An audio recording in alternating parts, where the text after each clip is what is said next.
Hello, everyone. Welcome, welcome, welcome, everybody. I am your friendly neighbor. Oops, hold on.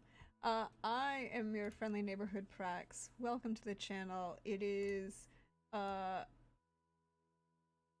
the finale of Witcher Road's Home. The end of this story of our pre um our Golden Age of Witcher campaign.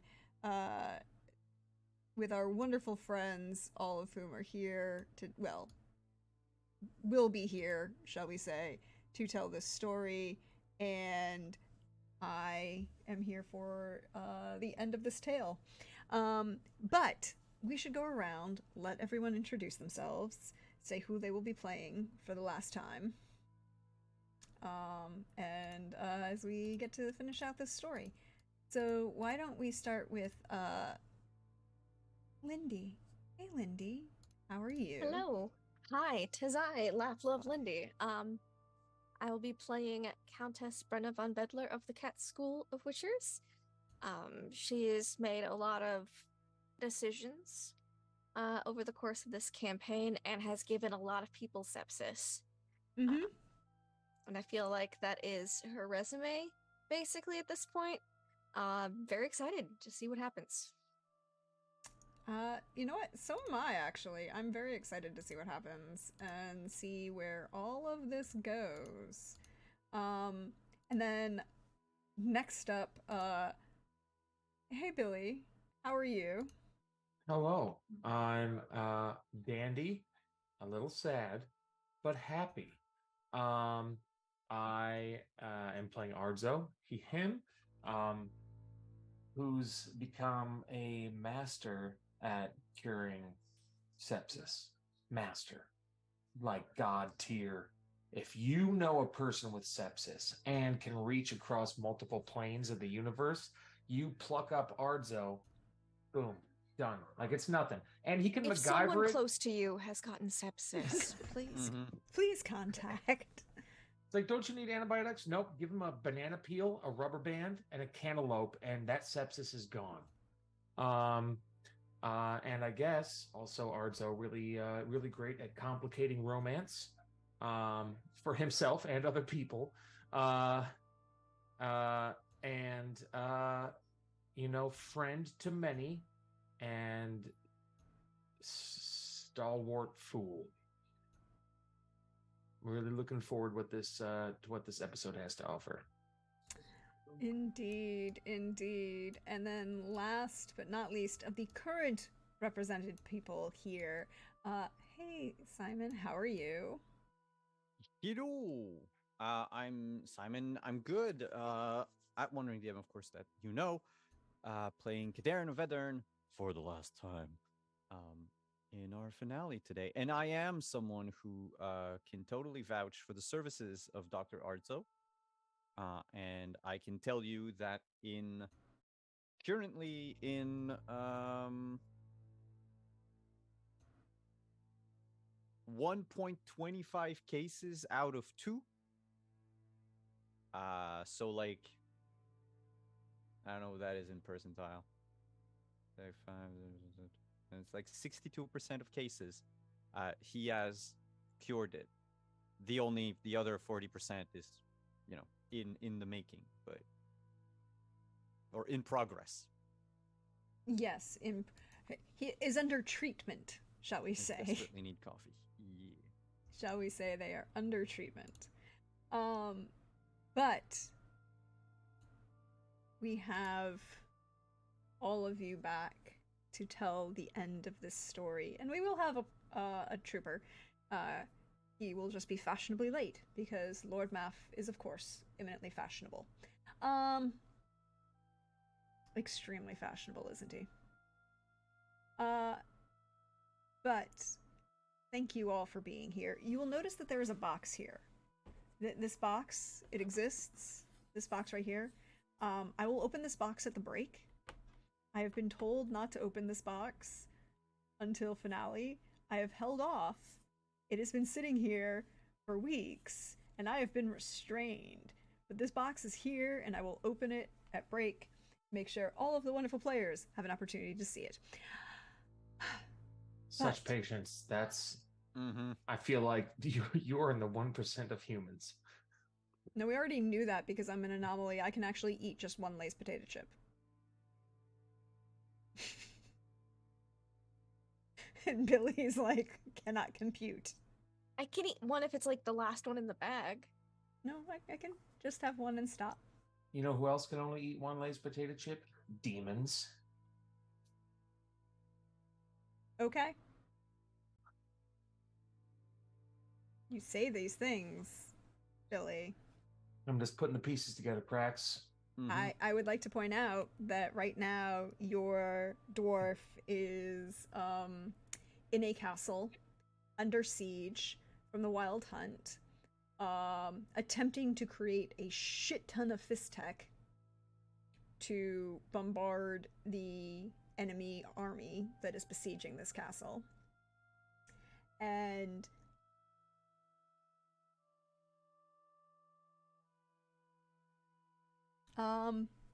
you have a couple people who are having complicated emotional moments at the moment. Like Lord Math was feeling things and being upset when somebody finally pointed out that Kadarn had lied to him for an extended period of time. And then Kadarn and Brenna have had some interesting tete-a-tetes, shall we say, most recently. And I believe when we left off, there was cuddling and sleeping together, in the literal definition of the term. No, I think Brenna left. Brenna left and then she came back. And then Because my and pendant went off, and Yeah. then I lost. Yes, then- and then my battery ran out. letter. then the battery ran out. Of my laptop. Brenna wouldn't have slept the whole night there. She would have been making preparations and stuff, but she would have chilled out till Kadarn went to sleep. Yes, which he was probably going to promptly do. And then Math was going to check on, well, was by himself, recovering from concussion because he sent his wife and child through a portal that was cast by Kadarn before he, passed out. Yep. But we're going to start as morning, the sun rising in the east, the bright red dawn has come.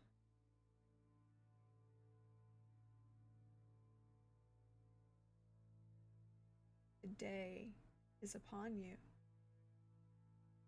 What would you like to do?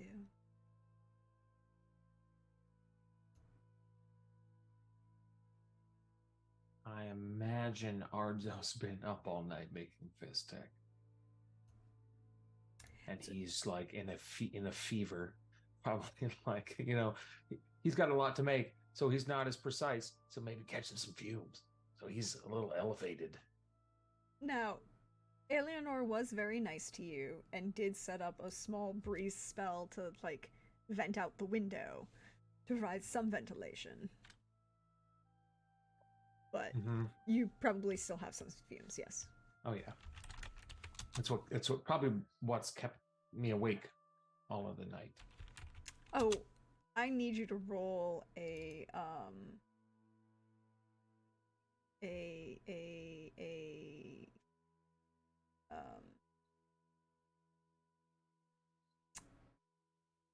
I need you to roll an endurance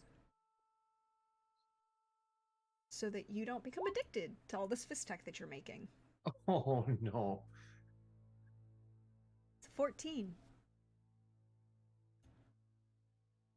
I mean, if I become addicted, last episode, y'all. Who cares? Actually, I think you If you- I think you officially just make it, or what is it? Fist deck.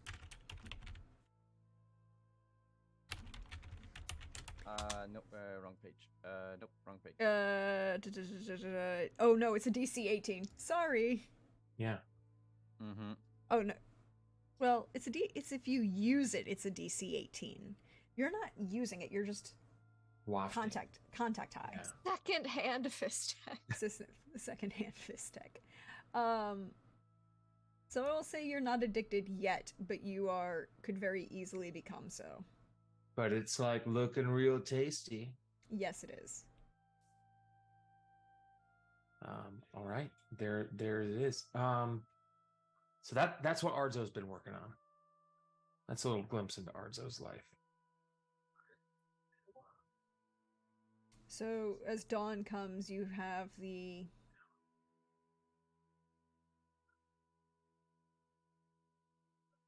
bright red light striking into the window over the fist tech that you are making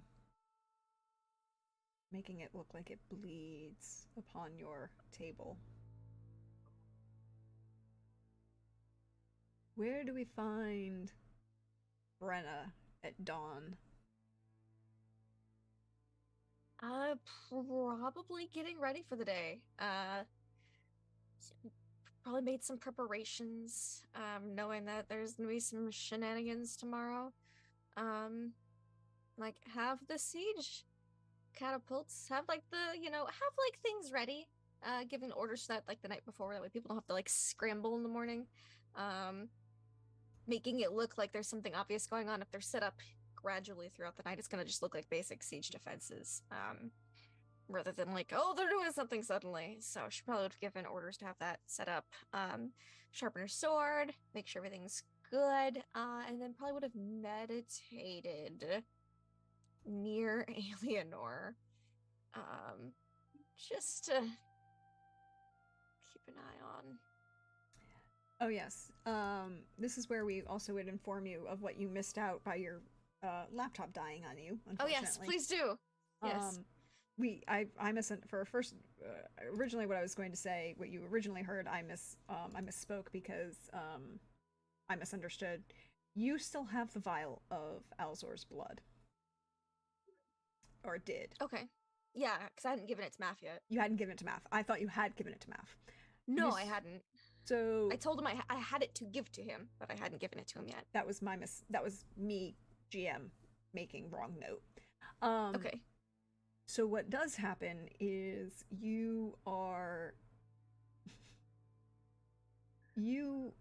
as you knock open that door when your medallion goes off, two things happen. Mm-hmm. One, you see a small portal that had appeared right above Cadarn, and a note just kind of fall out of it. And then for a moment it was stable and then disappeared. And at the same time, almost instantaneously, that vial of blood that you have. That's in the lead box with the other blood samples. Okay, so you wouldn't see this. So never mind, you don't know this happened. Never mind. Okay, yeah. She would have put it in there to shield it from magic, and other things. Yeah. That's what lead boxes do. Yes. He did successfully manage. Everybody else knows this, so I'm going to tell you this. He did successfully manage to destroy that one amount of blood that you had on him. Weird, but okay. Yeah, he rolled to destroy all of the blood that was outside of his body, and he failed. So you could only succeed on the most recent, which was the one that you stabbed him with. Okay. He did try. And the letter he sent was, said that, I tried to be polite, and kept my end of the bargain. But the deal's off now. Well, we didn't make a bargain with him, so okay, weird letter. He's angry that you stabbed him. Well, he shouldn't have touched you after, agreeing to be cordial. He wasn't touching people without consent isn't cordial. No. So well, I didn't say he was sane and or anything other than a psychopath. But so he burned his blood in the lead box on a different floor of the castle. Well, okay, then we have a different problem because he tried to burn it on the lead box, but I thought it was still on your person, so he burnt it. No.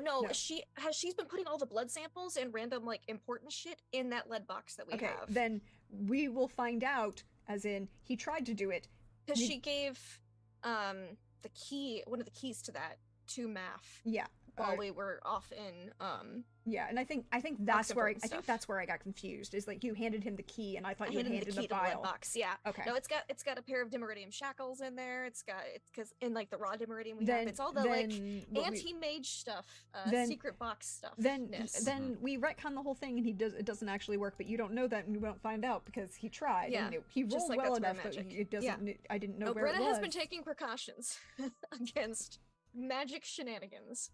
Like it's literally one of those things. Like, where is this vial? Because he did roll enough to. Brenna had put it in the lead box in Yeah. her room upstairs. So Okay, so in that case, the vial is there. with a member of the Wild Hunts blood and some other stuff.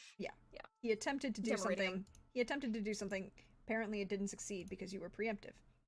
Good for you. Just store all the stuff you don't want people to find in the lead box with the Dimeridium. I feel like it's just a good protocol to follow. You know, it could be worse. So Brenna would just be getting ready Okay. and like checking in on people, like checking on Math, checking on Ardzo, probably checking on Ardzo first, and then checking on like Kadern, checking on Math. Like, all right, everybody, how's everyone feeling today? And of course, Alienor, but I meditated near her all night. So Yeah, Great, you would. great, feeling great. Woo! Ah, let's go. What time is it? all right, so Where's the it's sun at? dawn. It's coming up. How much time has passed? A night, several 10 hours. Maybe? Oh my God. Zzz. Have you slept at all? Look into my eyes. Okay. Do you want to take a nap? No. Okay. How about you get some food at least? Probably pretty hungry. Probably, but I've got a little bit left to do. Okay, I'm going to check in on you after I check in on everyone else, and I'm just gonna have Ilsa bring you something. Okay. Okay. just go off and be like, leave a note. Have Ilsa come drag him away for food in about half an hour. He needs to get out of that room before it opens. But she'll give him 30 more minutes. Yeah. As he finishes his brewing and mixing of drugs. Alienor spent the night watching with the staff in hand from that window, and a couple times during the night you would have noticed that she seemed to act like she was casting something.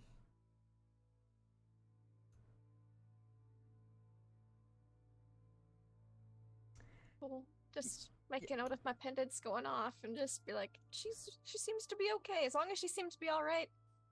I'll just maybe like open an eye and be like thumbs up. If I get a thumbs up in return, I'll just close it back again and keep meditating.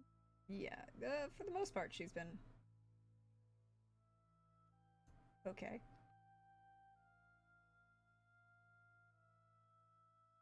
Kadern, Yeah.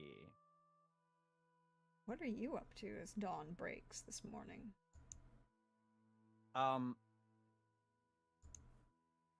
The first thing that Kadern, he expected Ardzo to be there to help, but right now, I think he's just sitting up in bed, like with the letter still on the blanket, like the covers. Mm-hmm. I'm just like, all right. That's going to be one more thing to take care of today, I guess.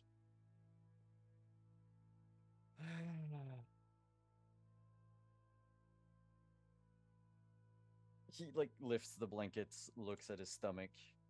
Yep, nope. Not moving from here. Hello? Passing servant person? The interesting question is, who will hear you?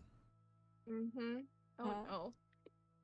Could you roll me an endurance or a physique even? Roll me a physique to see how loud Sure. you are. 17. 17. You can be heard outside the door of this bedroom. One of the footmen will crack the door and like look in, like, how may I be of service, sir? Oh, fetch me the doctor. The dwarf one. Fetch me Arzo. I need Arzo. Of course, sir. Very good, sir. And the door kind of just closes silently. It'll be a bit of a wait. Arzo, a youngish footman will make their appearance at just outside the door of where you are actively working on this mix of Fistech, and will ask, sir, are you receiving messages? Of course. Master Kadern, the mage, requests your presence. Fuck. Totally forgot about them. Sorry, I was a little focused on my task. He's like holding utensils at the time. He's like, come closer. Hold these. When this starts to bubble, stir it real fast. Okay? If you don't, you might die. But if you do, you will live. Okay, bye. Of course, sir. In that perfectly sarcastic servant class way of like, y'all, the rich folk be crazy. And he'll power walk to Kadern's quarters. The door is not locked when you get there. Oh, I am so sorry. I have been up all night working. Let's take a look, okay? Lift up the shirt, please. If you had a shirt on, did you have a shirt on? No, I think it's just the bandages. Okay, because right, you know, I still need I need to be injured with style. Of course. I mean, why? I wouldn't expect you to be injured any other way. So let's take a gander, try to remove and replace the bandages, take a look at it, and then let's get this healing hands done. Now, because I'm like a little tweaky, does that negatively affect any healing hands rolls? Roll me a... Ooh, I know I have this. Hold on. There's a skill for this. I know the skill. There's a skill for this. I've got the idea.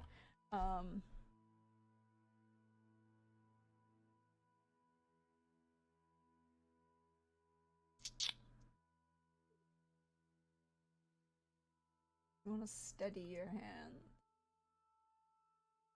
I would say roll sleight of hand here. That is... If you make the 15, there's no penalty. Oh my gosh! It is a 15! You have no penalty to treating Kadern. Oh man! You're also just high energy. You're just like, I got this. He's riding the top. He's riding the top of it. All right, healing hands. You do, however, have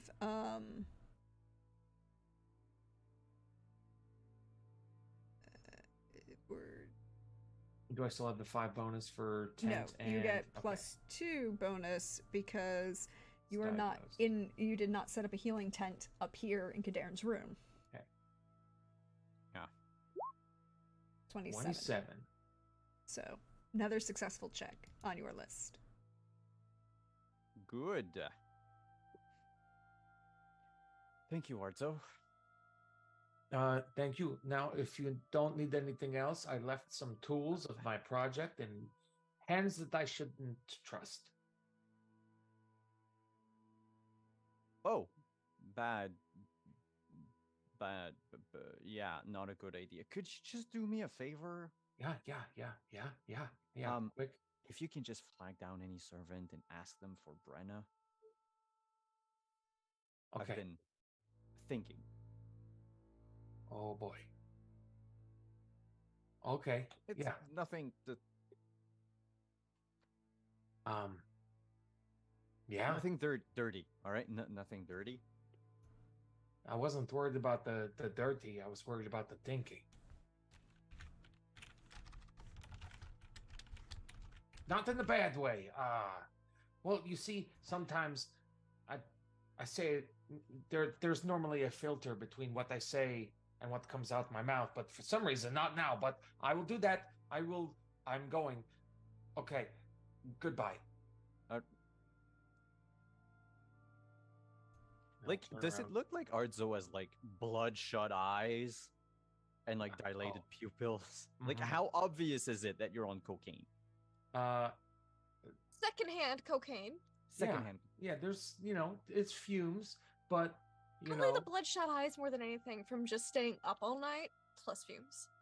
plus fumes and like a weird like in the event that you stay up all night and you get that like you're really really tired but then suddenly like the circadian rhythm kicks back in like oh you're up now it's time to be up it's time let's do the things Oh, Mhm. the doesn't make second sense for you wind. to be awake right now yeah so well that's the vibe. Okay.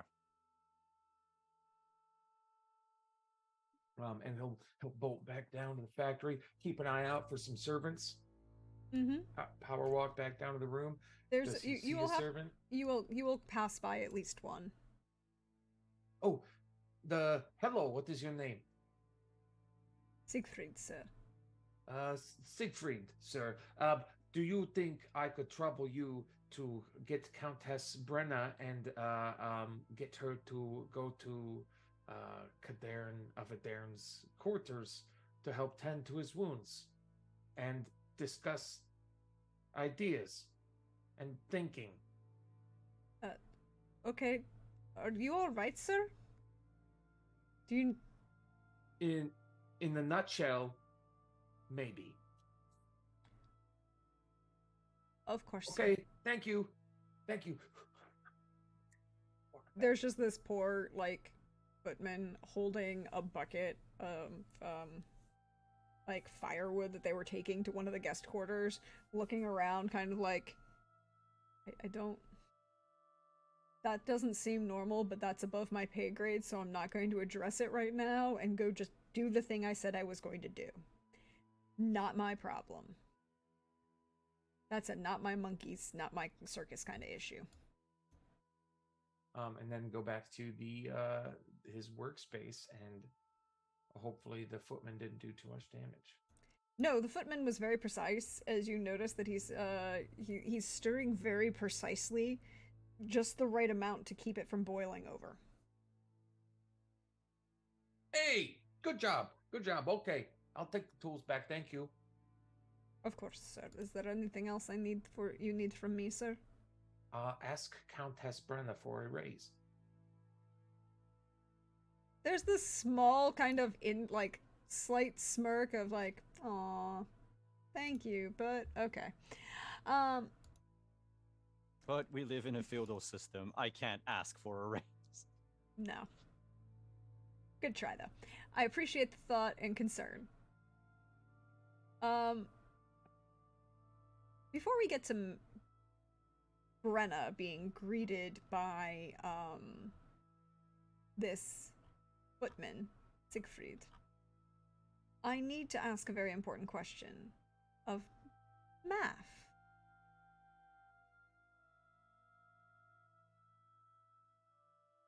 Yes. What, pray tell, are you doing as this bright red dawn breaks over the castle? Well, having breakfast, of course, in the hall, as I have been doing every day of the siege so far, just to get temperature of how people are talking. I listen to people speaking about how they're feeling and just noting it and having breakfast. Because one should have breakfast, it's important. you know, having a balanced breakfast, bread, and most likely some sort of beer, breakfast beer, most likely, a sausage or something. You know, these sorts of things, as you do. Mm-hmm.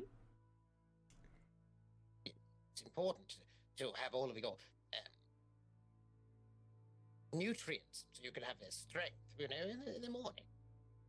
Indeed. So as you're dining at breakfast, as the sun breaks over this stained glass window that overlooks is behind Gavril's seat of power, shall we say. And that red dawn just going to flow through and sparkle through and then shatter through that stained glass, casting light and speckled color all around the hall. It's a very stunning look this morning. Yes. Mm. I imagine. Brenna. But I yes. eat breakfast by myself, of course, because my wife and daughter are away. Yes, you sent them through a portal. Kadarn cast it for you and then he passed out. He's not even to Portal Kadarn. Not I anymore. mean, it's just that he has sort of, what do you call it? Apparently he gets tuckered out easily. I was told that by the Countess. That's a thing. So, possibly. Brenna. Mm-hmm. Yes. Shortly after you are making your rounds, one of the younger footmen comes up to you, and says, "My lady, I apologize." Yes. No, no need to apologies. What's the Dr. Adzo? Yes. Yes. He was a little. He Be requested that way for several hours. Okay.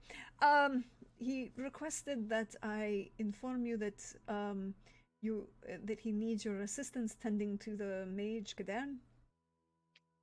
All right. I will be there shortly. Thank you. Of course, mistress.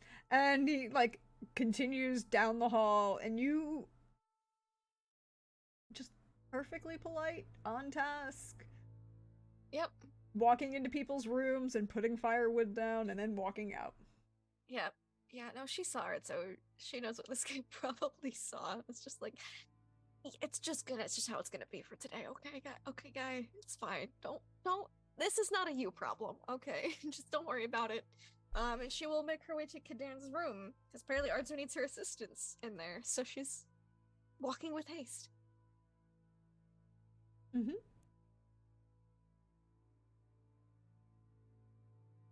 She'll, you know, knock, knock, open the door.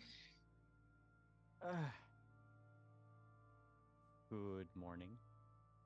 Good morning. I am getting better. I see. Arzo sent a servant saying he needed my assistance treating you? Yeah. I not to treat me. Oh, all right. But I've stumbled upon an idea last night. All right. Which I'm not too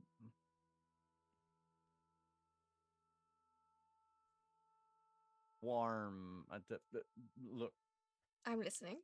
You can do some form of basic magic, right? Yes. I can cast signs, as diminutive as they are. Yeah, petty magic. Yep. But I right now, as you might have noticed, I'm a little tuckered out easily. I don't think I can be of much use in a fight. I don't know what my petty magic could do. I could probably do more with your petty magic. Sorry, with your signs. Than trying one spell and then getting tuckered out.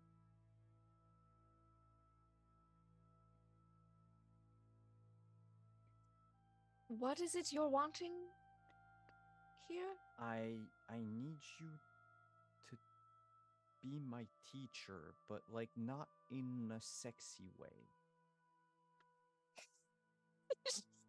Brenna actually does that, like. You want me to teach you signs? Yes. Yes. I never thought I'd see the day. Me neither. But the thing with the signs, as far as I know, is that they're helpful in a pinch. And right now, a pinch is pretty much all I have.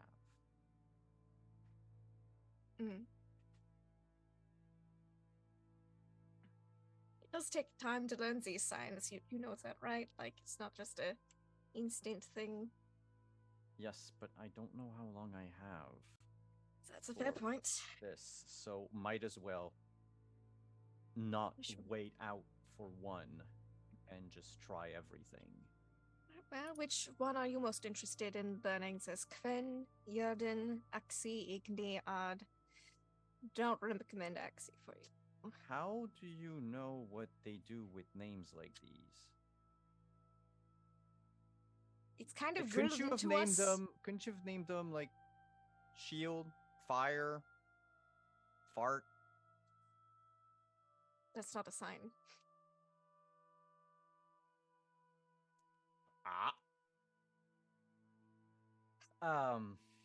Look, the best thing I can do right now, probably as a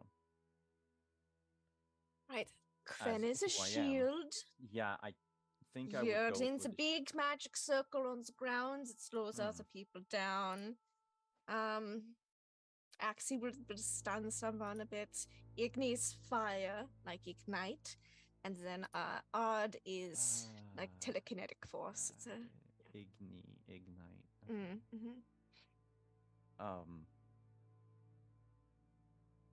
He looks down at his stomach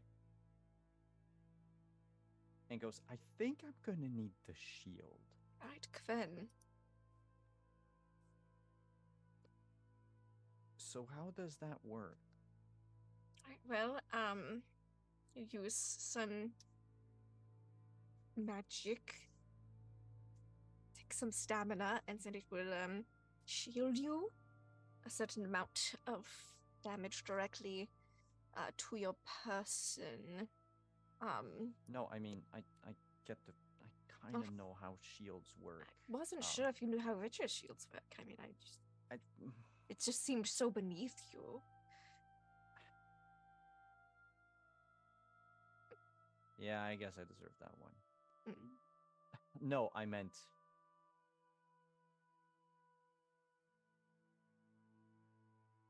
Oh, that's gonna be another interesting conundrum.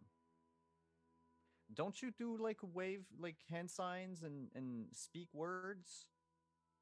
Just sign, yeah. Okay, then I'm gonna have to learn the sign. And Simon is actually doing what is... I can't do the real one because it needs to just bend here at the first knuckle. Boop. But that's the canon Quen sign. It hurts like it. Yeah, you're supposed to have your... I'm double jointed, so I can do it. Yeah, your ring finger... your ring finger goes down, and your middle finger only bends at like the very last, and it needs to stay straight. Yep. Like, honestly, I would probably get my hand chopped off before I can sign Quen with it. But I'm not a Witcher. Apparently that's what they teach you at Witcher school, is to, like, you know, control each knuckle of your fingers. We are taught a lot of body control, because that's kind of important in for fights. spellcasting purposes. No other reasons. But also fighting monsters, when any movement is a benefit. Yeah, sure, fighting monsters with nimble fingers. Look, there's stories. I know what you're So- getting at, but it's thing. So in game terms, I want to spend the XP we got last game to start learning Quen. It's possible to Because- do. I mean, it's not even a novice spell, it's a sign. You don't Mm-hmm. For you, it's she can show it to you twice and you'll learn it. She'll explain out how she was taught at Witcher School with the disclaimer of, now, granted, I am the worst Witcher in the cat school, so you've probably been not the best off learning from me, but here we go. She'll go through it a couple of times. I think after the second time, just so that like it's not. Kadern would really like to show off, but he's gonna show a little restraint and just do like a tiny Quen and be like, "Does that? Am I doing it right?" It looks like Without it. the sarcasm, Yeah. We'll just flick. Yeah, seems to be working. I'll keep working on it. I think there's something wrong with Arzo. It's just a lot of Fizz-Tech fumes. And he didn't sleep all night. Okay, but Pretty sure it's just like a secondhand thing. is that wise?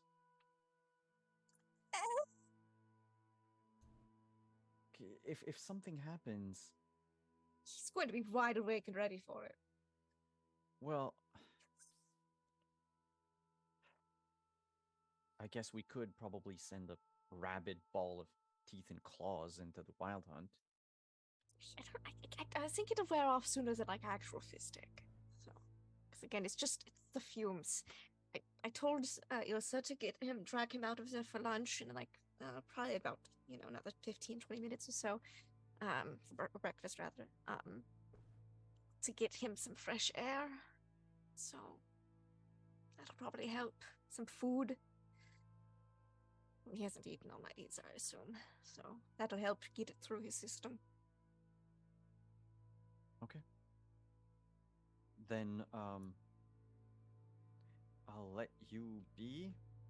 I mean, we're gonna have to think about potentially dealing with and he takes the letter and like hands it to Expert has Brenna. read it. Yeah. he didn't enjoy the fact that we're now sepsis twins. Oh. Yeah. I'm pretty sure I did give him sepsis. But I don't understand this deal. We didn't make a deal with him. Did you make a deal with him? No, but I didn't make a deal with know. him. I think he refuse. just didn't enjoy the fact that you touched him, Wait, he touched you first. and now he's pissy. Yeah, look, I don't make the rules, He doesn't either. but he's probably completely unhinged. That too. There's that. He probably would have sensed us even if I hadn't given him sepsis. Probably just, I mean, pretty unhinged, just hinged the rest of the way, It's only a matter of time. Yeah, But what this means, I don't know. I will deal with it when the time comes. I guess I don't really know how else to prepare. I mean, I can get that Dimeridium out of some box upstairs. To chuck it at him or something. Well, I have that Dimeridium dagger that he made me, so I have that too, yeah. I forgot about that. You also, Kadern, or Simon, you did receive some knowledge about Alzor's location. well, yes. He's in the woods. And Outside? he's bleeding. I saw his staff. He didn't Staff has teleport blood on very it. far. I get the feeling that he How he did you might have see his teleported. staff? Oh, through his hole Oh, portal. right. Okay. No, Sure. you saw the staff covered in blood. You did not see him bleeding. No, I saw the staff covered in blood, and then I said he's bleeding. But that's Kadern extrapolating. Oh, I was sorry. I was making sure you had the correct information based on the end of last session and how confusing it got for my misunderstanding. No, it's he's in the woods and there was blood on the staff. That's what we knew. Interesting. But I still have that bit of his blood upstairs if we want to get Math to scry on it. That might be a good idea. If Unless we only want to so we save know it. where he is. Do we want to save it till we're about to make a move? We would need to. He's out there with all the wild hunt. I don't know what he's going to do. I just don't want to get stabbed in the back. No, I would. While we're doing what we're going to do, No. so it's important to know where he is. How does Fistek react when set on fire? If we could like bomb the woods with Fistek, and then you could set the woods on fire. We could blame Alzor for it again, and then Why would you burn drugs? Who burns drugs? I don't know if it like sometimes you have to take like Smoke it. smoke some of them. No, that's different. You're talking about setting it on fire. But like throwing it out to the woods to disperse it, get it all aerialized, and then whoosh. I don't know if it's I have to ask God, so flammable. what the woods are. I mean, well, yes, but last case scenario, I can burn the woods. Okay. Just make it look like Alzor did it. It's harder to start a forest fire with one lightning strike than with several balls of flames falling from the sky. Math doesn't know what Alzor can cast. Well, I guess he knows Melgar's spells, but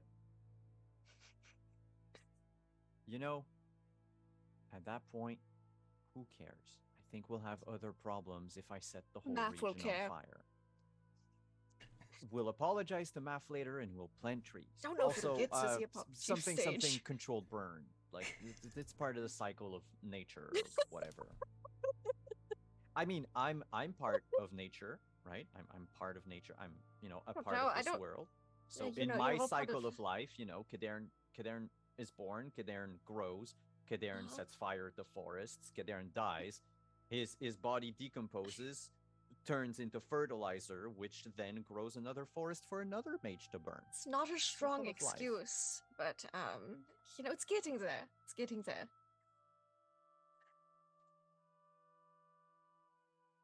I do what I can given my feverish state.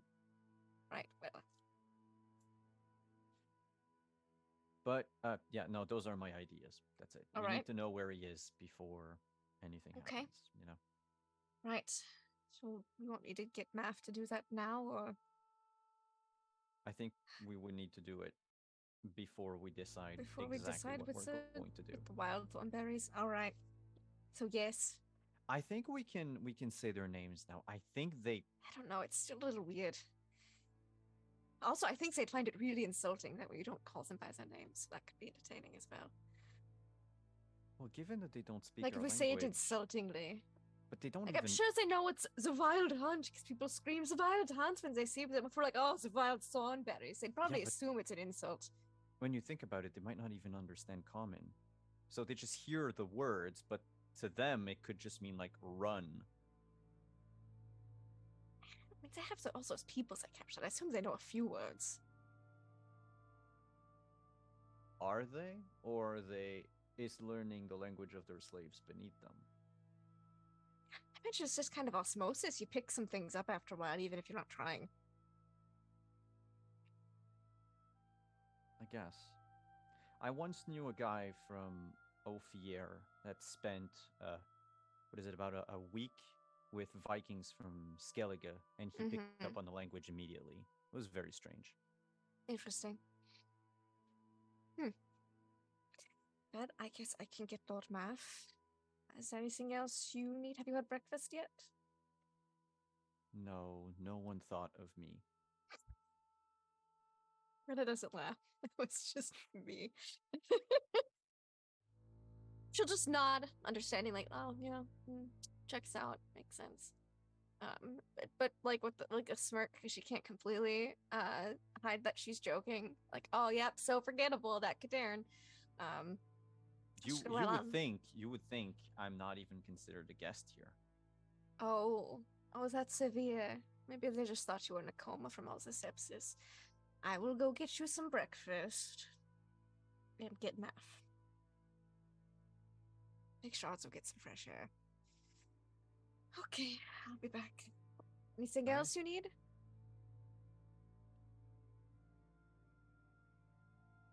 I mean, if you can get me a bun, like a cinnamon bun. I'll see what's down there. Yeah. She'll just go out to get breakfast for Cadarn and try to catch math. I'm sure it would be possible to catch Math. Imagine breakfast is probably wrapping up down there. Vexus is probably wrapping up. You can probably just send one of the servants up to Cadarn's room with, you know, invalid rations. Yes, and if there is a cinnamon type bun or like a pastry, I will take it. Mhm. I won't put it on the tray to be sent up there, but I will take it for him. There is there's a cinnamon pastry, but it's more like babka than Oh, a cinnamon close bun. enough. That's all he's good. It's close enough.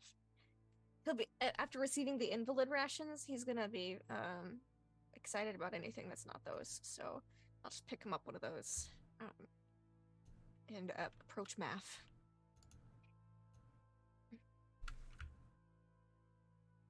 Oh, your praise. How are you today? Oh, well, I still have this terrible concussion. I see. Bit of do a you think- headache, you know? And mhm.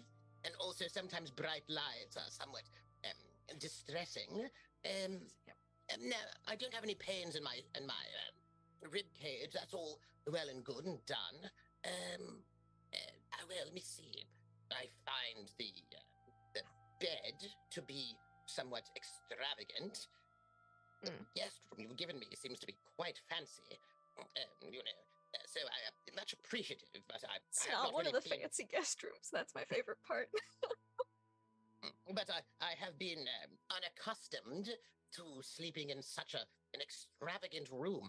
Normally, I sleep in my bedroll and or in my wife's you know, a wagon. So Yes. it's a little bit high. By the way, how was everyone's morale during breakfast? Morale was very high. Possibly because, you know, 24 hours earlier, a certain bard, you know, raised everybody's morale significantly. Mm-hmm. Yes, you should be happy to know that no one is concerned about the siege at all. Everyone is quite certain that it will be all taken care of. So, there's least no they're certain. trouble. Well, they have you as a leader, don't they? So, yeah. Could I perhaps trouble you for some of your expertly druid services after you finish Oh. breakfast? Oh, yes, of course. I had the most lovely sort of berries, and also, you know, barley and grain all pressed together, like a sort of a sausage sort of a thing, and a beer.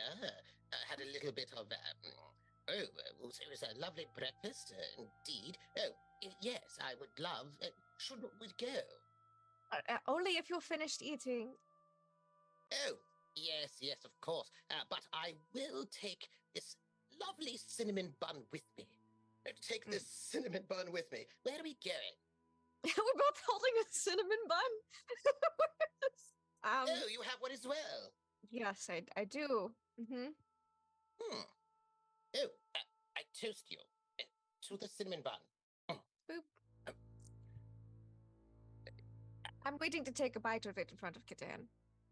Oh, should I as well? No, I think you're fine. Oh, all right. I'm doing it to taunt Well, him. Yes, that's what friends do with each other. They taunt each other in some sort of humanist way.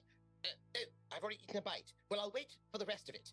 Oh, but you're fine. He asked me specifically, so it'd be more taunting if I do it. Oh, excellent. I have a second cinnamon bun for Lord Arzo. I thought he Oh. might like it. Here, he. Make sure it's got him some fresh air. Okay, you're going to need your bowl. Oh, yes, I have it in my satchel. Oh, good. I guess we could set up in Kadan's room. Oh, yes, excellent. Should I Wonderful. go and get Lord Arzo? Yeah, why don't you do that? You give Atsu the cinnamon bun, and I shall. I'll meet you up in Kadan's room in a bit. Oh, excellent.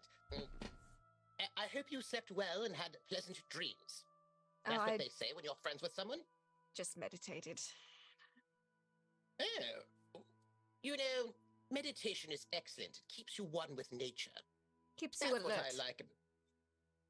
Yes, connected. Did any of the plants speak with you while you were meditating? They normally don't. Yeah. It's more of a richer meditation type thing. I will talk to you later about being in tune with the plants and the animals. We will have to put a pin in that conversation for later. Yeah. Yes. Well, all right. I got the extra bun for my daughter, but then she's not here. So I'm going to go and give it to Lord Arzo, and I will bring him to Great you plan. and Please do. three-time orgy champion Kadan's rooms, his quarters. Delightful. And I imagine by this time, Kadarn's had like a couple of minutes with his invalid's meal, and so it's perfect timing for Brenna to just walk in, just take a big old bite out of the cinnamon roll. Oh, the cinnamon. Oh.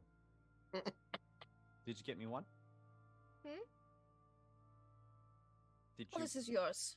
There's a tax. I just put the rest of it in his face. Thank you. And just He's wait. going to just fucking devour it. Maps is bringing Odso up, and then he's going to do his ritual. I'm gonna go get that blood. Oh. I'm gonna go upstairs. I don't think doing the ritual too soon is going to be a good idea. No? Well, I'm I asked thinking... if you wanted to do it now, and No, you said yeah. I said we should do it when we know what we're going to do. I don't know if we'll ever know what we're going to do. We'll have a group meetings in. That'll be fine. Just wait on the blood. I guess Just I'm gonna put some stay clothes seated. on. He's gonna get up and put some clothes on. Mm-hmm. Lord Arzo? Lord Arzo? Yes. Hello. Hi. Can I help you? Good morning. Look, I have a cinnamon bun. Would you like it? Oh no, I'm not giving it to you. I'm taking a bite. Aha! That is actually kind of hurtful. Oh. I actually bought you a different one. This one was actually mine all along, but I did bring you one. I was told that taunting your friends is a thing that they do, that it is what a social friend sort of thing to do. But I do have an unbitten one for you. I'm sorry if I hurt your feelings. I'm so sorry. No, it's okay. Just it's not expected. But let me wash my hands real quick. It smells like... Yeah, don't breathe while you're in here. Don't do that. Smells like hellebore? Is that what that is? A little. You're making this fist tech, aren't you?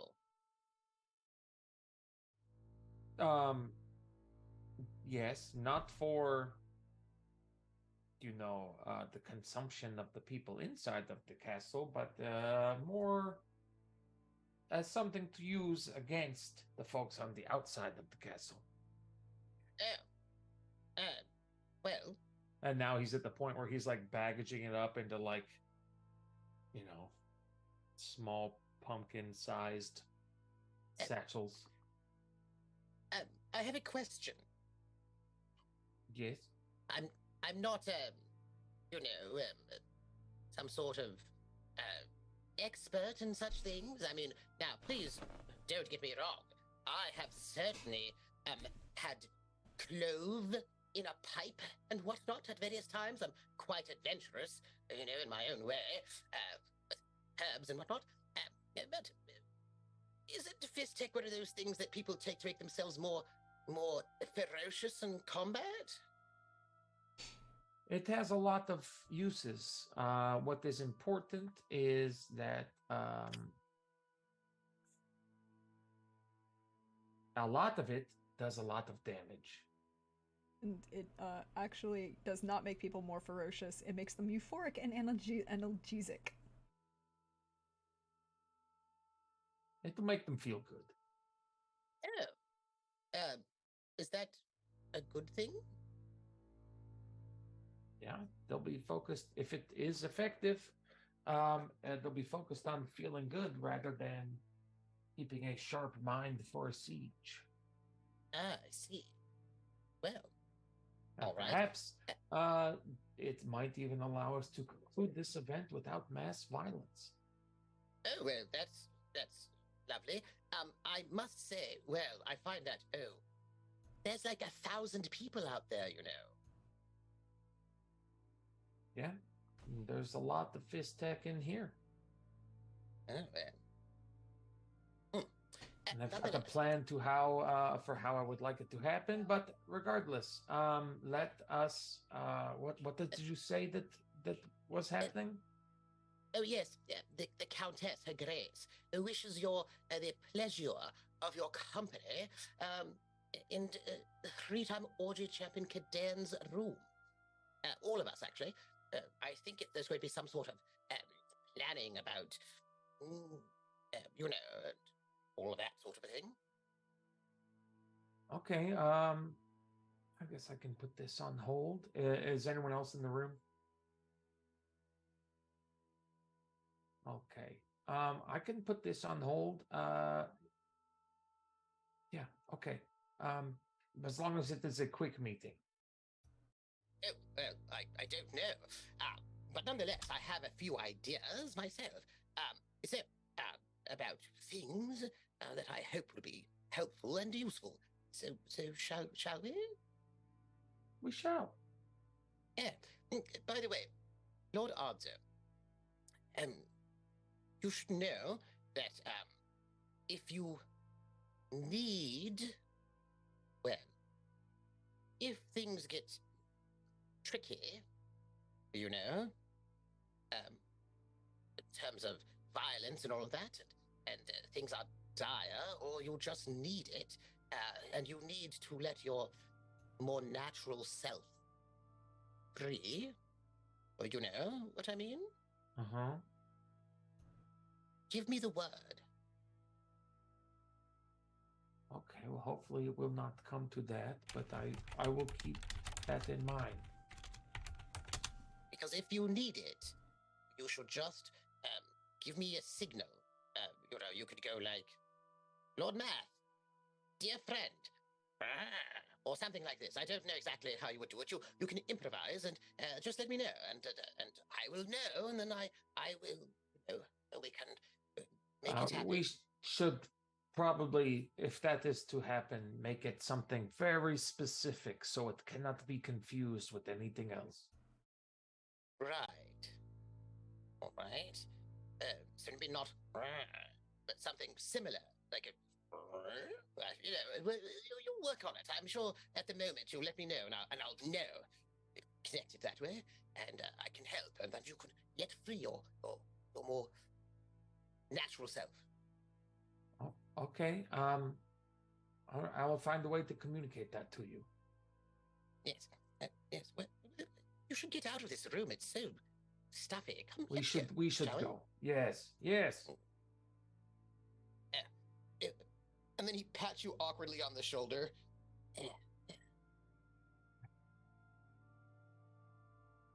If you're going to pat someone on the shoulder, just do it confidently. You don't have to this kind of half in, half out thing. Just just give it the confident. Just like that. That seems so. I'll concentrate on it because I am always quite confident, and I will confidently just pat you on the shoulder. Yes. Let's go. Better. That is improvement. Okay. Thank you. I'm getting better. Let us see Brenna then. Yes, in three-time orgy champion Kadern's room, where he is sick with sepsis, and they are speaking. And I think, come closer. Don't let anyone know. I think that I told him that he shorted. I think that three-time orgy champion Kadern has confessed his deepest feelings for the Countess and told her how deeply inside he desperately loves her, and that he has never felt this way about anyone else, and that this is a moment of great, not only passion, but intimacy and trust. I spoke to him about it last night, but I said you should tell her your feelings, and it's the next day, so I suspect that probably he has, because after all, the Countess seemed in good spirits, and so siege going on, and so I'm hoping that when we see them, we can tell by their dynamic that they've been completely honest with each other, and all their feelings are on the table, and it's like a romantic ballad. So keep your eyes open for it. Well, I mean, there's a big upside to being romantically involved with a three-time orgy champion, I'm sure. Oh, I would imagine so. Yes. Ooh, it's really sort of things like the names within the stars and whatnot. We should. I'm sure there are several maneuvers where she's just learning the tips, just the tips. Oh, well, I'm sure that she gives him tips and he gives her tips all the time. I imagine that's the case. They're quite knowledgeable. Well, I guess, yeah. Anybody with a wide breadth. Little tip for tit, if you will. Yes, a tit for tat, or some such thing. Yes. We should knock first, just in case. Hello. It is Lords Arzo and Math. Outside the door. You can come in, you know. Just being polite, I guess. Hello. How's everyone feeling? Cool? Good. Are we good? Are you good, Arzo? I'm good. I'm good. I suppose there was supposed to be talking of plans. Huh? Yes. Okay. Because I'm on the ball. I just want to get my part out of it first. That I've been packaging the Fistech into small pumpkin-sized packages that we could tie to large rocks, and so we could set them on fire, launch them at the enemy in the general area where we believe that they are at on fire. That will start spinning, and Fistech on fire will be. So a Fistech does need to be put on fire. I mean, we're trying to get them to, inhale as many fumes as we can. She looks at Kadern with a look that says, "I told you so." I didn't know that it could catch on fire. I've put an accelerant in with the package. Oh, because I thought you just wanted to make a big, explosion of powder that people would breathe in and get. Is the smoke do the trick? Okay, so yes. Yeah. Tell us how Fistech works out. In large amounts, the smoke does work, but that Kadern is something that I did think about, and in a large amount in one area would take a lot to make, and if they don't happen to be anywhere around that area, we are fucked. So we do a medium amount all over the place. If there are a lot of them, we can decrease their combat ability a little bit. By the way, do you mind, three-time orgy champion Kadern, if I just stab you a little bit? What? No. Oh, come now. Just there a will be little. no stabbing of my person. What I just need a are you little bit still of your angry at blood. me? Oh no, I just need a little bit of your blood, that's all. So you mean to prick me? Well, yes. That's You different know. than stabbing. It's a stabbing motion. Just piercing your flesh. Like a baby stab. I understand. Yes, sure, you can. I'll extend like a finger. Oh, thank you, thank you. Hook, please continue on. I'm going to just have some incense going about in the moment. Just carry on. What? A bit of Yeah, but what- essential oils and incense to go with. There's going to be Ugh. drugs in the forest. Yes, drugs in the forest. Okay. Open Drugs in the a forest. window. Where the essential oils come out. I'm like, oh no. Strong smelling essential so- oils and then fire. Yeah. So mechanical question. Would setting the fist tech on fire to make it smoke-borne essentially be as effective as just small things or Are you asking me, the GM, or are you asking Yes. Arzo? no, I'm asking mechanically speaking. Mechanically speaking, if you light it on fire, then yes, because according to the mechanics, you either have to snort it, or rub it on your gums, which Mhm. means that if you need it, if you then light it on fire and start breathing it in It's that gonna way, be. Okay. Just wanted to make sure and that we weren't like being Yeah. a little Oh. too hog wild. no, but you would it. Just dropping it in the powder isn't necessarily going to do the same because you can't guarantee Mhm. that everyone's going to breathe it Gonna in. breathe it in. Yeah. Okay. Because the so part, cool. it's, so it's the level of the particles are too small. yeah, You need to I have just some wanted to sort make of sure that was suspension. a viable plan. Before we went through. All right, so we can lace the forest with drugs. And then All right. we wait a little bit, then send in the cavalry that we totally have, right?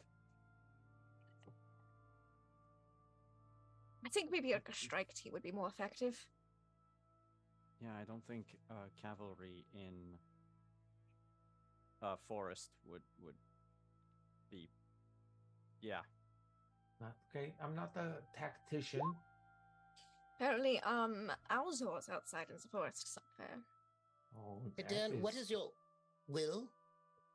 What is my what? Will.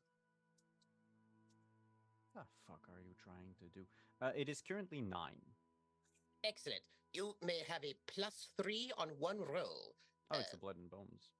It Mhm. is.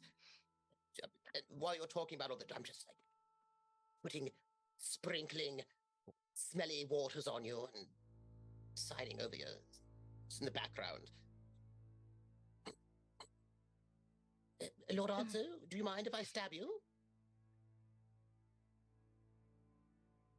This A will little. be the last day that I am alive. So yeah, let's go.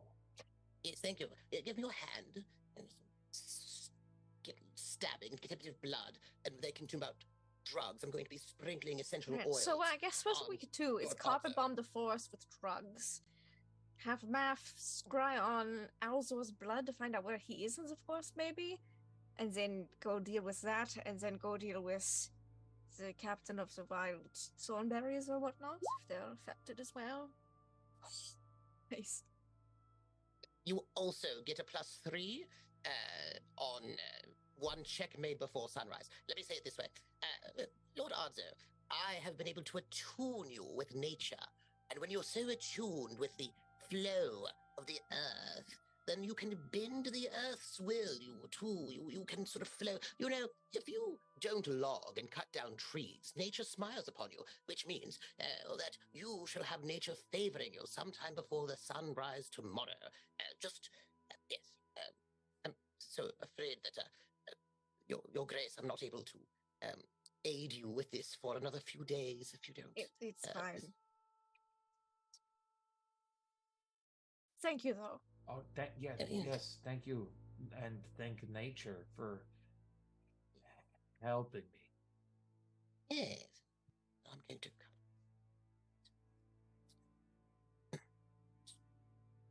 What essential oils? Where's my Incense cousin? everywhere.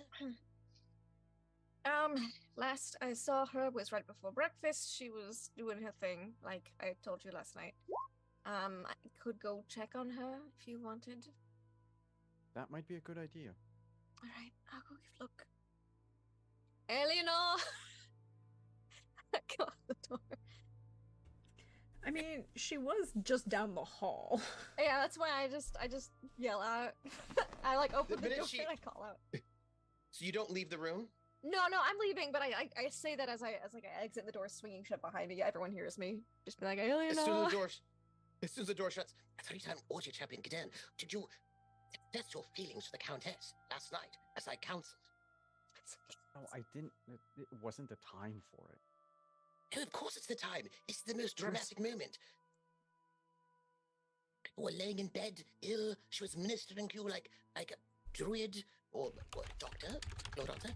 Then there's that moment where you would just say, "Ah, I love you like the stars love the ocean." I don't know if stars love oceans, but I mean, you know what I mean. So,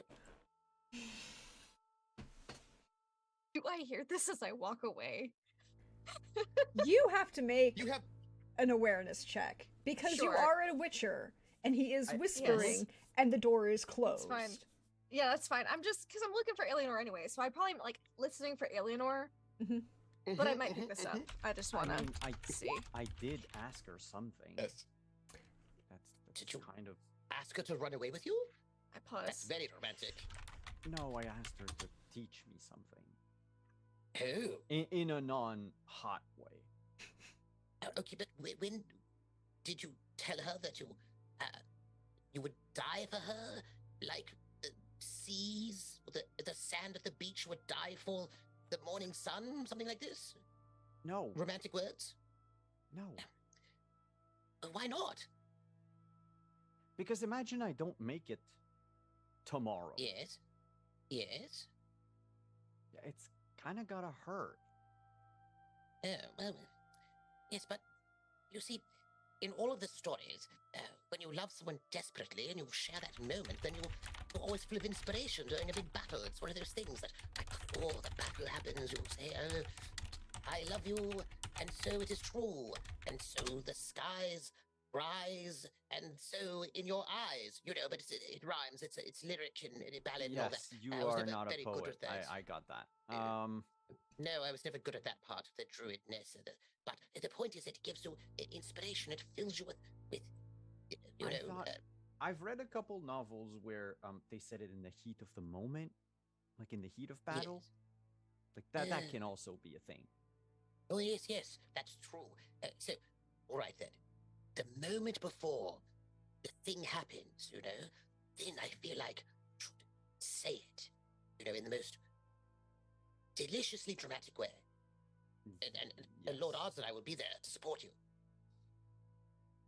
Why Can you are sing? you so involved in my relationships all of a sudden, Matt? Oh, I mean, I have been since Mahakam.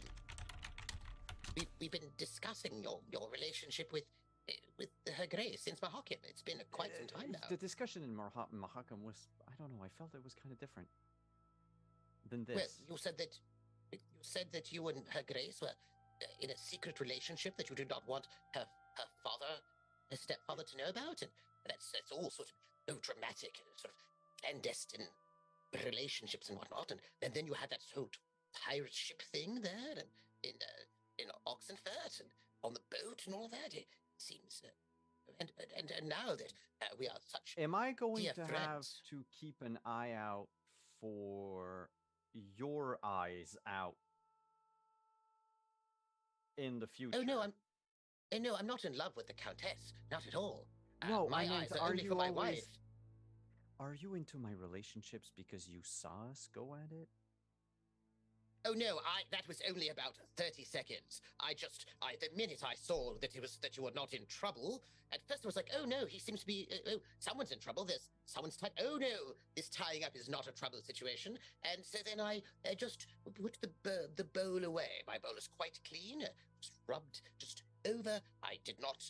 30 seconds is just enough time to, because I was a little bit unclear what was happening. I was like, oh, that sounds like some sort of someone's being hit or whipped or something. I hope they're all right. Oh, oh no, someone is chained up. Oh, they're on a boat. What's happening? And then I was like, oh, that is what's happening. At first I was like, I don't know why they're on a boat. Anyhow, I stopped watching very quickly, just to make sure you were all safe. I have a question. Arzo. Yes. Arzo. Arzo, you're in the room as this conversation is happening. I do not believe that Math told you about what he saw in that bowl. No. Well, I told him that they were, well, he smelled it, you know. No, he smelled them. Yeah, he smelled them. But you didn't tell him what you scryed. Only that you said specifically that they were just fine. So, Arzo, what's your reaction to this conversation as it's happening? Just out of curiosity, because I need to know these things. He's like looking at the conversation, like at the words in horror, but like his left arm is like tweaking. He's like, ah. And then he'll just go, I'm uncomfortable. I'm going back to work. Wait, And wait, then- wait. No, we have to plan. I'm all set. But Lord Odds, we're going to. Should I? What is happening then after we launch the fist tech into the woods? That's what we should wait for Her Grace to let us know. How's Eleanor? Timing is perfect. Eleanor is still leaning Brenna is a little bit more red in the face. as you come up on her. Yep. She'll kind of turn and look at you, and she's serious in her eyes, and you're used to seeing her even when she's, being serious an instructor or providing information or anything. There's always like this hint of laughter in her eyes. It's not there right now, is it? No. She also looks tired.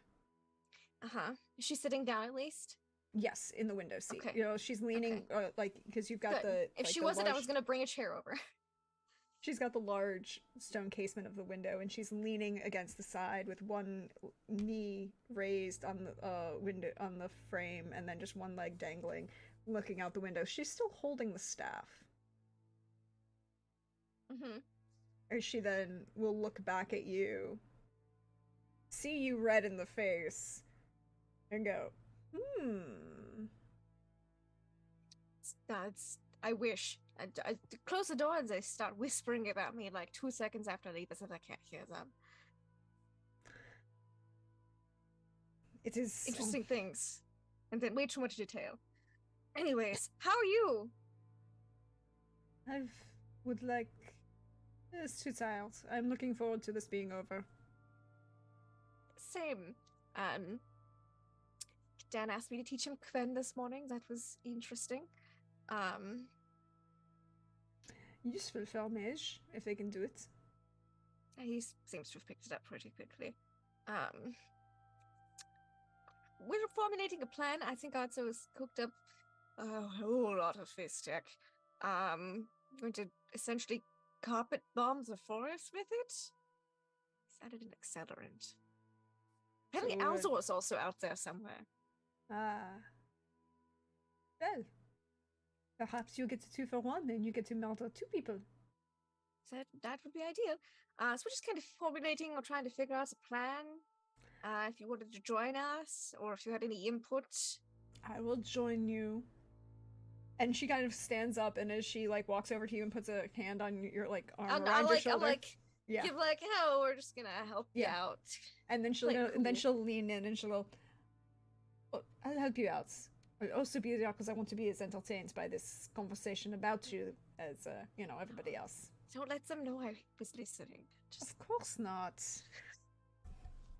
I'm pretty sure if they thought about it for 2 minutes, they would know. But anyways, just walk back towards the room. It does not take long. Imagine the conversation is walking and barely talking. progressed. Yeah.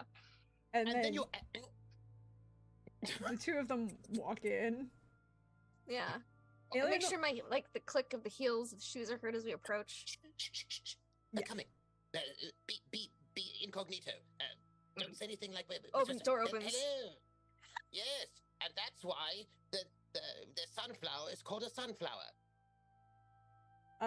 Eleanor kind of ignores that and like will walk up to Cadarn and like put the back of her hand on his forehead, be like, and like kind of checking on how he's doing. Oh, it's just sepsis. He'll get over it.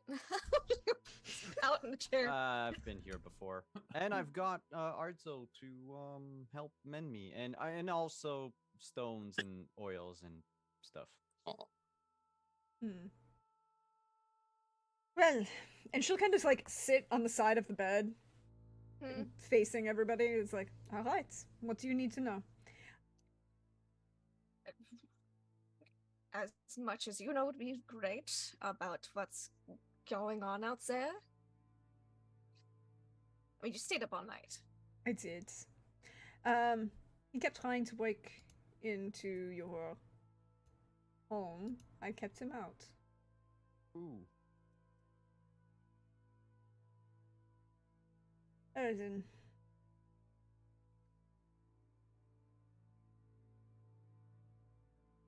Good to know. Good to know. Yes, he's very distinctive. You know, when you become promoted to be the leader of the Red Riders at such a young age, it's very well. Question for you: do they speak any, like, Elder speech, common, or like any of that, like our languages? Like, do they know the words "the Wild Hunt"? Well, Do they know yes, of what we call course. them. They also know Alright. that you. They also know that some of your peasants call Eredin the king of the Wild Hunt. He is not a king. He is a military commander of an elite shock troops, but he is not a Would king. they be offended if we called them the Wild Thornberries?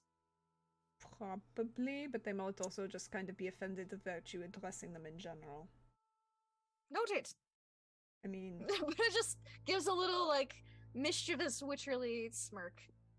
I mean, to be fair, you at least pass for an elf.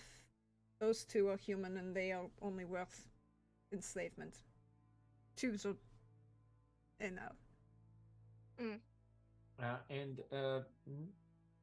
Oh no, well, theoretically you might have some value as a slave, but you're not a human and therefore not inherently inferior. They Good to really are know. trash. Not That does sound necessarily. like it.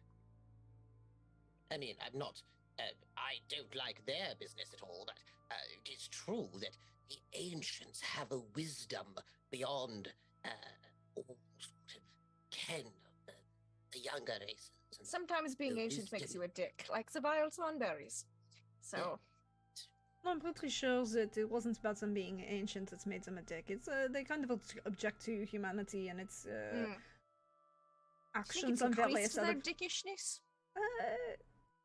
No, is more that they object to humanity and their assholeness, their targeting of various elder species, their destruction of various realms for various other, ecological disasters, all of these things. Apparently, Terrible. they're, capable of casting magic and are easily workable slaves. I don't agree with the practice, but that is the belief. Then perhaps you can explain something. And I'm gonna look to math very quickly. We know that they need to use life. In a way, they drain life from where they are. What's up with that? It's because officially they're not here corporeally. They can't be. Well, they can, but they can't. It's complicated. So, before the conjunction of the spheres, Eredin could control the gates of the world. He could go where he wished. He could take his riders where they wished. In, out, done. Elite shock troops. Conjunction of the spheres, their attention was brought to this plane of existence and the Anshil that are here, Anshi that are here. You know, the elves who are related to you, and she'll point to Brenna. Political reasons why the Enel and the Anshi disagree about almost everything. But the only thing I think they currently agree on is human politics are dangerous to elves. But a broken clock, no? This is the simple fact. And that is the way in which before they would go where they wished, and they brought attention here because, well, Eladin liked to hunt here. He liked to hunt the humans here. Or attempting to harm, well, even if he doesn't like the Anshi, at least they are elves, and he views the humans as a infestation, harmful, degradation. Yeah, I mean, we do breed like rabbits. No, you breed worse than rabbits. Or at least according to some people. Yeah, rabbits are lower on the food chain, so they get picked off a lot more often. Mm-hmm. You have their breeding practices, but none of the, well, very few of the other large predator concerns of which would control the population. But as I digress, it is unfortunate, but after the conjunction of the spheres, it caused the gates to be inaccessible. So to pass through the dimensions, he needed navigators. Mages with the ability to cast portals and hold them, but at the same time, they can't actually physically be here. So they pass, well, not in as many numbers as they usually can. So they need to pass as incorporeal. Phantoms, ghosts.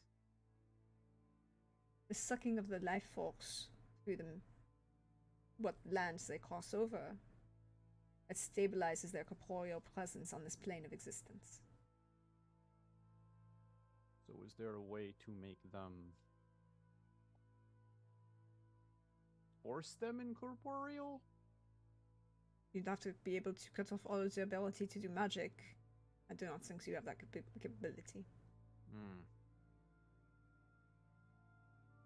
If they're Because not once they're here, corporeal, they're here. I'm sorry, if they're not corporeal, then can they be killed? The stories say that they cannot. Is that because they are not actually here? I'm pretty sure I killed one of them pretty good. I don't know. Do they just go back to where they're from? It depends. Right now, they brought as many as they could to be physically here. Present. Physically. That's why they need to anchor themselves, right? Train the life force of others and other things to anchor their presence. But if you break caster of that anchor, all of their magic flows from Eladin. He was there. He was known as a prodigy once. That's why he was given the command. I understand the burden. She'll, like, reach over and, like, pat your leg in that kind of, like, you think you do kind of manner that older women are gonna do to younger individuals.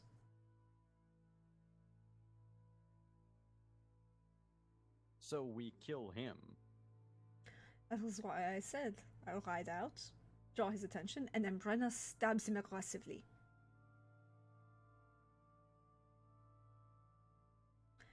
But your idea about the fist tech would probably work as well to at least disrupt their connection to the physical plane.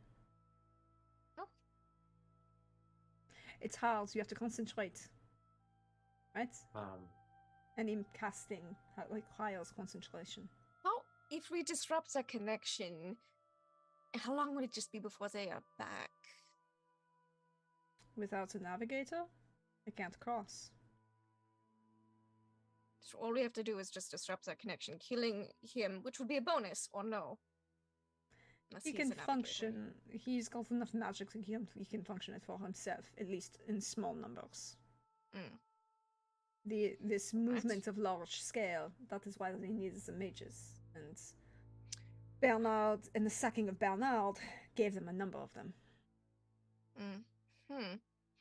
And they're not connected to them quite like that, so they would remain if the connection was severed? Theoretically, yes. All right. Good to know. That solves one issue, yeah. Mm-hmm. I wonder why they didn't attack Bernard earlier. If they've been running about this place, if the people of Bernard were helpless and defenseless against them, why did they not just grab these mages earlier? Oh, they weren't defenseless. They're apparently all captured, and Yes, did not hear something caused the defenses of Bernard to be weakened and drawn the attention and allowed the hunt to pass through. Like a hole in the wall in the security walls. Well, they're very tricky, those, at the Wild Hunt. Yeah, they probably have ways to bypass defenses. Yes.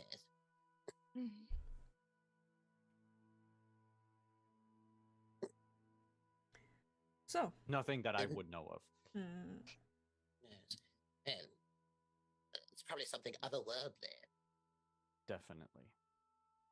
I need a deception from Kadern. Sure. But I'm not deceiving a player. No, so you're I'm going to put a point of luck in there. you are attempting to deceive Alienor, and she is not a player. She's a 15. bard. Of course, she's a player. You know what I mean? Like, she gets around. Mm-hmm.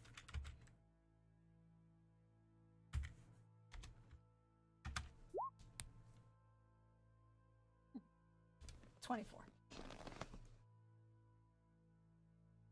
And she doesn't say anything, but you can just, like, she kind of pats your leg again and just kind of, like, there's this tightening, like, light squeeze on your ankle, and then she lets it go as, you know, just to kind of let you know she knows you lied about something.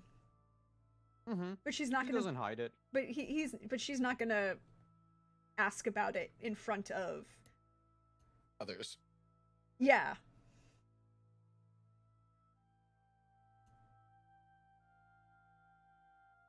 So, your good lord also dumps a bunch of Fistek on them. They all fall asleep. I stand out. We draw Eridan's attention. We get into a big argument, kind of like the one we had when I left. And instead of me throwing a dagger at his face, Brenna can stab him a lot. I'll do my best. And possibly we pay attention and see if Alzor actually attacks. And then How long is the fist tech good for, also? How long is it going to keep them woozy? Depends on the wind and how much they inhale, but long enough, maybe 20, 30 minutes. 30 minutes, all right. Perhaps we should do have Math. Wow, that was way too hard for my brain at the moment.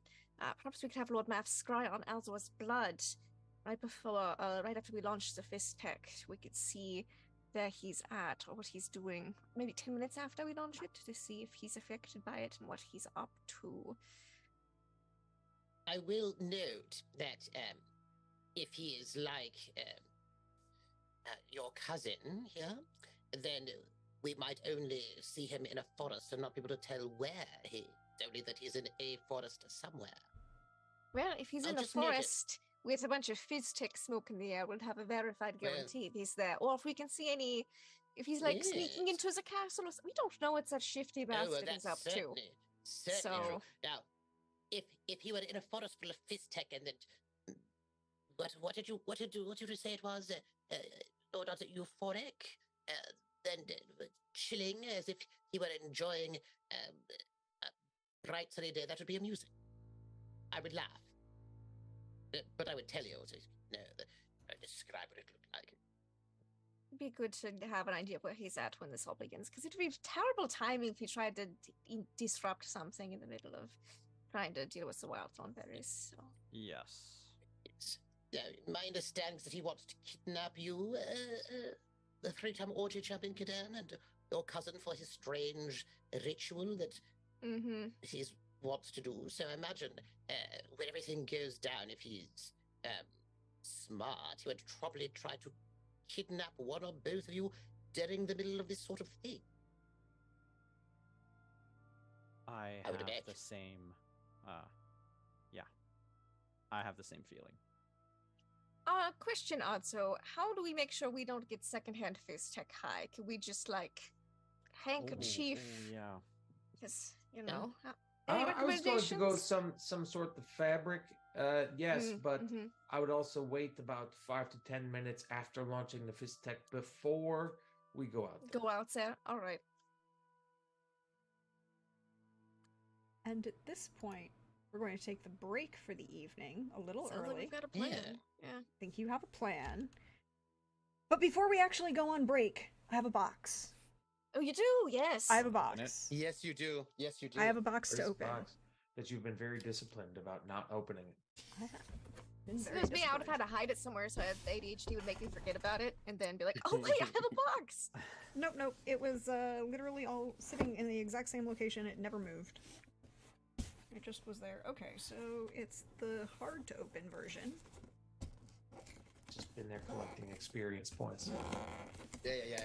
I think you just bring out a big machete and just like.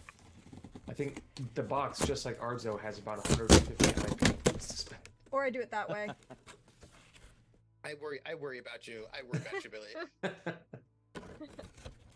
Just like level up that brawling and melee.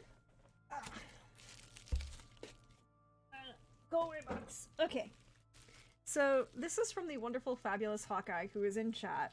So thank you, Hawkeye, and I'm going to thank you first, but I'm going to show you all of this as we come.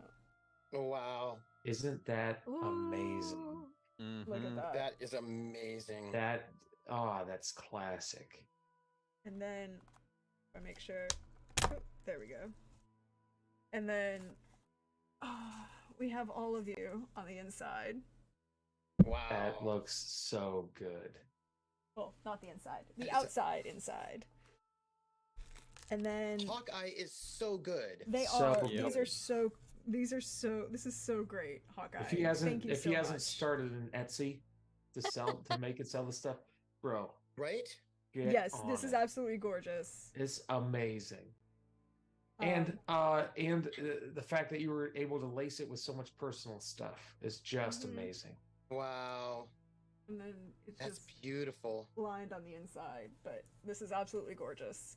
The work of a Oh. true craftsman. Hawkeye's gonna start an Etsy shop. Yay! Good. Ooh. Nice. We will totally It put is so reviews gorgeous. on. Oh, and apparently I'm on the back. I missed me on the back. Oh, that's Mhm. so cool though. It That's amazing. The binding kind of looks like Mm-hmm. It's like a book. yeah. Mm-hmm. It's like very cool. Wow. Also kind of similar to D&D 3rd edition. Yes. Yes. That There is we so go. gorgeous. Which That were is so admittedly cool. the best design for books. Yeah. Yeah. This is gonna sit right here. Thank you very much, Hawkeye. That's so good. I'm I, tearing um, up. I That's also- so good. I also love the little diet water symbol on the bottom as his Yeah. signature. Thank you, Hawkeye. Thank you. Gotta have a you. sponsor. Gotta have a sponsor. Gotta have a Diet sponsor. water. But we are gonna None go of on the break. calories. Guaranteed fist tech free. Yeah, when I go to restaurants, I often order like a glass of water, but hold the ice because I don't need the extra calories. Yeah, So, the absolutely. fact that diet water is made available is just so great. It is. Yeah. It is Yeah. such a great thing. But thank you, everybody. Thank you, Hawkeye, for this. I really do appreciate this. Thank you. Thank you so much. We are gonna go take a short break, bio refresh, get all of those good things, and then when we come back, you have a plan that you're going to enact. And we'll see the end of this tale. One way or but another. One way or another, we'll see how it ends. We'll see you in a few minutes, everybody.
Hello, everyone. Welcome back. We hope you're refreshed, you stretched, you bioed, you did all of those things. And we thank you again to Hawkeye for my beautiful present that you can kind of see right there, right there in the corner. But you have a plan. What are you planning? When are you planning to enact this? It has been perhaps an hour and a half post dawn, after dawn at this point. It's Eleanor, question. I have a series that's stronger at night. Is that true? They seem to always strike at night. You know, do all their shenaniganery at night. So they're not inherently. They just. It's their aesthetic. Well, it's also there's also a level of intimidation, right? And there are sphere factors that are tied to peasant attacks and all of these things, of course. All right, just a part of the aesthetic then. Noted. Figured it was worth a ask. Mm-hmm. Any other questions? When should we do this? I guess. Alright, so how much more time do you need to make? Or are you finished with Sophistic? About an hour to package everything up and attach it to the projectiles. All right. After lunch? Your Grace? Yes? Forgive me, as I'm not a member of your court. Are you going to involve your military forces in any of this business? Seeing as how we're going to carpet bomb the forest with Face Tech, I've instructed them to casually over the night set up the equipment we will need to launch the projectiles, so it looks like regular siege preparations and not like a hustle and bustle of getting everything ready all at once. So I figure we'll continue along we're just playing Turtle right now. I'm trying to figure out what would be the best. I mean, obviously, we're going to tell them what we're going to do with the Fizz Tech, so that everyone can be indoors and we can close all the windows. Then after that, it gets a little fuzzy as to if we should have them ready to defend or have a small contingent out with us. What do you think would be best? I'm just gesturing to everyone. Well, I imagine that His Grace, the Count, should be read into all of this so that, I mean, if it's, seems like it'll be an explosive time. That's a good one. Thank you. I made a joke. Right. Perhaps I should get him down here so we can tell him of our plan. That might be a good idea. Okay. Eleanor kind of looks side eyes Kadarin from where she's sitting on the bed, and then looks at you, Brenna, and just raises an eyebrow. Just shrugs I don't know anything. But with less of Lindy wine involved. Just more or I could just tell him independently, but I really feel like more people lends credibility to this plan. I'm going to get him. I'll probably be back in 15, 20 minutes. Okay. Can I just go now? She just walks out of the room.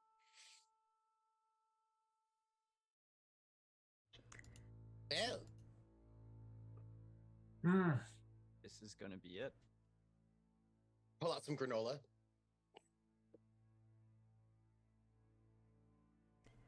I've never been in a war. I wonder how that's gonna turn out.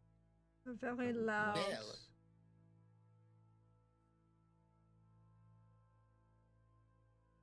technically, you're in one right now. I meant siege. On a battlefield. Well, you came and you Am I got going me, to didn't you? have to think about collateral?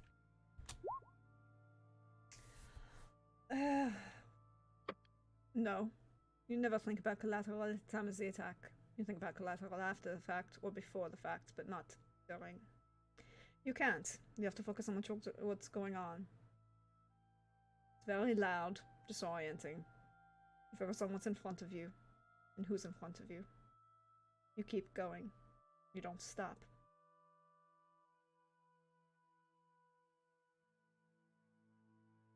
You have to do it. Okay.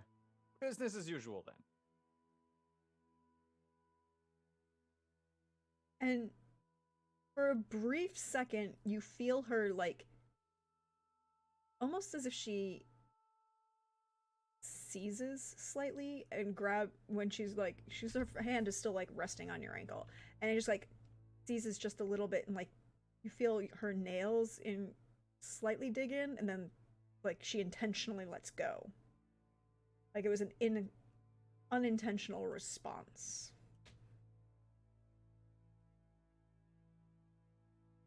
Everything all right there? I don't know why my voice kept cracking. I think you're unwell. You have sepsis. Arzo will probably leave to go make the finishing touches. And Lord Arzo, do you not want to be here for the military business part of this? There are things that I have to do. If you would like to take notes and fill me in, I would be very appreciative. Well, I do need to go and commune with nature at some point, but I thought I'd just wait until, they were finished. If you wish to commune with nature, Monsieur Druid, you feel right ahead, and we will inform Gavril and about this. Well, good. And he gets up and he walks out right as she's speaking. Just takes his staff and walks out.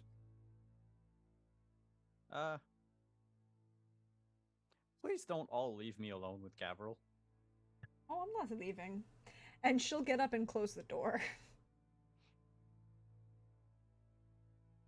How stable are you? Not. If it came down to a fight with magic, you're not involved. Useless. Which is why I asked Brenna to teach me the petty magic of a witcher. I can still fight with a sword. Or with the nutcracker. What? I point to like my fake leg that's probably on the ground near the bed. Well, it's well made. Dwarves, very skilled. I know. Durin made a lot of stuff for us. He I kind of wish he'd be here. But I figure he's got Mahakam covered. They wanted to have very long. They were attempting to raid the city, not seize the city. Oh, good. Let me rephrase that. Oh, good? Well, you got the warning outs, which means that they met with armed resistance, so less capture and murder and more fighting back and slight murder. Ah, good. Right? Possibly. As far as I'm aware, it's still standing.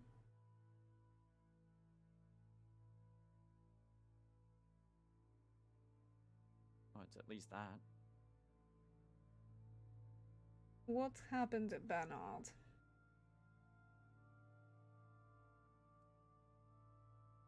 The Wild Hunt attacked it. How did they get around those wards? You know how. No, actually, I don't. You think I would know, but I don't. I know you lied. I don't know how they did it. they just honed in on a dagger. Oh, But like I said, was it one of theirs? I don't know. And Kaderin really doesn't know because he doesn't. I don't remember. It didn't look like it looked like a nice dagger, right? Because it was. It was No. made of the weird metal. It We was know made that of the weird much. metal. You Oh, know it was okay. made of the weird So- metal. You also know the reason why you decided to get rid of it is because you knew it was a recruitment tool for the Wild Hunt. That the longer you used it, the more like Brenna you were, really likes the shiny. Yeah, the more you were. And you were going like, to, no. yeah, and you knew. Was it She one of almost theirs? stabbed you over it.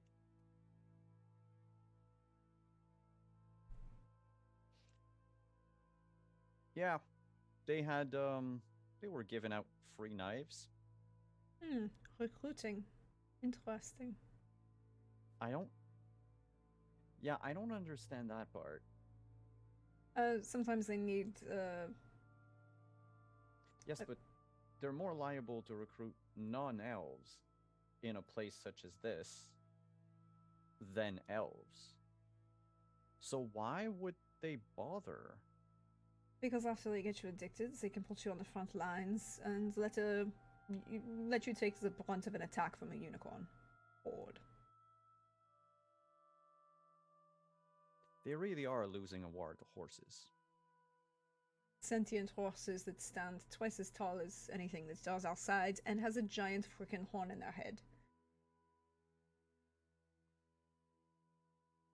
So horses. Sentient sapient horses. But horses nonetheless, who are devoid of opposable tongues. They get around pretty good with the magics that they have.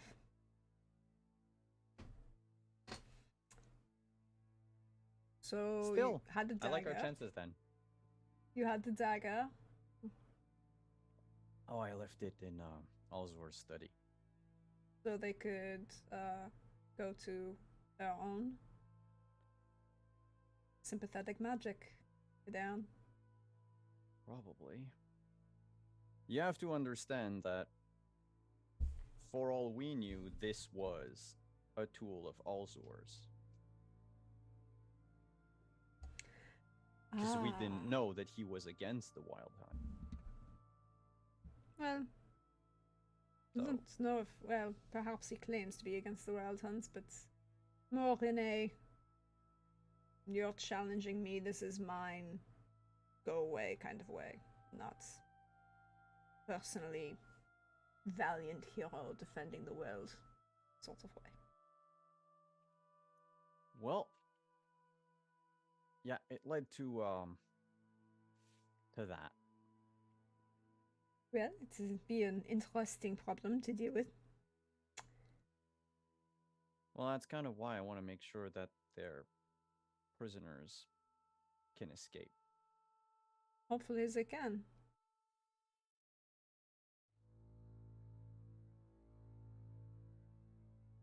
And she kind of like looks at you for a second and then doesn't say what you can tell that stops herself from saying something. She isn't actually trying to hide it. You can just see in her face, it's like, oh, no, I'm not going to say that right now. And it's like, oh.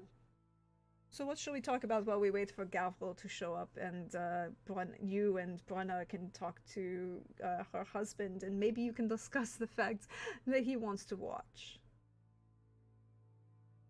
Yeah, I heard that. But I get the feeling you heard it before me. I know a lot of things, Kadam. My business to know. How much do you know? About what?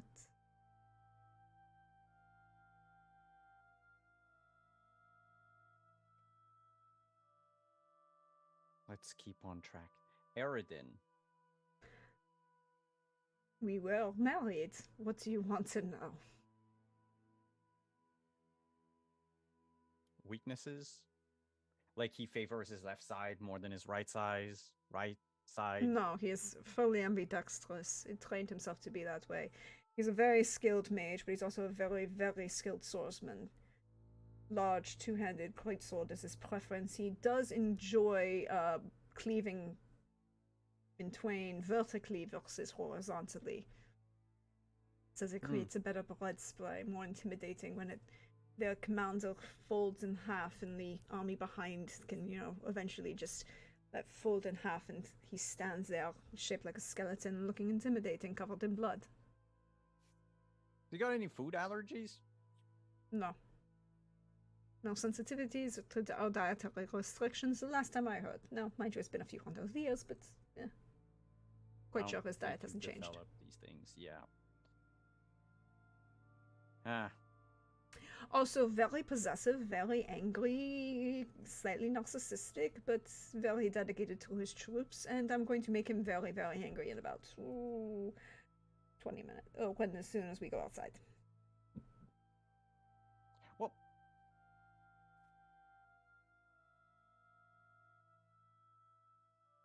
what are you gonna say to him? Have you ever wanted to make your ex angry? Get down. He's dead. He blew himself up. Well, I'm sorry about that. Well, you don't have to. He was an asshole.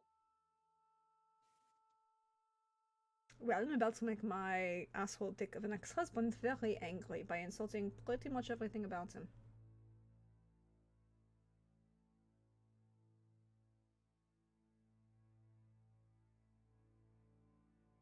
If I do it right, he'll get even angrier. And an angry man is not as attentive, shall we say. Yeah, that was what I was wondering. How thin-skinned is he? I mean, he's been the commander of the Red Riders, what you call the Wild Hunt, for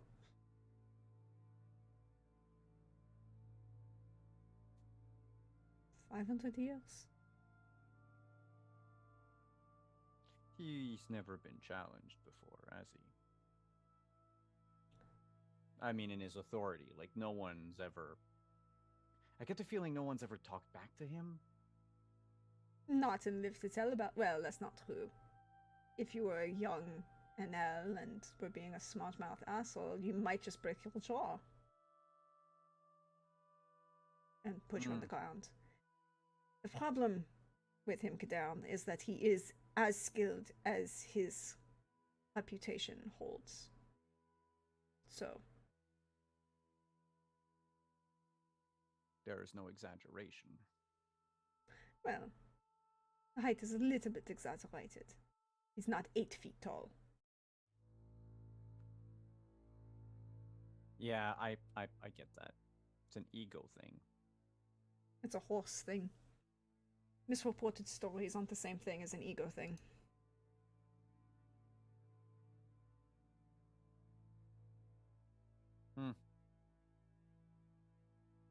So what do you know about Brenna? And you can't say everything.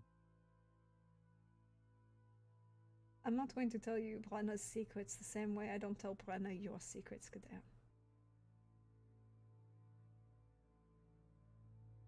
But she has secrets. So does anyone.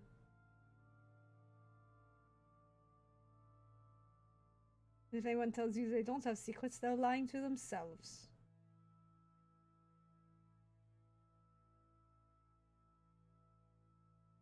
Yeah, especially in this day and age.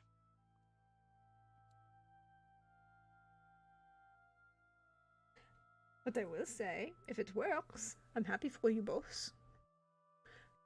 And I like you better than Gavril. And not just because you're my nephew.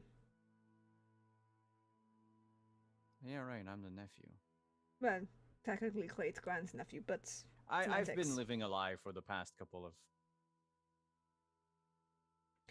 Yes, weeks, I guess. We're married and you're king of the Wild Hunt. Yeah. That's inherently disgusting, thank you very much. We're not Temerians, or humans. I'm, for all intents and purposes, as human as most of them. You're a mage, and you have just enough Elf blood to pass. if you wanted. Nah, I still think I prefer human. Hmm. I don't know, all of that NL and Shade and all of them. Doesn't seem like it makes a whole lot of difference. All beings, all species have their politics, their hypocrisies, their hatreds, and their loves. Let's make the universe coherent. Yeah, it's just some of them have had thousands of years to keep a grudge, apparently.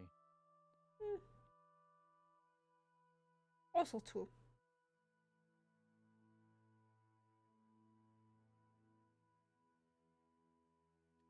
But yeah, then I don't really have anything to discuss, I guess.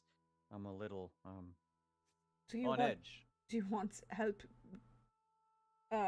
putting that foot on so that you aren't meeting your lover's husband flat-footed, shall we say?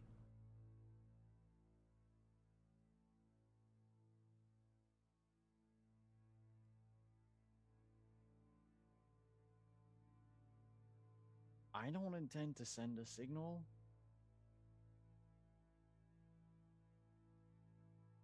And honestly, I think it would send a stronger message if he saw me put it on himself. Alright then, we will wait and watch. And she'll drift over to the window and just, like, kind of lean against it and stare out. And the staff materializes in her hands again. Rena, Yes. where are you? Taking my sweet time looking for my husband. Taking a stroll. That way they'll have plenty of time to chat before I get back. Mm-hmm. Mm-hmm. Because Eleanor said she'd like wingwoman for me, so you know. She will. Uh-huh. So she's like, I'll just give them some time. Just like thumbs in like pockets type of attitude. Just strolling down to find him. And Eleanor will turn away from the window and say one thing towards Kadan, and she goes, remember what I said? I like you better than the husband. And, if you're actually committed, I will definitely help you get what you want.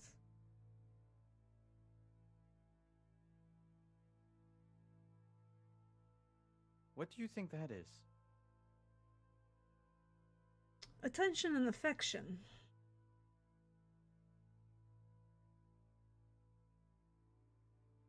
Possibly I think I can commit. manage that on my own.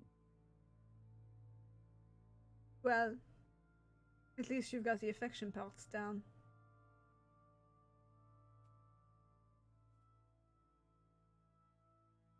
Yep.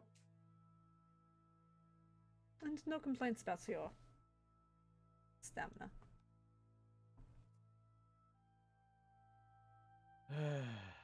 This again. No, there were no complaints about your stamina. At least in this. Yes, well. Seems that ripping holes in the fabric of reality is supposed to be easy for a lot of people. It A lot is of people really who don't know draining. any better. It is very draining to do, particularly repeatedly. That's why the wild hunts don't become corporeal. If you rip a hole through the fabric of reality, you only have to send your spiritual essence through to fuck everything up around you, then it's a little less draining. Well, maybe that's something I should try to do. Probably not. It's my fault. Well, yeah, we could teach you how to do it. Because I could make everything else be tuckered out.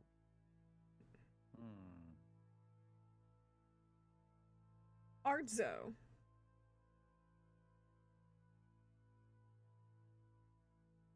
Yep, I'm just gonna make weird noises, licking all the Cheeto fuzz off of my fingers. It's okay, you're playing a TTRPG. Cheetos are expected. That or cheese balls.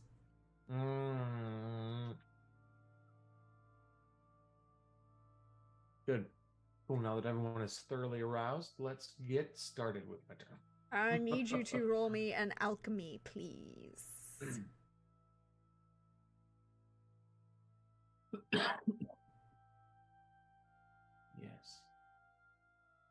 That is craftsmanship.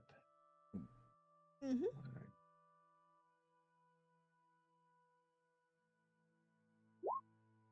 All right. Ooh. 33.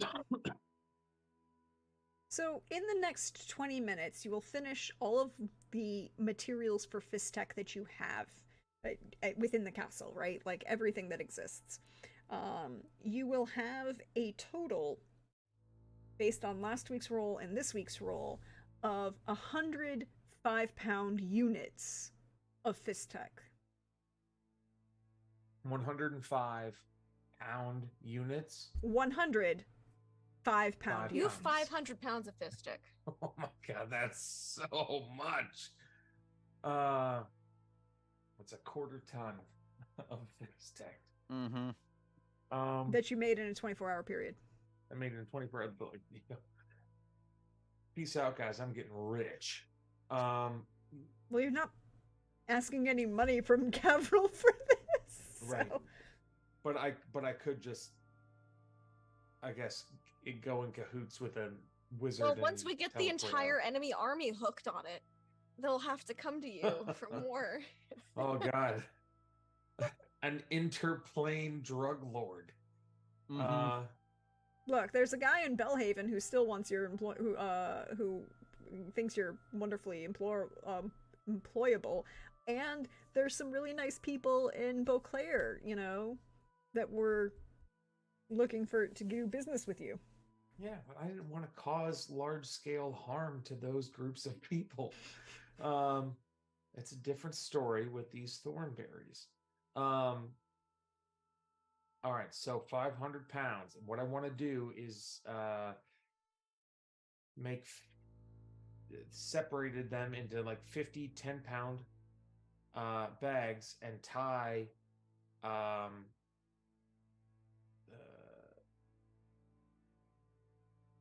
and so 50 10-pound, wait, so 500 pounds, 50 10-pound They're bags. 5-pound bags. Like, They're just, 5-pound bags. They're yeah. 100 5-pound bags. Yep, and then attach 5 to large rocks, boulders, bricks to launch, right? In sequence, the game plan is to set them on fire and then launch them. So like big rock, and then roped around said rock are the 10-pound bags of Fistech, which will be flaming on fire and swirling, catching everything on fire in their midst. All right. So you can recruit a number of the servant staff to carry these up to the battlements, where you can then be prepared to fire them from the catapults towards the enemy. Okay. Yeah. It will take a little while to move all of this. Sure. I imagine it will. And there are 4 siege engine stations north, south, 4 corners of a lot of rocks we can cover. And if Arzo knows men like he thinks he knows men, we're gonna grab all the groceries we can in one trip. No, that's just I live in a 3rd floor walk up and I'm not coming back up and down stairs 40 times. Yes, exactly. So you are a beast of burden. No, it's just massive skills. You live in a 3rd floor walk up. You carry all those groceries in one trip. Period. Period. It just happens. Math, what are you doing after you leave the room? Well, I'm going to go out into the open space where I'm not inside and bricks and all that. Math was not there at the time, but a season or 2 ago, where a 3-time orgy champion Kadern was wandering about with his abs showing. There's like a courtyard. Yes, but you've also been in that courtyard before because you introduced your daughter to it for story time, and But it's more exciting if you mention the abs. Yes, but that place is where I'm going. Absolutely. And I'm going to absolutely. And then I'm going to sit in nature, and I'm going to meditate and reconnect with nature. I'm going to do that for a bit. Give myself a good, hour or two, connecting and pondering the mysteries of the, uh, you know, preparing myself, as it were. And yes, that's what I'm doing. All right then. Brenna, Yes, eventually you will find your my husband. leisurely pace has taken beautiful, wonderful. Yes, I'll say, Gavril. Of course. Darling, how may I be of assistance? Hi. So my friends and I have kind of come up with sort of a plan. We would like to fill you in on it. Of course, darling. Of course.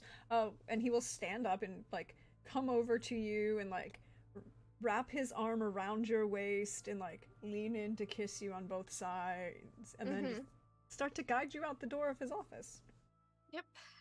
We're waiting in Kadan's room because he's got the sepsis again, and he's not really trying to conserve energy. Of course, it makes a lot of sense to do so. And how are you otherwise, my kitten? Well, it's a siege.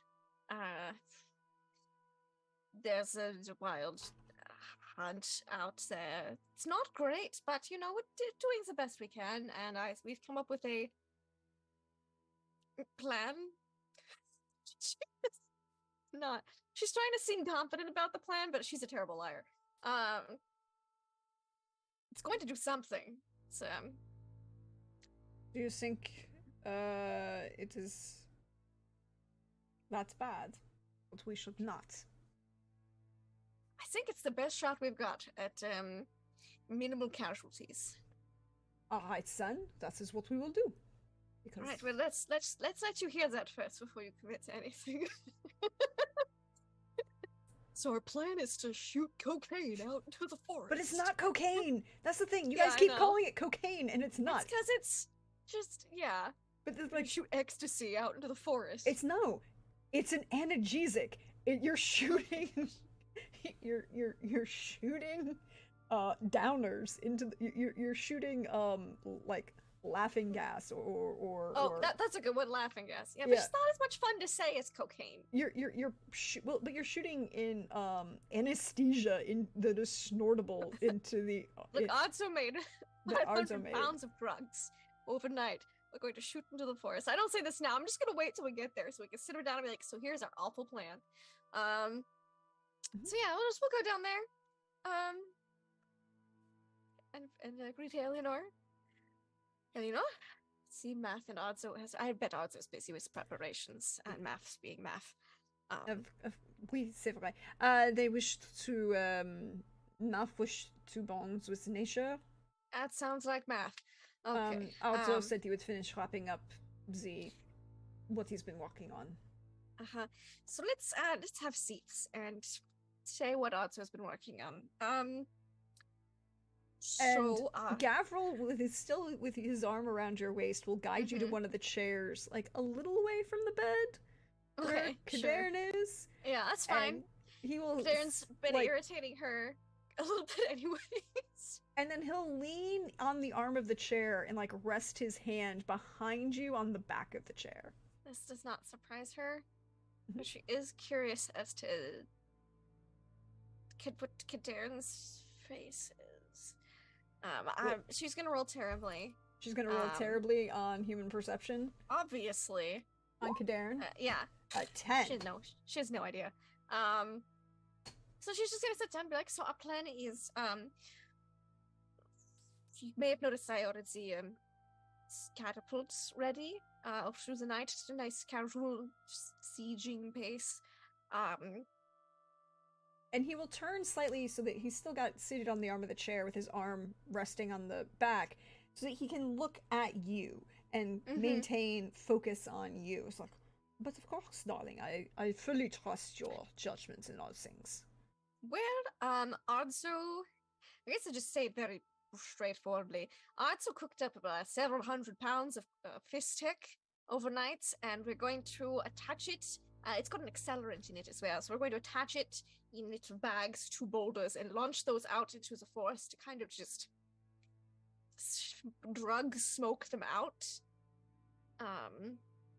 And then provoke their leader into an attack on him. Elena is going to do this provoking, and then I will try to attack him to stop this. Because he's apparently got some magical connection to the rest of the Wild Hunt, and if he's... then it'll be like they all just go back. Except for the mages and people who are native to this plane, they'll probably stay, but some people just really doped up on Fizztech for a bit, and then not under the Wild Hunt's command anymore, so hopefully they will just lay down their arms and surrender. Hopefully. And also Alzor's out there, so we're hoping to maybe do something about him while the Fizztech flows through the air, but you know, might magic his way out of that, we'll see. Sounds like you have a sound plan, my dear. Looks kind of like questioning his sanity a little bit as he calls that plan sound. I mean, you still have one question if you want to. I do. You know what? Yeah, sure. I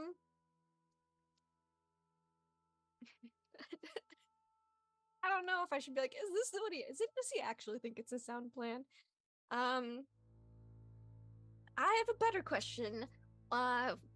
What's going through his mind since we've entered this room, sat down and talked about the plan? Like, how's he taking this all in? What's going through his little skull? He doesn't inherently object to the plan. He thinks it sound like it you know, leaned forward, focused on you, nodding along as you're describing it, you know, taking the head off of the snake and intoxicating the rest so that they are not able to defend themselves when we ride out from the castle and murder them all. You know, it's like, in his mind, these steps are a sound plan, you know, based on the limited number of troops you have. You don't have a full-scale army to defend this. You need to control, but you need to do something to do this. Oh, you're going to use Fizztech instead of just poisoning them. Okay, you know, we could have just gone with straight poison, you know, like. But again, Gavril is a military mind, and for him, this is a strategy that seems sound. It could work. But that's a secondary fact to the fact that every physical action that he is doing is in such a way to both at the same time frame you physically in front of Cadarn. So that you are in a physical location that Cadarn must see you, but at the same time put himself in a physical place to always show that he has control over you and Cadarn doesn't. Okay. Noted.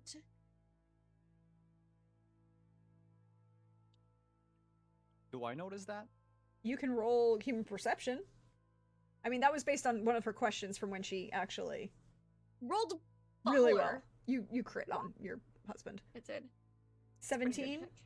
Yep. With a 17, you would definitely notice that he's following the conversation and, you know, seeming to think that this is a strategic choice.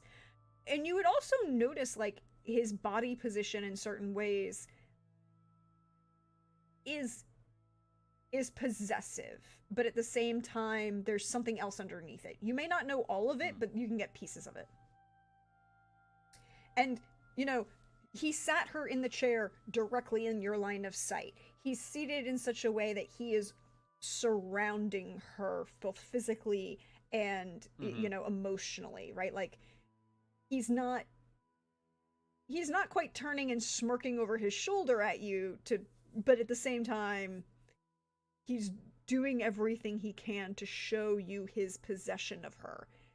That you know, because he wants you to know it, right? Like, it doesn't work, you know, it doesn't really work for him to do this level of showmanship and you know, dominance. The thing is, it doesn't really affect Cadarn. Yeah, but it has to work. You have to see it for it to work, right? Eleanor looks over at Kadern and then back to Gavril and Brenna as she's seated, leaning, like, half leaning on this, window frame, and will turn and just with the slightest Kadaren, you feel in your mind just the slightest brush of telepathy, and it's really, honestly, you are so much better than he is. We have to do something about that.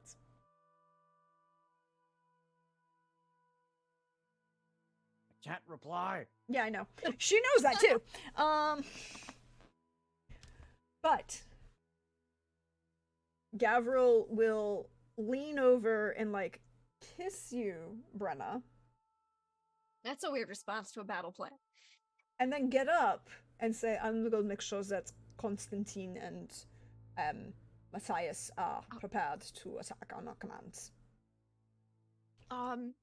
Right. Probably, Eleanor, would us all rushing out probably would maybe not be the best idea if we're trying to assassinate the leader. Oh, Should we put a and signal? yes, of course, you're going to signal me. Okay. Well, I'm what's the assuming when his signal? head leaves his. Oh, that's a great signal. If hopefully that happens, we'll go with that. We'll pay attention, darling. I have faith in you. Okay. And he kind of like pats your shoulder, Mm-hmm. and then turns and slightly smirks at Kadan and like does this like slight half bow acknowledgement. Master Kazan, I'm glad that you are feeling better. And then walk out the door.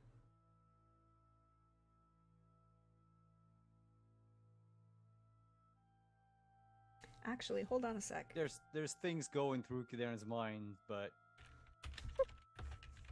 I don't have telepathy. 14. Alright. Ardzo. At this point, you have your battle plan. You are set up. Mm-hmm. Are you ready to do this thing? Yes. Is everybody on like the catapult area with Ardzo? There are soldiers up there right now. Eleanor is moved forward and she's standing on the parapet and she's got the staff in hand and she's staring out and with one foot braced on the parapet, looking very stylish as she does so, waiting for you to fire all of this so that she can go out and taunt her ex-husband. All right, so I'm gonna go grab a torch and systematically from one catapult to like the next, light the 5 bags of fist tech on fire, launch it. Light the 5 bags of fist tech on fire around the boulders, launch it, launch it, launch it, and like try to get as much of an area around the castle as possible. So in that case, what I'm probably that.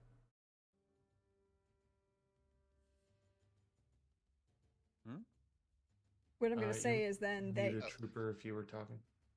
This will be when Math is buffing the core melee combatants.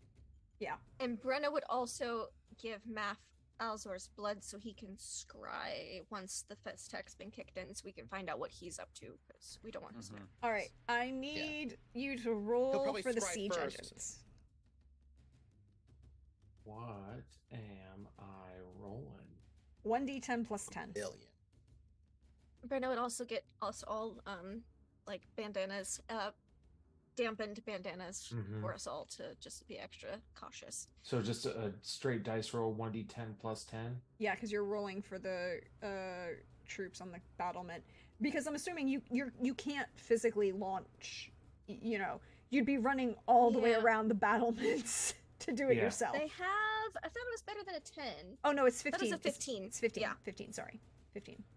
So 1d10 plus 15? Yep. Nice. Ooh, 24. Nice. That's really good. That is very good. That will hit and you will see these large bombardments fire and Plumes just of smoke. crash and Man. Some smoke high raccoons. and begins Aw, to yeah. dissipate around as you fire into the different sections of You want to these play army. with fog? How about smoke? Yeah, we're gonna bring smoke to your fire. I need somebody to roll me a D100. What's it for? I guess Arzo has to do it. I mean, Yeah, Arzo, you should do it. All right, so you do it. Okay. Call of Cthulhu rules. 82. Oh, You also see flame begin to catch on the mast on the forest floor. they're high and burning alive. I mean, that's not the worst case scenario. Probably. And you wait. 5, 10. How long are you going to wait? Ards, as soon as he's done and he sees that it's catching on fire, Ardo's gonna go down to where Math is. And approximately like 10 minutes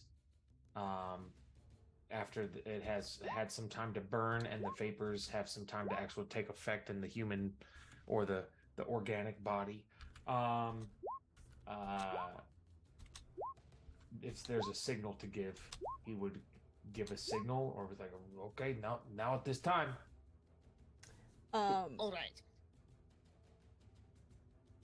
If you give that the minute you give that signal, Eleanor is going to look to Brenna. Where's Cadarn? Yeah, Brenna's gonna ask where Kaduna wants to be at for this. Yeah, my intention was to be like on the battlements. Okay. Okay, so Brenna, when you say this is the time, Eleanor is gonna look to Brenna and then at Cadarn and then back, and she goes, lean over to Cadarn and is like, you should talk to Leek yourself before you do whatever you're going to do. And smirks, because she didn't say that quietly, right? Like, she said it okay. quietly Yeah. enough. She said it quietly enough that, like, the other soldiers didn't hear, but she didn't. But Brenna would hear. But Yeah. she knows what you're hearing. So she's not that quiet. And then she will step off the battlement and in the same motion cast teleport down into the center of the green, right at the base of the western edge of the fortifications, where the smoke is cleared the most. Mm-hmm. Math. Before I know I have to scry first and then buff my party. Scry so they can see what, so they can know what they're looking into. So you're probably up, like, so- we're probably in one of those little tower things up on the battlements, so you can be sitting down and scrying in there. And I will do that. Let me get to my skills. Ritual. I get a plus. Yep. +2 to that. So a 39 to scry on Alzor. 10 minutes in the past.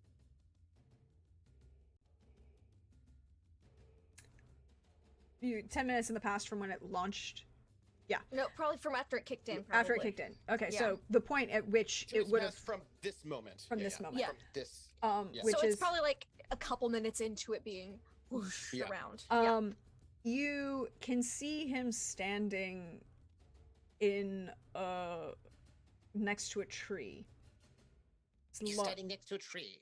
large staff covered in blood, almost like it was Large drenched staff? in it. Covered in blood, almost as if it were drenched in it. Mm-hmm. Is the blood fresh or old? It's harder to determine. Like, you can see it's not actively Mm-hmm. dripping, but it's not flaking. So, within Within the a past couple day. days. Yeah. It's not dripping, but it's not flaking. Day or two I old, know my right? blood. Perhaps, yes. He's standing there. And Sticky face. you can see the minute the fist tech hits the ground and starts to smoke upwards nearby, and he looks and coughs for a minute and then realizes and seems to bring something up over his face, but it definitely seems to be having an effect on him. Oh, good. He's Yeah. he's very close. I can see the fist tech, and he's bringing up something Good. over his face. But it looks as if it was a bit too late for him to realize what is going on. So he seems to be a little bit affected. That's good. Okay. So we'd be able to deal with Eridan and Zen also, hopefully. Okay. Yeah, you definitely see him start to like waver a little bit, and he looks around and jumps up. You can see the strain on his face as he jumps up into one of the trees that's right next to him. Yeah, jump up into the smoke. Well, he's trying to get above it. It's good. Good luck, my guy. He's sprung up into a tree top. It's quite springy, this fellow. He's got good calves, I imagine, unless it was sort of magical.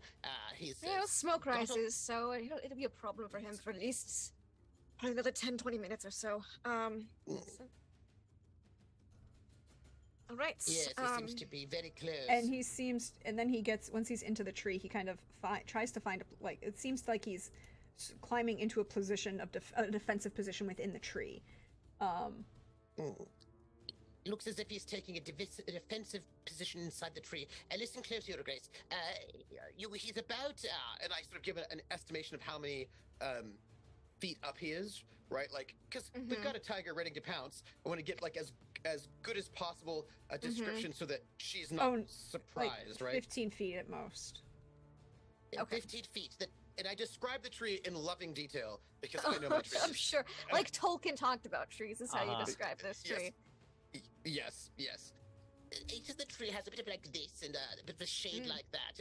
And it looks like Conifer, deciduous. Oh yes. As a matter of fact, and I tell you, It's a red maple. Red It's maple. a red maple. But you know, there are many red maples, but this one has personality. So I describe the personality of the tree. I'm like, so okay, she might recognize it's none of it. the pines, so it might be an area with less of the pines in there. All right, good to know, because we're in the mountains. There's a lot of pine.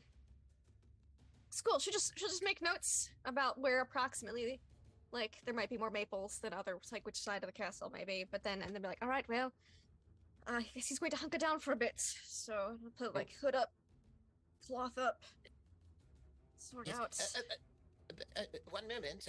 If you're going out there, I wanted to give you the strength of the mountain and the earth. Your Grace, also Lord Arzo, if you're going, and a three-time orgy champion Kadern, if you two are going, I did want to give you connection to the earth. If you're ready, it will only last about 10 minutes though, so you'll have to be swift. Then shouldn't we wait for Eridan to show up? Probably. But if he shows up, then it'll be in the midst of it. I think it'd be a bit better to do it before we're in the midst of it. If you Because want how to far do it away- like a how far strike away- team. Yeah, it's because I was wondering how far away Eleanor would go to call him out. Because if we have like a 5-minute ride or something from the battlements. No, she is staying within sight of the battlements. She actually is moved to just in front of where their line would have been. Here. Right, Okay. like where in the area which is now mostly cleared of fog, and so you could see her from the battlements. Yeah, I bet a lot of that fog dissipates. Well, the fog had started It's to dissipate. replaced with smoke. The fog had started to dissipate already, and there you had I don't remember if you remember that, but yes, it had already started to pull back, and so she's standing in line. Eleanor is not suicidal. She is standing in line of sight of your battlements in purpose. And our archers and stuff. Okay, yeah. Yeah, she's not. Where all the archers are, right? So the archers can just pepper that guy with arrows the minute he shows up. Hopefully. Yes. But you can try. I'm not gonna say you can't. But you gotta. But that's the point. It's like she's standing so that you all can see her, and B, your soldiers can see her, and that, draw him out to her goal is to draw him out and then have somebody else kill him. Like that's Yep. Sprinter's like, I should probably be sneaking my way down there so he doesn't see me. Let me move swiftly, and I'm going to cast Blood on the Mountain on her grace first. Where's my spell casting? I want to hold off on the others until he shows up, but this is a preemptive measure. Well, he wants to go ahead because so this way he does not spend every single round of combat just buffing people. Just buffing. so That's that you true. ha- That's fair. Yeah. Yeah, because this would be like 3 rounds of combat where I don't do anything but buff people. So Fair. if I can, and it's 10 minutes, right? So this is for Brenna. 22. This is for Kadern. 24, and this is for Arzo. 24. Nice. And I will go with myself as well. 34. Oh. Nice. cool. You all are buffed. And Eleanor, and I know that Billy has to leave us because he's has an ungodly call time in the morning. Oh. Yeah. But Thanks for being here, yeah, Lily. yeah, I The can. fires I of can, Fiztech have been lit. I can push off to like 10:15 if we want to try to push some stuff. Okay. so Everybody, lottie dottie, everybody. This is what you get from me. At this moment, you are now imbued with the power of the deep of the earth, which means you now have the tremendous strength of the earth within you. Your melee attacks cannot be parried, and all of your melee attacks deal double ablation damage to weapons, shields, and armor, and you are immune to any effect that would knock you off of your feet. That is arousing. And you can just feel the mountain, I'm just coursing through you. So very hard, like a Yes. mountain, Like a firm Peak. mountain. Yeah. Yes. Yes. So like a dwarf. Performance. Done. Like a, yeah, like a. Yeah. Well, more dwarf than normal dwarf. I'll start sneaking my way down there. Sneak. You don't actually have to roll for it because you're moving within the castle itself. Mm-hmm. So, Okay, cool. once you get out of the castle, Mhm. you might have to roll for it because it's an open area It's an open area. Yeah. that's been cleared, right? Like this is the purpose of this Mhm. area right at the Yeah, base it's of to the. not be snuck up on. Yeah. So, but I'm gonna hope that Eleanor's enough of a distraction and come from an angle that Mhm. he's not. Yeah. That I'm more on like peripheral. So that's my goal. We'll see what happens. So I'm just waiting. Okay. Got my Kadaren, idle animation going. yeah, your idle animation. Yeah. Nice. Kadaren, what are you doing? I'm going to hide somewhere so I can spring up on him.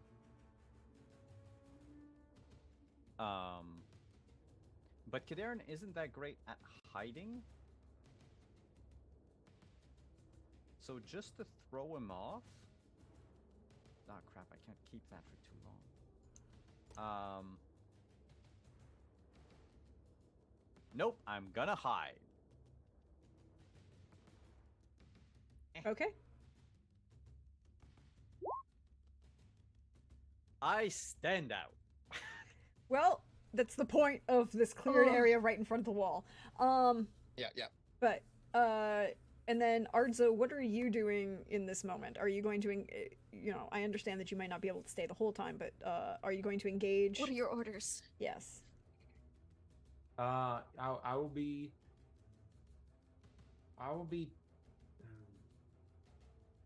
How many folks are with Brenna? It's Brenna. It's Brenna. Eleanor. Well, Eleanor's in front of Brenna. Right. Eleanor's going to try and draw his attention. Kadaren is doing. Kadaren has gone to hide to try and then sneak up with Brenna. Gavril has commanded his troops that the minute Eridan's head leaves his shoulders to ride out and, basically attack all of the unconscious people on the ground.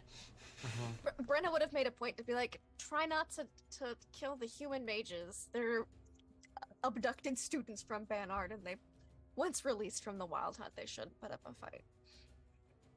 Brenna would have put that disclaimer. And Math? Math wasn't given orders by Brenna unless she did.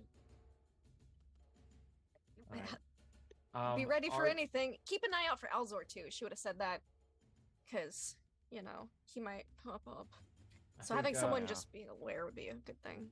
I think So Arzo he'll just be on the battlements watching then, I suppose.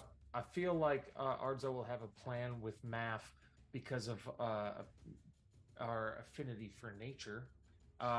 Perhaps we hide nearby within sight of the people that we care about, within the shrubs, and if we can get the spring on some people, like Kadarin, hopefully better.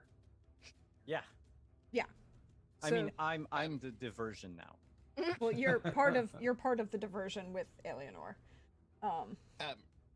And Billy, if Arzo wants it, Math will attempt to trigger your change if that's what you want. If you're in a moment where you need to change, he will attempt to trigger that for you. Yeah, if I'm not here and it needs to happen, by all means. If I'm out and it happens. You know, because it's like that's if you want it. Like he's there for you if you need to Hulk out At into this point, Wolverine form.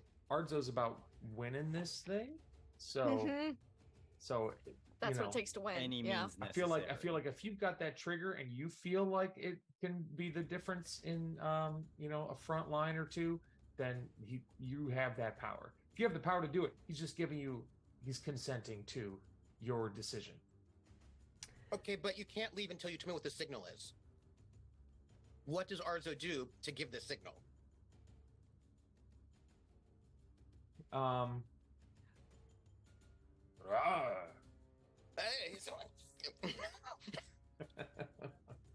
He'll know what that means.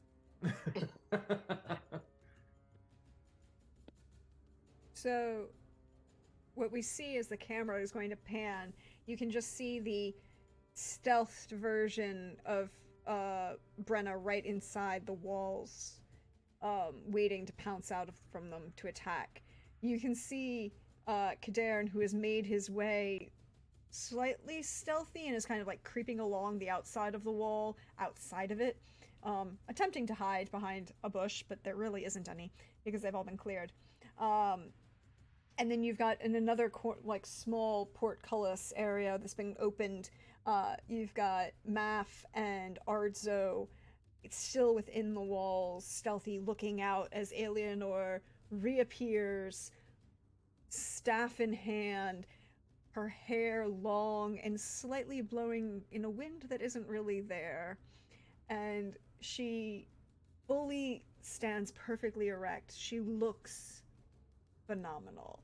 And in fact, if she wanted to, you'd all be paying a lot of attention to her right now. But she isn't targeting you with this, so it doesn't matter. She's not trying to seduce you with this glamour. It is, however, a glamour that she has on.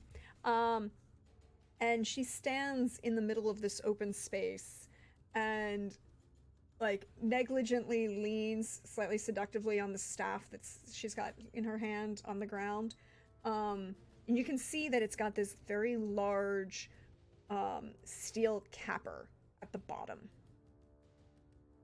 And she's got it planted it on the ground, and at the head of the staff is this large metal eye, circular disc kind of eye that's been engraved. You can't quite make it out from this distance. And there's a suspended top and bottom kind of spinning loosely in a pear-shaped cut gem that looks almost like green, perhaps a peridot of some sort. As she stands there with this staff, and she calls out in a language that Math, Arzo don't understand. Brenna, you've heard pieces of, from I various. think I rolled pretty well on my elder speech check one Yeah. time. You did. You rolled pretty well, but it doesn't. You can't understand it, but you can pick pieces and see the similarity to other elder speech. Kadarn, Yeah. you understand. It's like Yeah. Swedish and German. You're like, or Norwegian. You're like, yeah, oop, snippets. Yeah, you know. Well, it's not quite that far apart. It's like the difference between Romanian and Italian. Okay. So you can even get words, but they don't make sense in word order, and they don't always, and the pronunciation is so different that you're like, is that actually what they just said? Yeah. I might be able to get a rough gist, but that's it. Yeah. That sounds insulting. And Kadarn, you would understand. But I know Billy has to leave us, so I'm not going to get into what she says right this second, so we can say goodbye to Billy and thank him so much for being part of this story with me and for all of this. And we're sorry that your boss in timing is a butt. Yeah. But I'll have the stream on until I go unconscious. So I want to wish you guys the absolute best. You guys have been the finest group of players to play with. A lot of experimental stuff, and I've really enjoyed the overall structure, Prax, that you provided and let us do the stuff that we wanted to do without railroading, without anything. It was just all beautiful character-driven stuff, and it was a truly once-in-a-lifetime experience, and I want to thank you for allowing me to be a part of it, and the players for allowing me to play with them. I think the world of all of you. I think the world of everyone watching. Thank you for being with us on this journey. And that's before I start tearing up, I guess that's all I got to say. So I love you all. Peace out. Fill me in Discord what happens, and then I'll chime in. I'm just gonna say one thing, Billy. Mm-hmm. This is where I say the cavalry's answer is the best here. This isn't goodbye, it's just until our next posting. Or actually, it's not goodbye, it's just until the next story. Till the next story. Yeah. All right, I love you guys so much. Take care of yourselves. Be good. Do good things. Never. Yep. Maybe. Cool. So 2 seconds to fix this. Boom, Sure boom, thing. done. And we go, as I do this. There we go. All good. Got that done. So Brennis will be right back. As Kadarn, you will actually understand what Eleanor says. And I'm just gonna bring the volume down just a little bit as she projects distinctly. And Kadarn, you might get the impression that there might be something a little bit magical behind her projection to ensure that she's heard. But it could also just be training that she has had as a bard to project into this space. Full-on operatic voice, right? As she calls out clearly and enunciates, Eredin Glass, you cock-sucking son of a bitch. If you wanted my attention so much, you could have just written like a normal, sane individual. Instead, you had to show your ass to everyone, present and across the plains, of how much you can't stand the fact that your ex-wife left you because you had the dick the size of a turnip.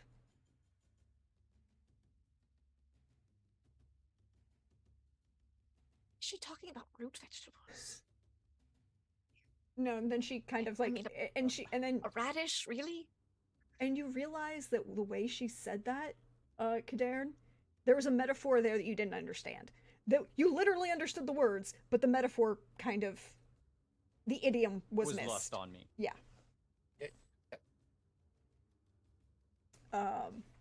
Because that would be a thing that would happen, unfortunately. And really, You have to go around doing all of these things just to get my attention? I left you because you couldn't get it up for any duration of time, and the same time, you were inferior in everything magical. I kicked your ass. I can do it again. Why do you need to hide behind a bunch of smoke and mirrors? I'm standing right here. And she'll like gesture widely as she does this. And then she'll turn and say, as she shouts again, to project slightly to one side, and she goes, and to the other riders who are here, I know each and every one of you. I know each and every one of your names. And you know what I can do with someone's name. And halfway through that sentence, a figure emerges, riding a horse from the cloud cover and from the mists. Large, tall, intimidating. His helmet stands with multiple spikes. The helm that comes over the face gives the impression of a skull with void of the occipital holes and missing a lower mandible. The armor itself appears to be like a metal rib cage, and spikes are coming off of it. He wears a slight red half capelet, and he feels, the air feels cold as he rides forward. And slowly, Erden Breckic Glass appears.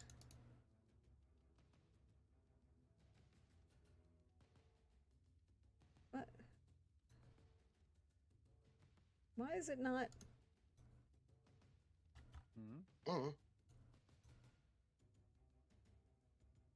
Okay, I'm very confused. Copy. Paste. There we go.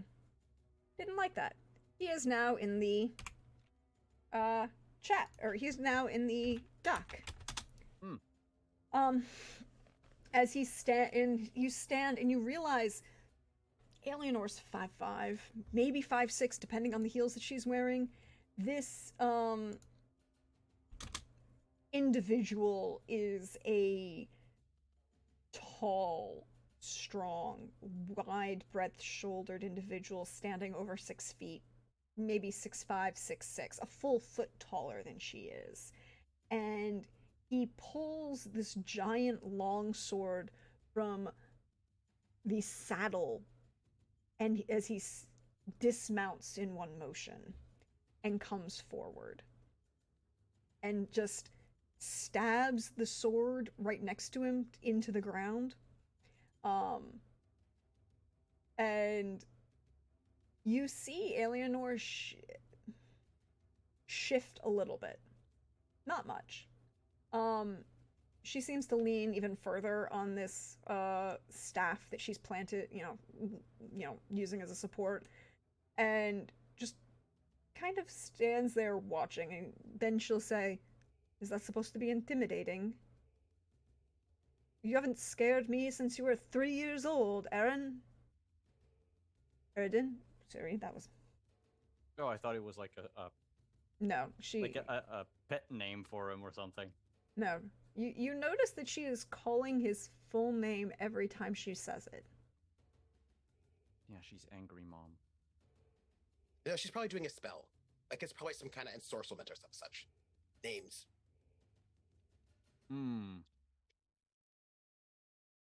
And she turns to him and is like, "This is overcompensating. But you have a lot to compensate for." What? You couldn't get any attention or desire from any one of the millions of women you captured that you had to come running after me?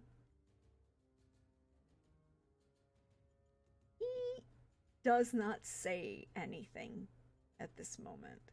And his helm is down.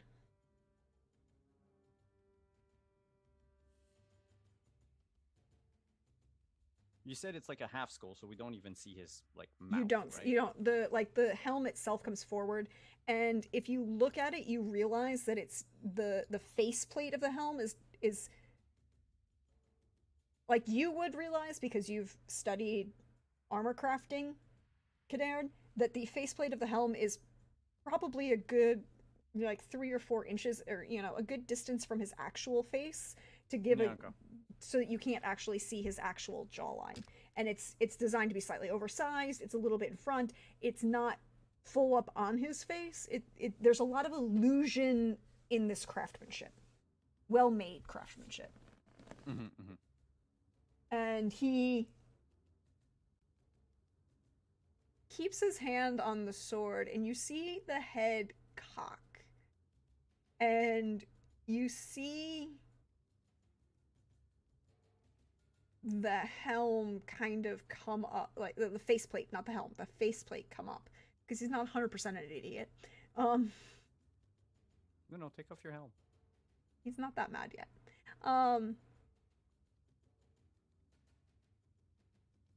Why do you think everything I do is about you?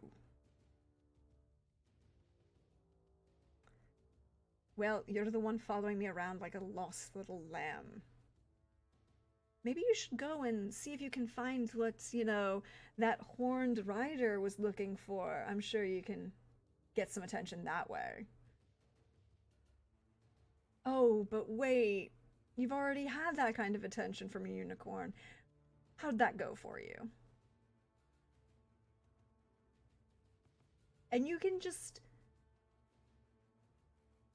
see that little pulse of a vein next to his, like, right here.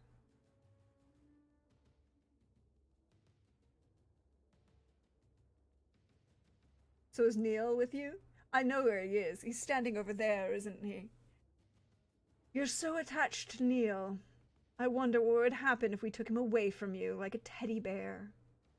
Or stuffed animal, she would probably say, because teddy bear is an idiom from the 20th century, so. Stuffed animal. Your comfort animal. She's looking in a particular direction, right? Yeah. What's in that direction? You could roll me awareness to see. Yeah. Because I'm starting to think it might be my navigator. Whabam! Oh, 15. You can just make out a figure in, like, right at the edge of the smoke line, wearing a similar plate armor, but there's something different about it. The distinctions are a little. It's not as it doesn't seem as spiky. And you're not sure if that's a delineation of rank of some sort, or if there was, if it's just personal aesthetic. There's just, it still looks like, a metal form of a rib cage. The faceplate still looks like a skeletal draw. There's still a lot of intimidation built into this armor. But it's not as flashy as Eridan's. It's not as flashy as Eridan's. And you're not sure if it's, again, you can't determine if it's a delineation of rank difference or if it's a personal aesthetic choice. Cool.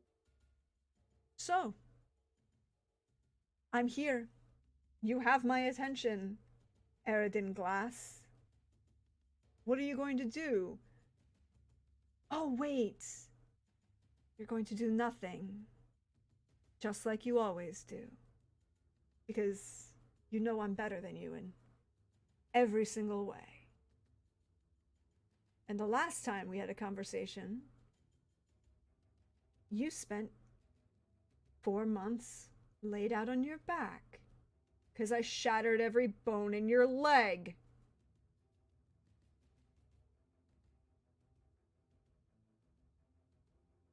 Which one? Oh, good, you're paying attention. That one, and she'll point to his left side. Oh, did you get that fixed ever, or are you still limping around because no one wants to touch you? And for the first time, you see his visible response be, I don't know why you're so concerned, Eleanor. Soon, that one will be just as dead as the rest of its family. And you'll come home and remember where you belong, as he points to Cadarn. I wave back. And then I draw my sword.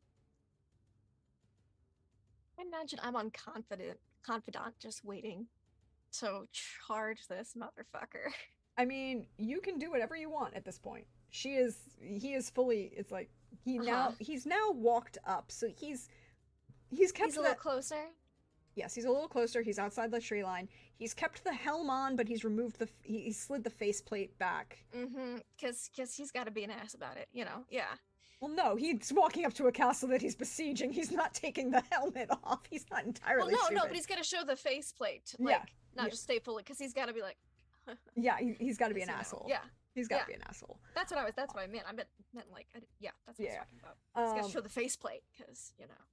And then she'll turn, and then he'll turn and was like, you know, maybe we don't actually need you.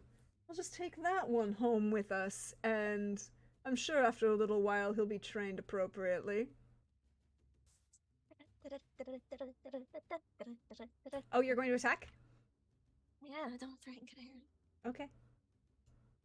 Yeah, no, I'm Also, I'm we were waiting for a someone good else to opening. initiate. Yeah, this was if he's closer, and it looks like he's just like He's with reaching the pinnacle of his haughty monologue, then he's not getting any closer. No, he's not getting any closer. So this would be the time to charge on confidant. Yeah, you can roll that charge on confidant, and I will let you all take your initial actions because, well, Brenna, I'm going to say you can go ahead and add the +3 for ambush because this was at least 3 rounds. Okay, cool. So I will ambush confidant, and Which I I think might just thought offset about the... not being on horseback, but I was like, I need the speed to get there, like, instantly. So yeah, confidant, let's go! It's been a while.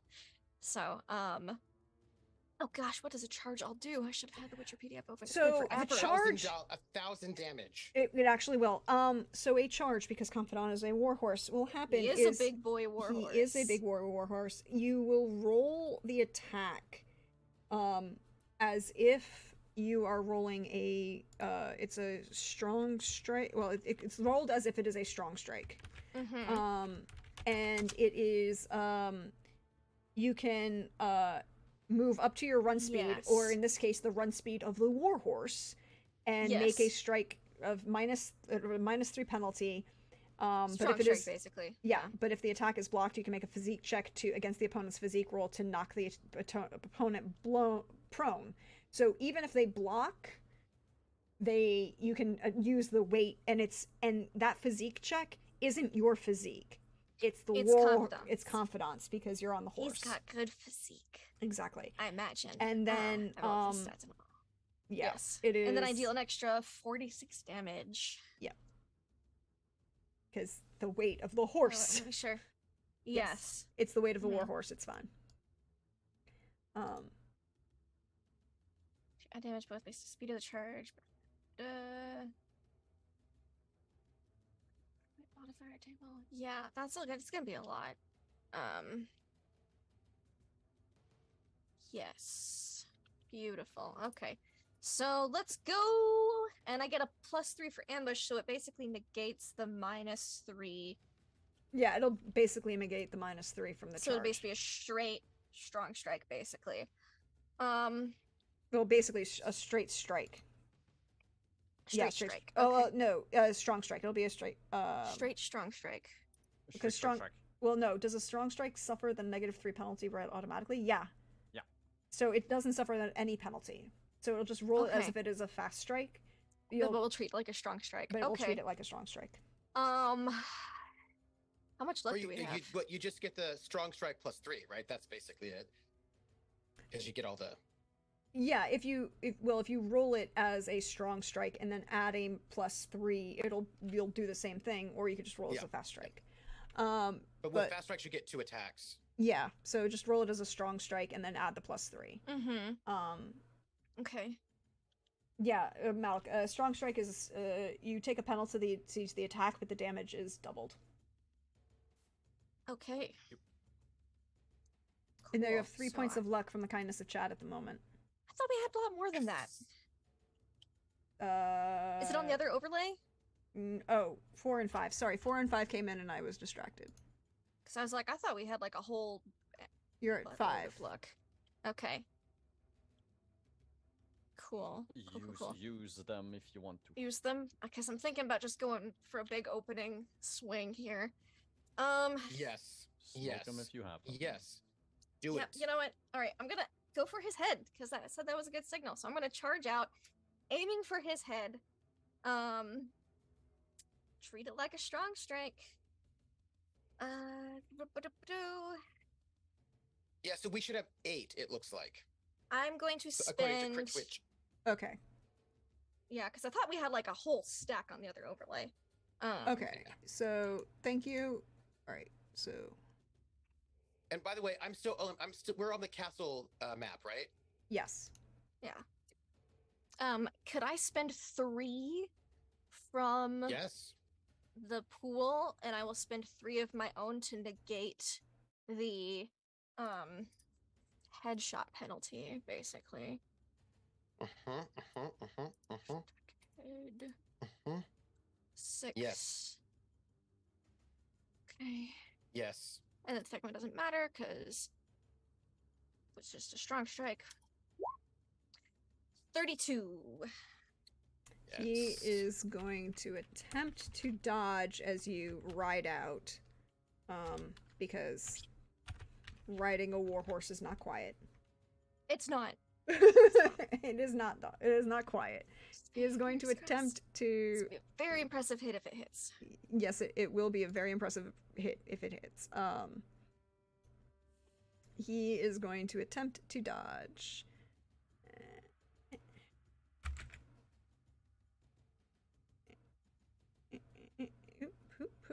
Hello, where did I lose the thing? I lost the thing. Okay, sorry. I just have too many things open at the moment.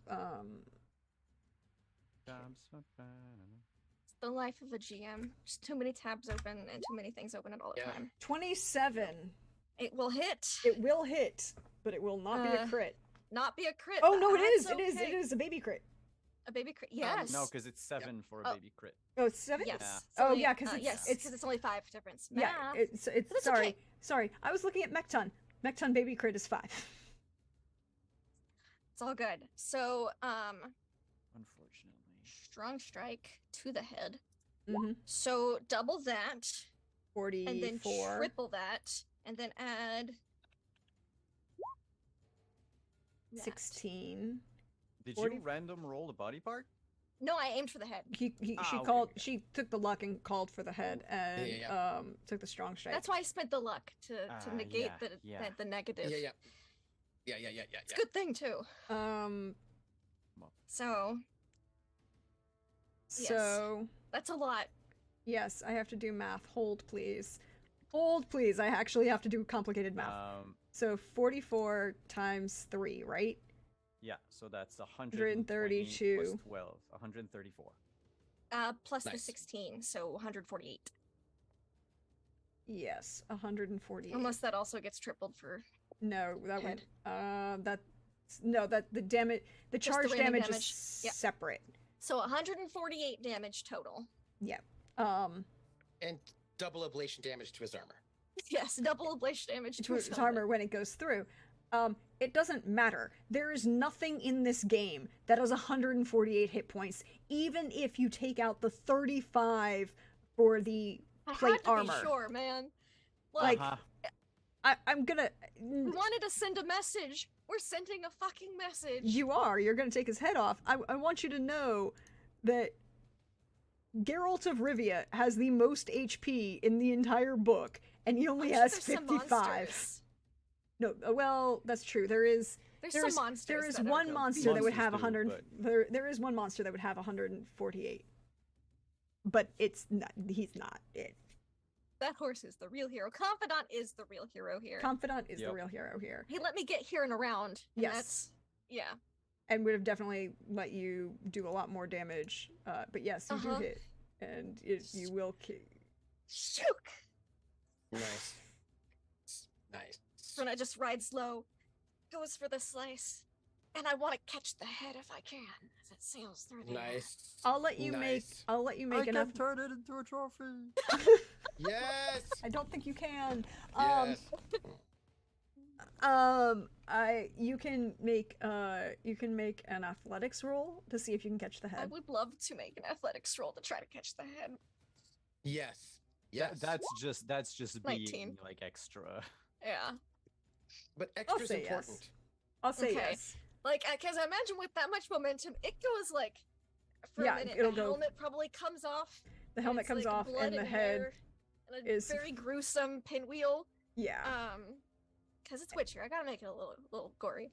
Absolutely. And then I catch it by the hair. Well, most of the arterial spray isn't coming from the head; it's coming from the neck that's still there. No, but it's with the centrifugal force of this. Yeah, spinning, this is so it's true. gonna- This is true. Yeah, But the arterial spray is all coming from the neck, and there's yeah, a which moment is where making another statement. Yeah. The The I hope moment- Eleanor's out of the splash zone. She did. The minute you're not quiet on a charge, she's moved the fuck out of the way. I remind you, she is not suicidal. The entire point of this was just for her to be a Yeah. distraction for someone else to come and kill him. And I catch it by the hair because that's gonna be the easiest thing to catch. And I just hold it up as I like rear back on Confidant, and he does the. Okay, honestly, y'all, I need art of that moment. I do too. Rearing horse head moment. Excited but And I secretly think to myself, hope Kadarn saw that. Thanks, school. Kadarn saw it. Kadarn definitely saw it. But did he also, think it's Kadarn, cool? Kadarn is going to look. If you stare at Kadarn right now. Oh no, I don't look at him because that's not what cool people do. Cool people Okay. never look at the explosions. Yeah. Explosion. She's playing cool. She's not Alright, looking. alright. but what She's are you just- what are yeah. you doing? I'm Kadarn. immediately starting to look out for Alzor. Yeah. Can I make an intimidation check too? With You can that? make an intimidation check, and I will even give you a +3 to your intimidation check. You Heck just beheaded yeah. the head of the wild hunt. I'm good at intimidation. Well, relatively speaking. And Maph, what are you doing? We don't have to do anything at the Oh. moment. Crit failed. Something. Oh no.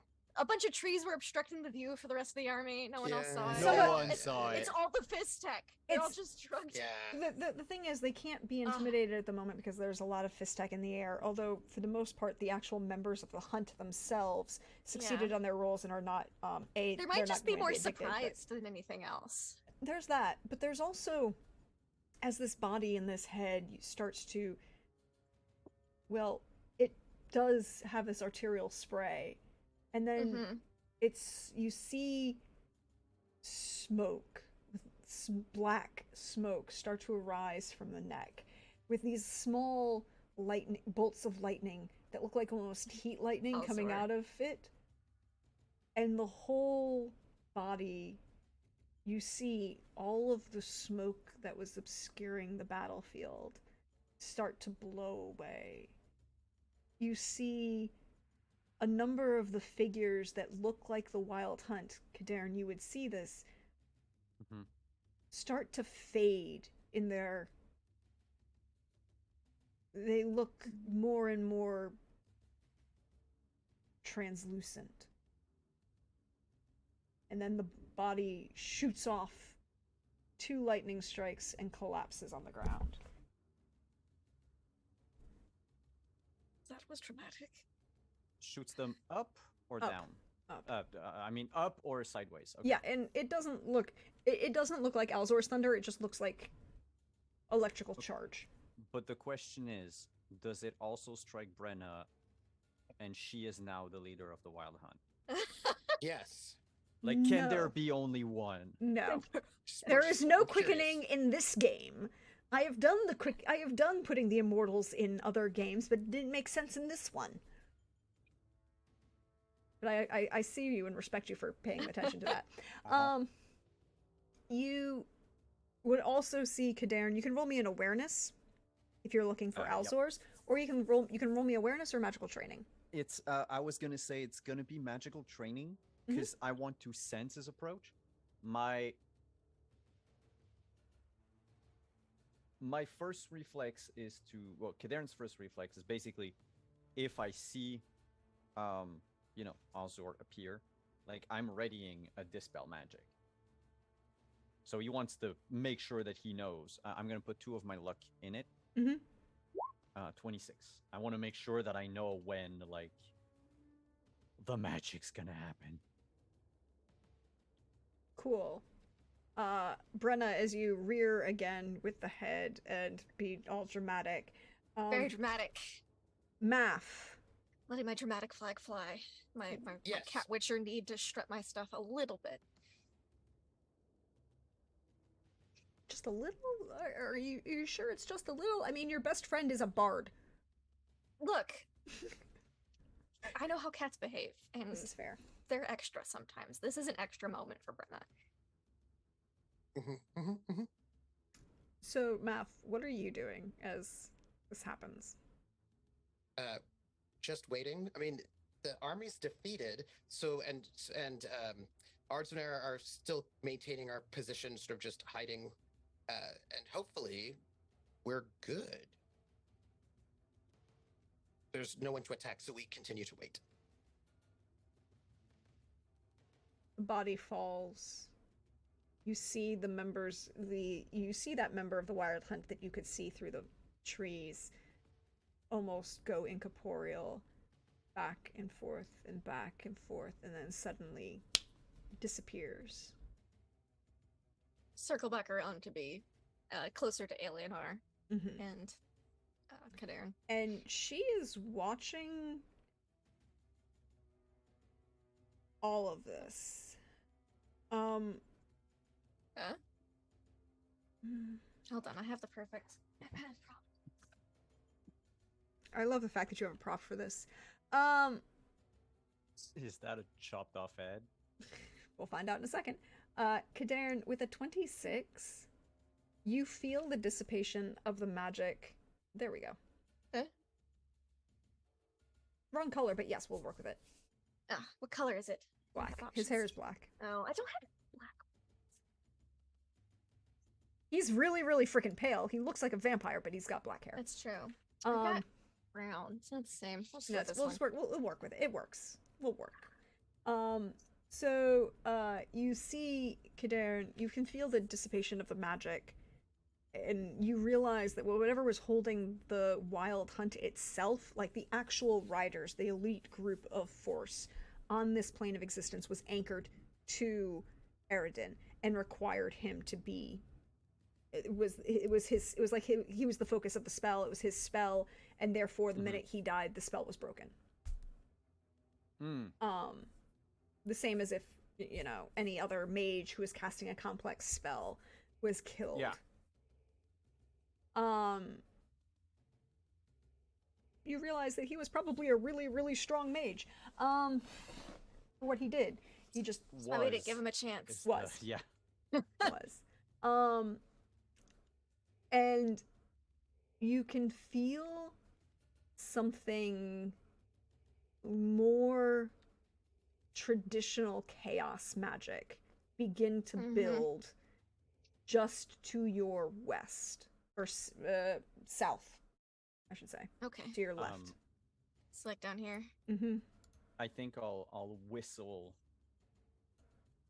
in the direction of Math and Ardzo and point where I felt it, and I'm taking off. Running Want to ride a or horse? Are we on horses? I have 'Cause a horse. I I'm could like, not. whoop, I could help you up. If you're going that way to But it's because I My assume. work here's done. Yeah, but I assume Math and Arzo were on foot. You're muted. Yes, we're on foot, but you should get on Brenna's horse and charge over there. So yeah, I'll wait for her to like put her hand Like if I see you down, point in a direction, I'll ride over and I'll hop on the horse Legolas style. and I'll be like, eh? That's a pretty cool head. You not gonna keep it, are you? Wait, she just gave you a head right there. Just I know. I tried to think of a joke, gonna but just use mine. also she's holding a dismembered head. Yeah, she also probably did that to Alienor, Hot. like, oh, I got your husband. As you both rode past. We have zero respect. I did good. I did good, right? That's Alienor. She'd be like, I mean, should I not? No. That's don't. Probably will do something with the helmet. I just don't know about the head itself.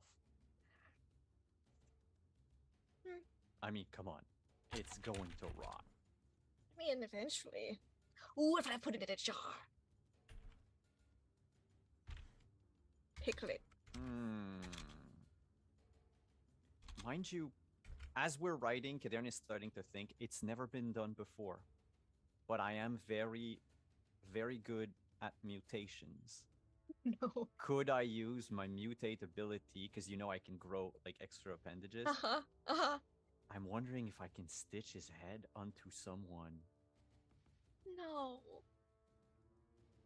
We don't need the Sky Part 2 Electric Like- Boogaloo. We don't need Aridin Part 2 Electric No, but like imagine if like you graft it onto like I find a random halfling who died. Okay, yes. Oh my gosh. Yeah, so you want to play with necromancy. Yeah, dark thoughts. So You Dark can play thoughts be with dark. necromancy and then have They your started- girlfriend stab you they started as aggressively. funny thoughts, There's and then Kadern is like, maybe I should rethink this. Maybe this is what my teachers were warning me all along. like maybe I'll just pickle it. Or burn it. Probably safer to burn it. So I'll keep like some hair or something. Freaky bracelet. you feel this build of magic, Kadern. You are prepared to dispel, you said. With my magic training, would I also know like what the spell is? Because like there's no like school like in D&D. So Yeah, I wouldn't say so. Because it isn't like the same thing, right? Like you can't, there isn't any school. I mean, like there's an element, but that doesn't mean anything until the spell is cast. Okay. And But let me rephrase that. I'm not readying the dispel to dispel him teleporting in. Because in Kadern's mind, that's what's going to happen. Alzor is either going to teleport in or open a portal. It's the first thing he does once he sees, like, once I see Alzor, that's when I'm ready to dispel. Because Okay, I'm so fairly you're certain not- he's going to show up and do something immediately. And it's that do something that I want to block. yeah, see, the thing about it is, he's not going to He's teleport. already doing something. He's already doing something. Oh. That's the magic buildup we're feeling. Okay. Yeah, he's not. It's not a teleport. He was already in the tree, and he's like, Yep. "Fuck all y'all." And Fuck. I mean, I solved the wild hunt problem. He was so worried about. I don't understand. why yeah, he- but you stabbed him. And you broke a I deal. did. I didn't know about any deal. Like, how can I break a deal I don't know about? I didn't say he was sane, in any way, shape, or form, or okay. mentally well. I stabbed him, but I only gave him sepsis. So now that he's gotten the Brenna special, he needs to get finished. But You- can I dispel that? You can attempt to dispel it. As How you much luck do realize, we have? you've got a lot. As you realize that the sky is darkening above you, Oh, lightning. Fun. directly all above you. Oh. Cool. So I got +2 for my luck. And then I just need to check something. I'm gonna use the +3 No, the +3 I can use it afterwards, right? Mm-hmm. Because it's like the It's one just a that we +3. had last Yep. time. Okay. You can pick whenever you want to use it. Mm-hmm. All right. Then let's see what happens. Oh. So Nope. I'm uh, gonna spend 10 stamina to not have any of this happen. not have your well, at least you would have the effect of what would happen. At least it's a dispel, so it's a non-elemental effect. But it wouldn't. You take what, it lowers it to 5? Is that it? It lowers it by 5. So basically, I just 2. take 2 damage. You take 2 damage. Your focus was not in danger of exploding, but you see, perhaps it's the ride, perhaps it's the disorientation, or it's just this overwhelming push of magic that you feel from behind you that's of this different sort, this other sort that kind of wants you to use it. This calls to you, Kadarin. And your spell doesn't go off the way it should. And you see the first build up and strike of lightning above you. I need you. I guess technically I need a ride check or a dodge escape for Confidant. Okay. Confidant buddy, what's your dodge escape like? Just out of curiosity, my guy. I don't think plus forces have 5. a lot of. Yeah, not a lot. Well, it's +5 reflexes. Yeah, not a lot. He's not. Oh wait, no, I'm looking at Serpent. I was like, why does it look so low? Okay, still +6 be 12 plus 12 total, which my writing's better than that. So let's ride. 41. So you will not dodge. You will take. I'm gonna say both of you and not the horse are going to take 8d6 damage. 24 to the torso. As it as this lightning bolt strikes down and bounces between the two of you. And then I need to roll a d100. So I take 5 damage. Oh! We're not on fire. You miss it. Well, if you have a 75% chance, you are on fire. You need to not be within the 75. Yeah, if it's like Alzur's Thunder. Yeah. I thought you were doing it like backwards though. However, like if it was... yeah. I don't think I'm on fire. Because Pope. Oh yeah, you fire resistance. Yep. Nice. Oh wait, I'm fire resistant too. Hey. Nice. Does that just prevent you from the damage, or no? That's what I want to check. I'll look it up. Because it says fire resistance, but it's the one little thing that's not explained. Like bleed resistance is explained. Let's see, damage resistance. But you're resistant to have the damage after applying your armor's SP. So I would take basically just 2 damage. So I might still be on fire, but I take way less damage. Yeah. So I think it's a case of like 2 hit points. You will. I think it's the case of you will be ignited, but the damage is going to be halved. Okay. That's not that bad. Unless we find something else, but I think that's what I'm going to rule right now. And Alzor steps out from the tree, smirking, and just says, "Oh no, I took 2 damage." Yeah, well, you know. It's okay. He doesn't know that. I'll act more hurt. How much damage did you take, Kadarin? Oh, from his thing? 4. Is that with it being halved from fire? No, I need to add the fire now. Well, the fire... fire is a lot. Yeah, is it 8d6? How much is it? Because fire is 5 points of damage to every body part. So I every take round. Hey, we're resistant. Fuck all. 2. You take 2, right? No, because you have to remember it needs to beat your armor. Right. Fire doesn't go through armor. Nice. So, but fire on the arms it's the half damage, sure. No, the 8d6 Right, is right. not fire damage. No, the 86 I took only 4 because Yeah. I have 20 armor. I'll take 5. No, the other one is burning the armor. It's just on the head. It's times 5. No, it doesn't go through the cloak anyway. So my cloak is on fire.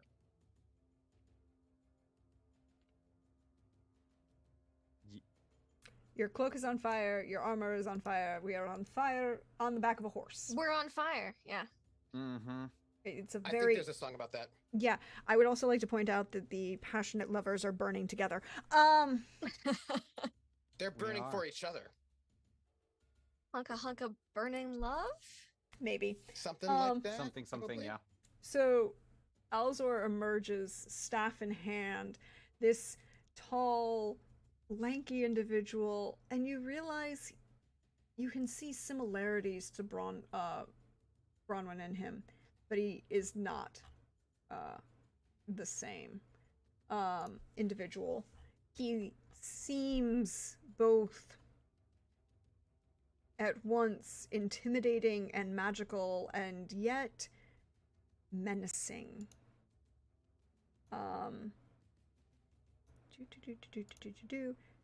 Did we put him in here before? I don't think we did. Alzor? Yeah. I don't think so. Yeah, no, I think he's in there, right? He's in there. He's, remember seeing, Yeah, no, Yeah. he's in the PowerPoint. yeah. He's in the Google slide. He's yeah. 50, slide 58 for me. Okay. Yes, he is. There Right he is. after Kadarn. Yeah. There he is. There he is. Yeah. In all There he is. his Mhm. his flaming glory. Is lighting everything on fire glory. But it is year round as he stands there outside the trees, staff in hand, directing, pointing up, and then directing down these bolts of lightning. How far away are we from him?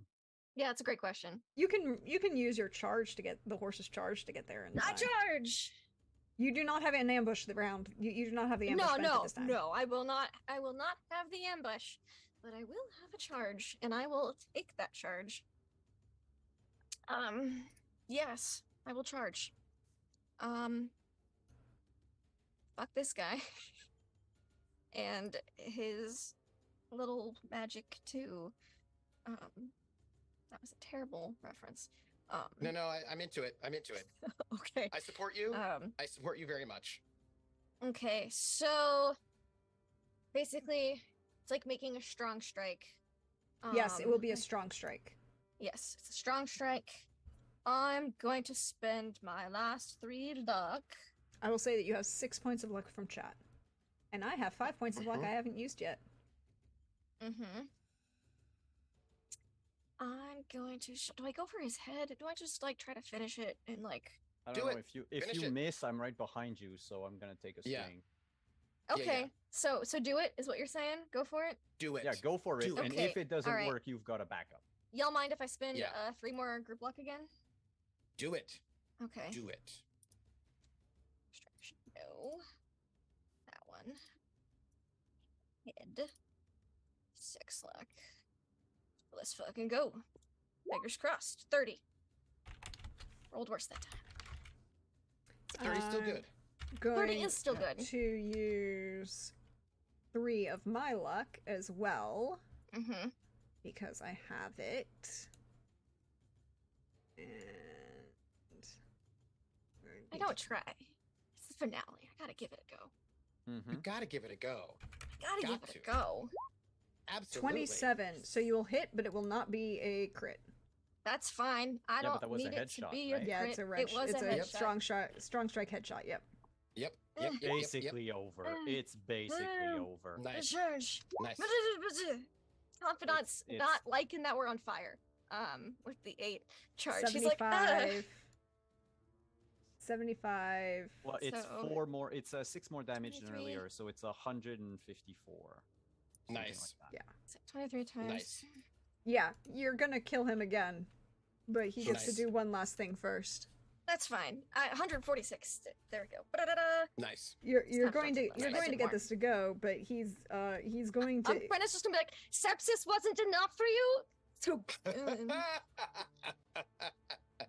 and that's as what he she does. as he smiles, he's going to That's fine. pull down because the spell is still active in this moment. That's fine. He can strike me with lightning again. He's gonna strike you with lightning again.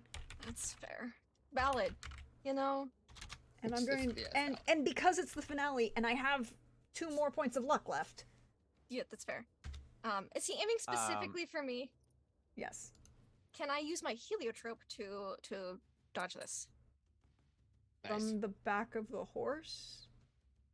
Yeah, if he's aiming It's a specifically for heliotrope, me. right? Yeah, It's magical. you only need one hand to cast a. Oh, that's true.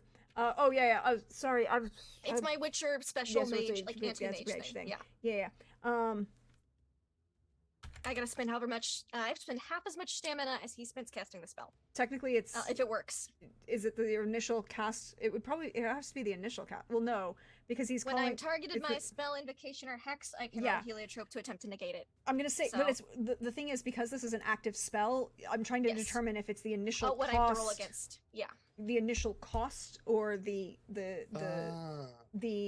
stamina cost. Is it the Whichever. initial I will cost? spend. I will however. say because it's the spell is already cast. You only have to spend the half of The upkeep. the upkeep, which would be Okay. which is technically 6. It's not that he spent 6 Alright. because he's got focus, and it's a 27. You need to dodge because I rolled like crap. Let's try it. Heliotrope. Can I put 1 point of luck from the group chat? Well, yeah. Do it. Okay. Do it. Oh, Yes. You barely Yes. make it, but I am here for it.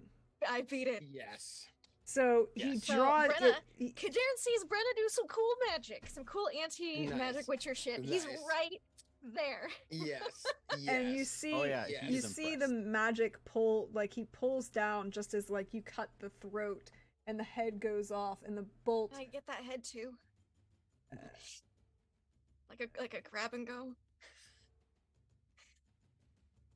If you I'll- want to I'll grab attempt, it. if you want to attempt to You'll grab grab- it, you'd have Kadarn to will make. grab it. If you That's wanted to fine. attempt to grab it, you'd have to make an athletics No, that's and fine. a ride Kadarn's check. grabbing it for me.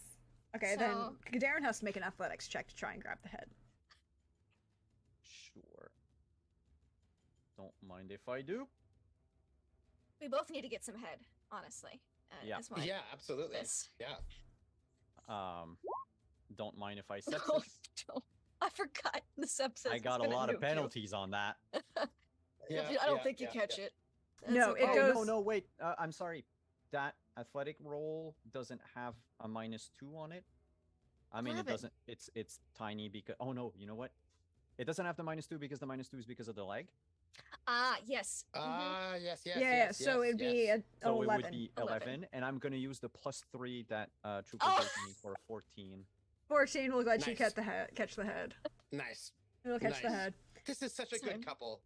So, and then I imagine like she uses the sword and then like raises it up to like almost like lightning rod for lightning, like grab it and then it like push the energy out to The ground Nice. next to the you. ground. Mm-hmm.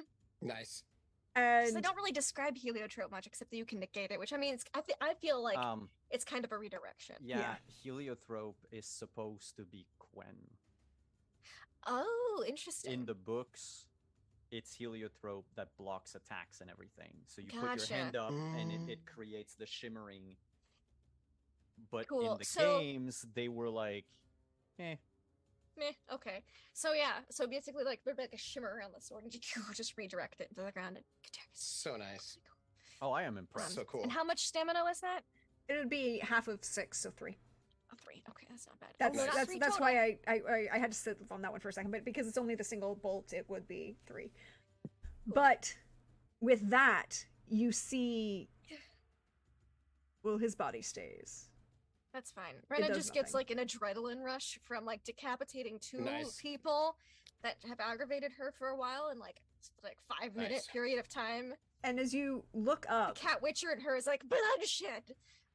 She's just living for it. as you look up and around, Math, you Uh-huh. see this. Kadarn, you might see it I as think well. we're too far. Oh yeah. No, go no, ahead. you will. You can see it. The big thing. Well, no, because we're pretty Oh. far. You had to charge to get to You will- Alzur, so probably we're gonna see some Can I? environmental Can I? situation. Can I say finish my So sentence? exciting. Can I finish my sentence? Please go ahead. You will see, as just as because the signal for Gavril was for Kadarn. Heads to roll.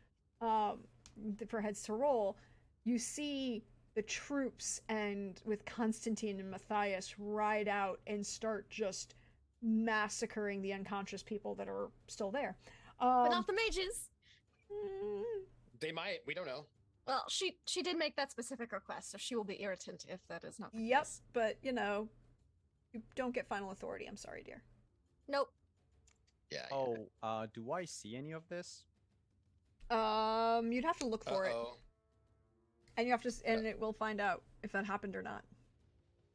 You can roll to see if they are. They're coming. Like, you will all see this because they are broken up and they're coming out of different portcullises Yeah. to attack at different Yeah. points. So there's Constantine and Matthias and Gavril and at the head of one, and Florian at the head of, or Lawrence at the head of another. All of them are coming out in groups to attack the incapacitated. But do I notice if one of them, like, stabs someone who's not wearing full plate? You could roll awareness to see. Yeah, because it's circled back around. Yeah. basically. Yeah. 22. You notice that they're not intentionally stabbing anyone who's not wearing full plate. But by the same token, they're not being necessarily gentle either. Because a lot of these people are passed out on the ground and, horses. But they're trying to avoid them. Mostly.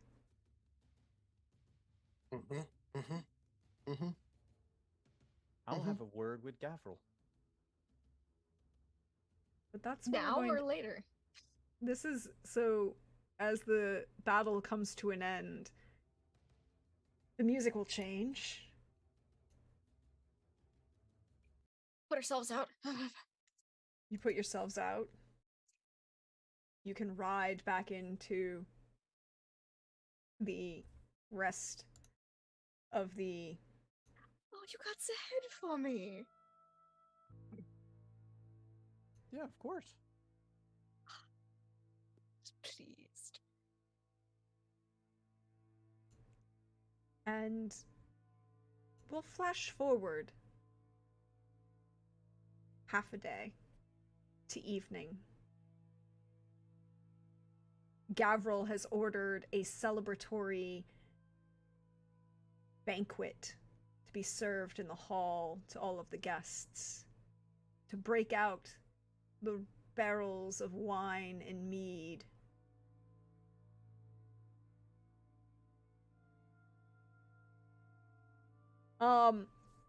Wine and mead that were left and held in place to bring out the large boar, and there's a lamb riding or on the spit in the center of the great hall, a true banquet where the presentation is also part of the banquet and celebration. People are laughing uproariously. It's a joyous occasion. The Wild Hunt have been destroyed.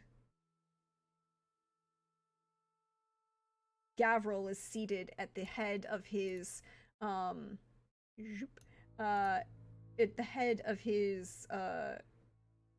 small, throne.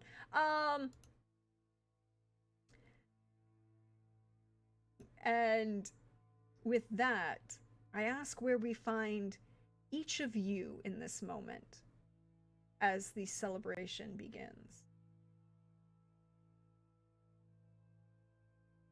Math would be with the rest of the people who are guests at the castle, like he has been for breakfast, right? He'd be in the at one of the long tables with the rest of the guests. If we fast forwarded half a day, I would have asked Math if he wanted me to retrieve his family. Math would say, "No, I'll be joining them myself. Once the ending ceremonies will be done, I'll be going about my way to find to finish my rounds as a druid back towards Cade Mikvid, where my family sits. All right. I know that you can teleport, but walking the land is important. It's just gonna take longer. Yes, but it's about the journey, not the destination. Well, maybe it's about a little bit of both, really, in this case, but it's about knowing the land. You should try it one day. Perhaps. But all right. I will not object.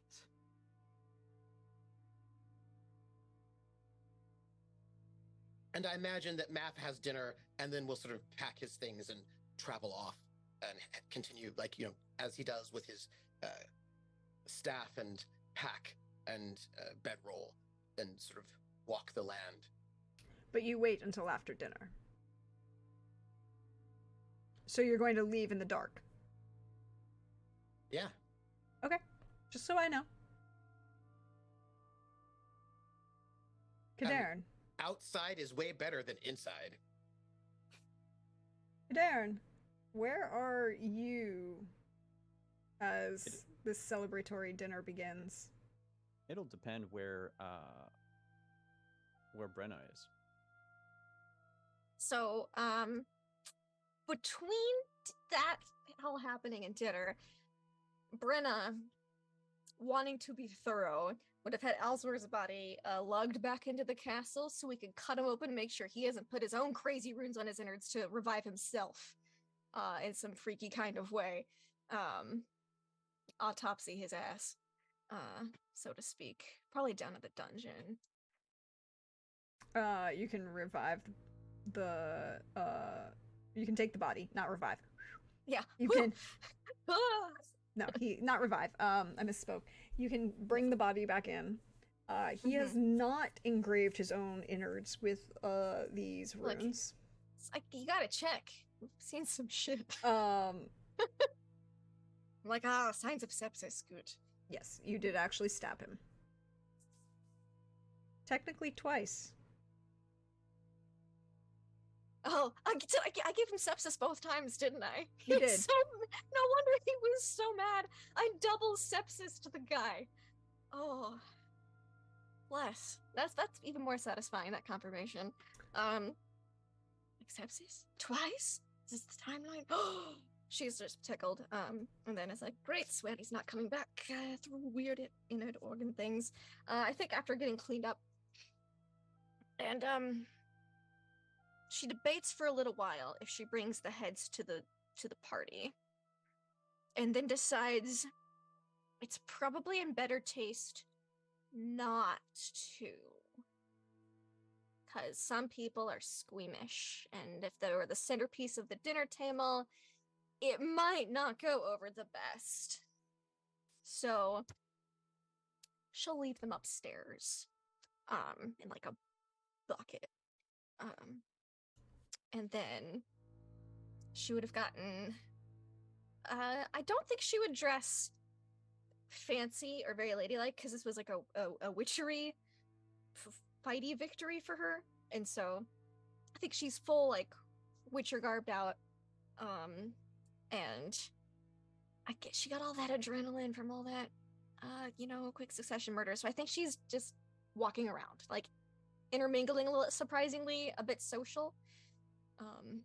She's read enough that finally those fuckers are dead high. So I think that's what she'd be doing for at least the start of the evening. So you're socializing. You would see Math enjoying dinner as you socialize. Probably give him a pat on the shoulder.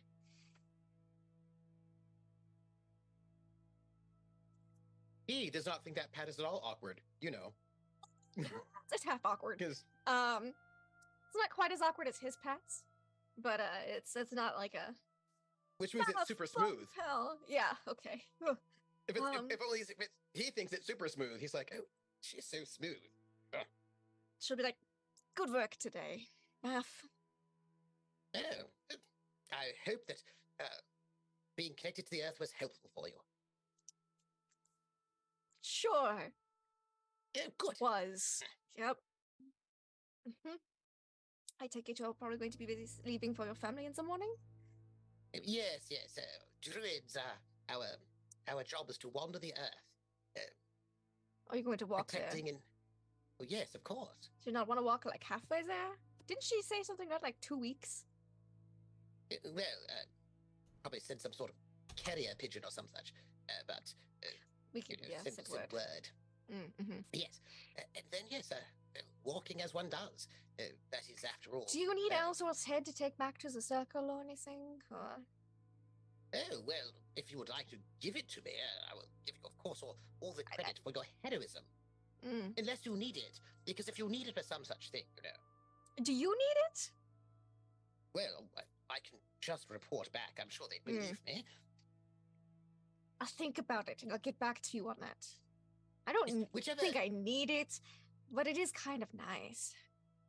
Oh well, I mean, I know that a three-time Orgy champion Kadan needs such things, is able to use such things for investigations or whatnot. I imagine you might be able to learn quite a bit. I was just From thinking you such could a make thing. a great trophy if I stuck it in a jar. Oh, a jar? Well, Mm-hmm. Some vinegar. Formaldehyde. Hmm. That's what we use at witch school. oh, well. Do you think that's safe? That's a good point. Maybe I will give that one to you. I think I'll keep the other one though. No, I think you should definitely. I think you should give it to three-time Orgy champion Kadan. My understanding know is if he this fellow wants was it. it was his teacher. I imagine he might have some sort of, I'll ask him about it. See who winds up with his head. By the way, Mhm. Your Grace, Yes. you were, as I said, phenomenal. The picture of leadership and heroism, and the protector of this realm. And I hope you are proud of yourself, and that you take a moment to see what you've done. You single-handedly slew two Oh, of the no. most dangerous people in the entire universe. No, not the- single. I mean, y'all were lots of help No. in all of this, and really luck was on my side today. No. You're not allowed to dismantle this one. You were able to take down the king of the wild hunt, one of the most powerful beings that has been a scourge for who knows how long, from a whole other dimension. And then, of course, you took down Alzor, one of the most powerful mages in the entire world. You did that. I just aim for So- the weak spots. The neck. Yes. Yes, that's about your tactics and your skill. You can aim for a weak spot, but if you don't have the skill, you will not achieve that goal. I hope that when you think on this, you shed that clearly erroneous idea. I don't know where you got it, that you're the worst witcher. Clearly not. Clearly, well, the best. I would imagine when you get back to that witcher school, they'll give you some sort of medal. They give Oh, witches' probably medals. not. That's not what they don't really do that there. It's not a Well, they medal should. giving place. You should get a title, like Grand Witcher or some such thing like that. Oh Is that no, is I that a really thing that don't need exists? that. I already have. Technically, I already have a title, Math. I don't need another one. But you could get two titles. Oh, It's like I don't think they'll give me a title. Well, I will write a strongly worded Oh, letter no. saying that they definitely should. I will say, if you should, I nominate. I'm going to nominate you for the position of the title of Grand Witcher. No, that's not a title. It's just. Well, we'll make it one then, because you've done such a very good job. I'm Stop honored you. to have met you. When you're thousands of miles away at your circle. Just kind of mutters that. Right. Well, if you need anything before you go, just let me know. Oh, well, thank you, Your Grace. Your Be here. hospitality was superb. Yeah, it's normally better when we're not under siege, but we did Yeah, this good. It's just another awkward pat. Pats And you on the then- shoulder, but like briefly, really quick, because you're, Oh. Her Grace in public. So it's a very Okay. quick pat. And then so I as not to will seem too untoward. growl around like a cat witcher does. Like that, saunter that cats do. Yeah. But as a human. But with cat witchers, so we know they actually saunter. Yeah. So she'll just be sauntering about. Probably grab a drink. Eat. it's a big table full of food. It's a banquet. You're grazing as you're yeah, she's socializing. grazing, drinking, socializing. Gavril is seated in the throne, but he would stop. She's got too much pent up energy after all that to just sit down. Yeah, no, he's seated on the the chair, and where he greets his everyone, and he raises a toast, when he sees you enter, or when he sees you are done talking with Math and are grazing and have a glass in your hand. It's like, to my charming, beautiful wife, and the skills that she carries with her, thank you for protecting us yet again, my darling. To you, my kitten, Brenna. And there's a loud cheer, and everyone drinks to your health and, praising you. Like, she's pleased with herself, but she's still really awkward about receiving any type of compliment. So where do we find Kadarin? Or what's Kadarin doing?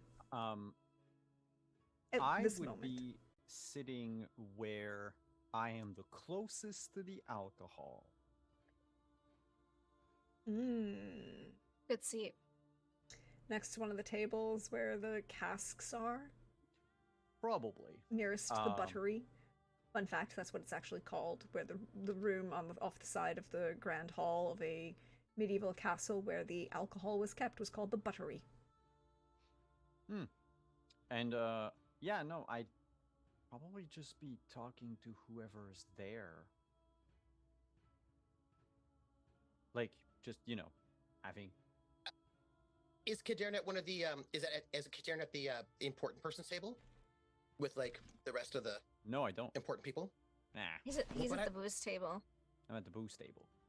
Because that's where the most fun is.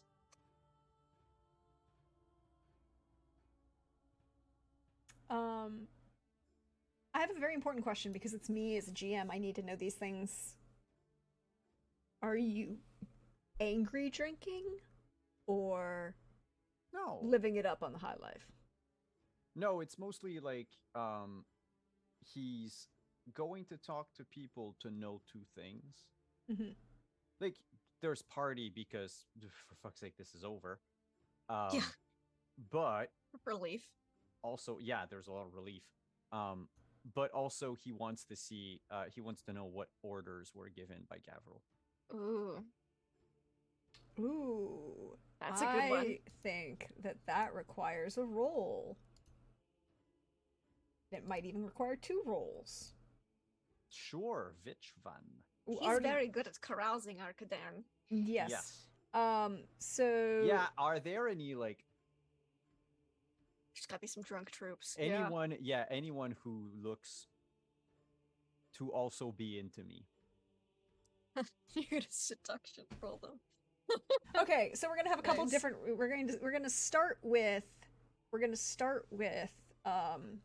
endurance to see how and if you are intoxicated, because that will be a penalty to if you fail the endurance roll. It's your penalty to your other rolls. A 16 is fine.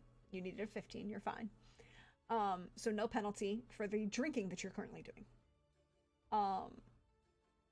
And you may begin with, if you're just trying to find, like, read the room to kind of, like, get gossip, it would be charisma. No, because I'd be talking to people. Yeah, but Right. but this game doesn't have gossip. No, but what I mean is I'm trying to, like, I'm not trying to read the room. Oh, so I you're am going to with talk to persuasion. people. Persuade. You're going to go with persuasion then? I was giving you charisma to just, like, listen in and conversate and, use just Oh no, general. my point was the best would be to go with seduction. Like I Oh, said, okay. I'm trying to find people that you're- might okay. be into me, and I'm gonna play that Okay. Then yeah, you can try seduction. because Yeah. a soldier boasting about what they did on the battlefield to appeal to Kadarin. Mhm. It's kind of the shit that I wanna pull. Okay. Are these people humans? Yes, most of the people in the castle are human. The people who are Most. not are you, Brenna, Arzo. Maybe Alien. another elf Glamour in the for the staff. evening. Yeah. You're going I to just I glamour? needed to have glamour up. Yeah. Well, because it's written in my Mhm. and my bonuses. 36. Oh my god. You are the most seductive. Seduction is wafting off of you and around the room. Yes, you are very, very seductive. There are a couple younger guards who are a little tipsy, who are also a little.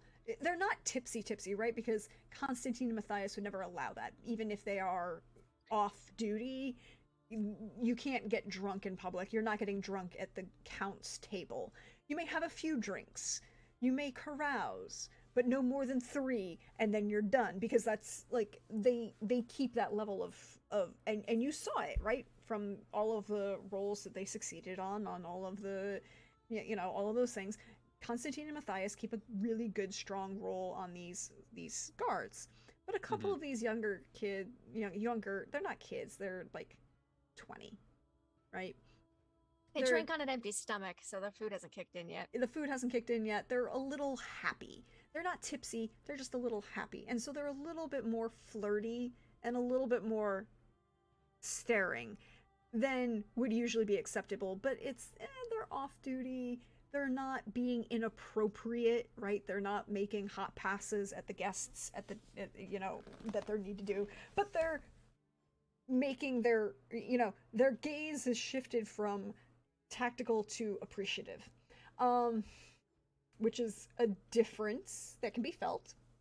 And one or two of them are kind of like slowly making their way closer to Kadern, and this younger guy, one of the two, will actually, I have multiple, I have a Pinterest board for a reason, everybody.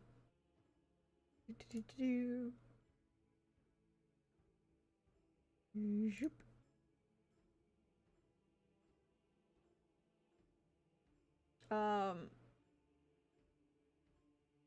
Taller, strong jaw, looks younger, leaning mid-20, 20-ish. And he, just double checking, I haven't put them in before. No. They sidle up to you a little bit and are kind of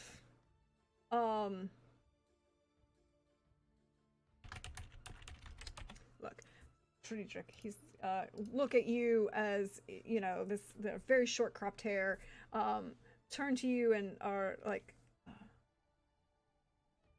Master Kadern, you were very impressive earlier on the battlefield. I know, right? Yes, because you roll such a massive, I don't need to do much. I think don't. I know they're like. Yeah.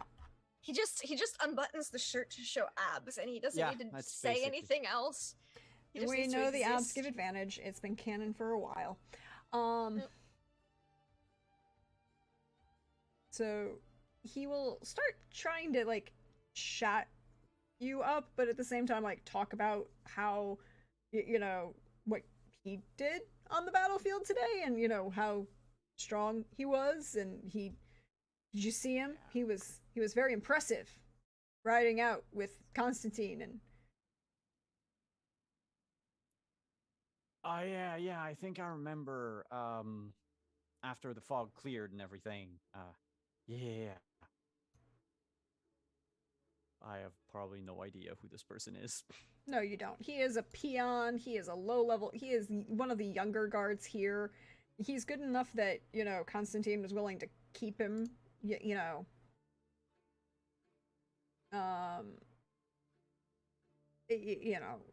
but he's also, let's put it this way. He wasn't left to the command of Gavril or Lawrence. He was under the direct view of Constantine, if that tells you about his ability, actual ability. Mhm. Or what Constantine views as his actual ability.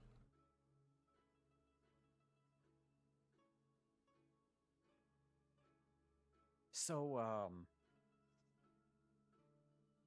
How did you find the wild hunt that you encountered? Pretty cool armor, no? Yeah, the armor was a little difficult. It dinged the sword a bit. Yeah, How many did you get?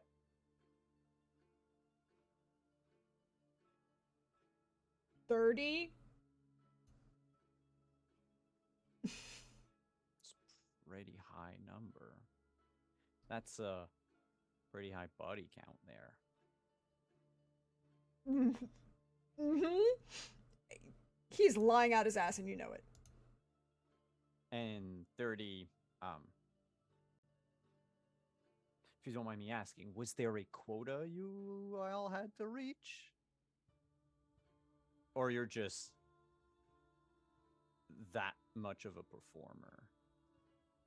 No, we had to kill as many of them as possible, and I just was lucky in how I was able to do so. And what did they ask you to do actually? I mean, I saw all of you write out very epic, worthy of a minstrel song. But yeah, what were the orders? You can roll persuasion, and I'll give you a +3 to this because of your seduction roll. Like, he's willing to talk to you, but now you're straight up asking him what the orders were, and that's a little bit different, right? He's not inherently stupid. 10. Wow. Because I fumbled. You By a fumbled lot, by a too. lot. But like, Oof. if the orders weren't weird, then it should be no problem to share, right? I mean, No, he still wouldn't be willing to share the specific orders he was given, right? He's not. These guards are on top of things. The moment I feel that he doesn't talk to me, yeah, I'm going for someone else. okay. I'm gonna basically Kadern is gonna spend the entire night doing this. It will take you. Roll me another persuasion, just to see how long it will take you at this point.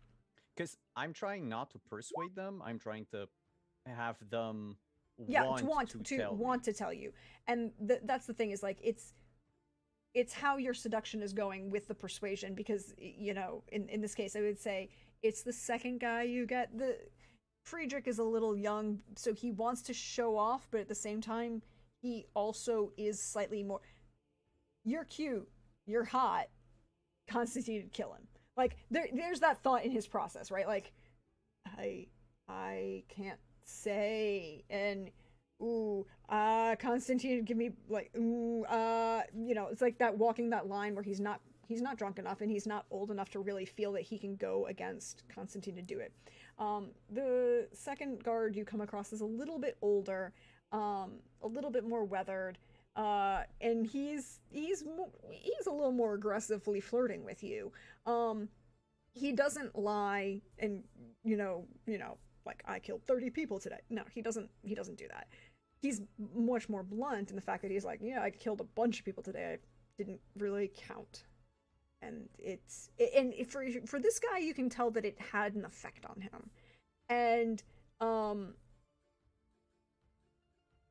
he will eventually tell you that the orders that they were given is to make sure that everyone in armor was dead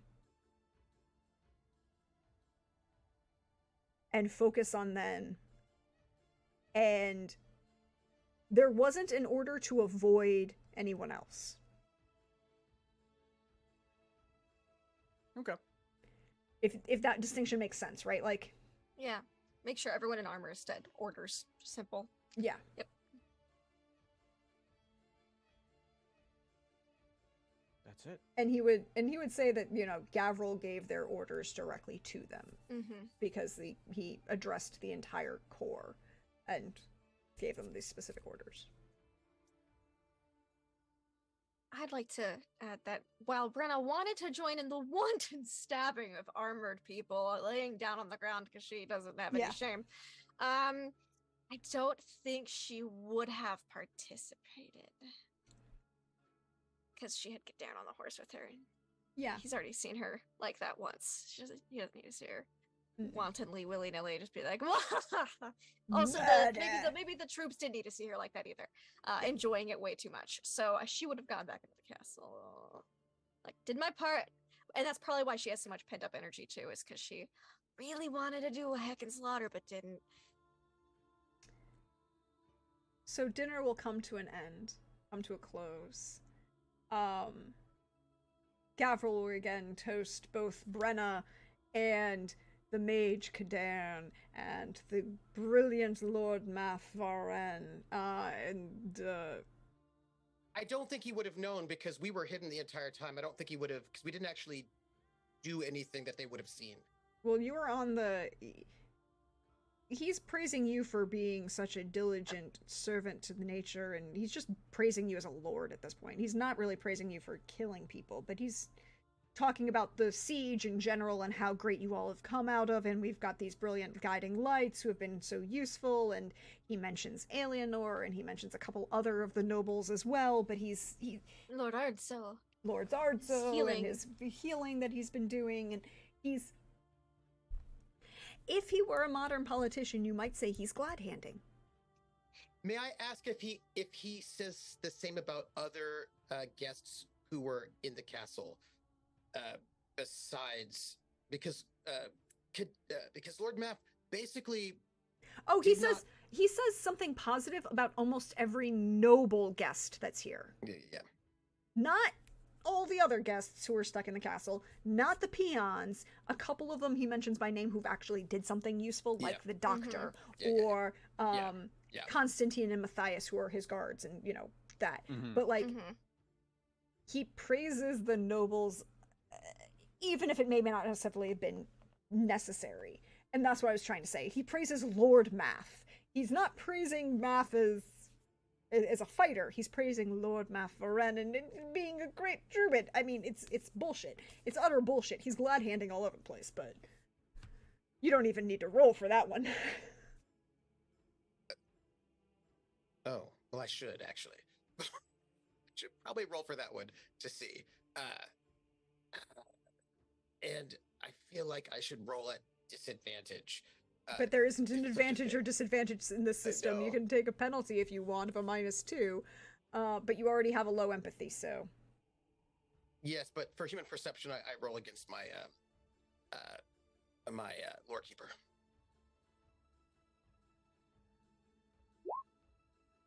$25.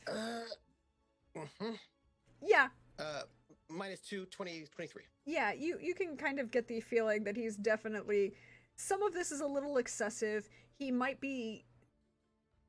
just a good politician, right? Like, he's a good count. He's a good lord. He's definitely knows how to...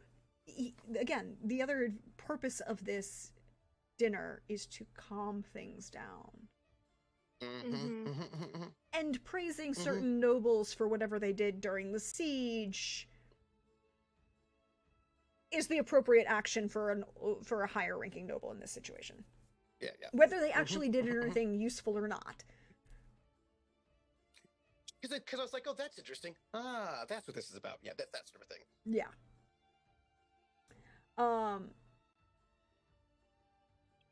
So after dinner, everyone retires.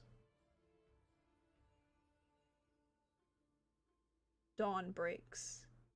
Today. And Math has left already. And Math has left. And this morning, dawn breaks in bright, blue, clear skies.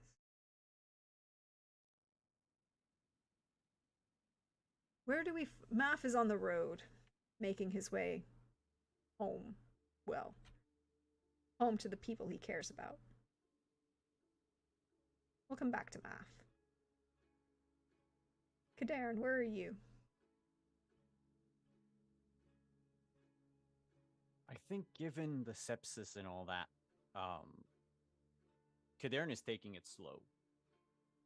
He's going to stay for as long as Ardzo's going to stay. And then once Kadarn is like healed, treated. Yeah. He's going to look at his options. Oh, Brenna would have asked Cadarn over the dinner if he wanted Elsor's head or not.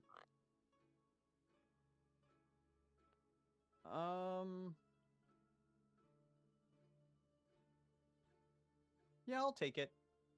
All right. I'll put the bucket in your room.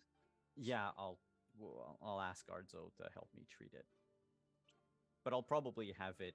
So Math does not get the head. No, but he's going to keep mostly just the skull. Nice, classy.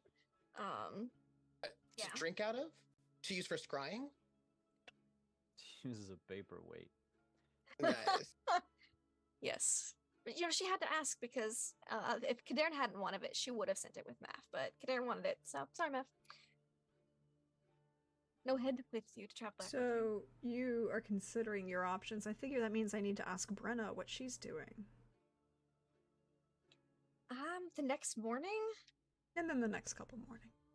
The next couple mornings. I think she would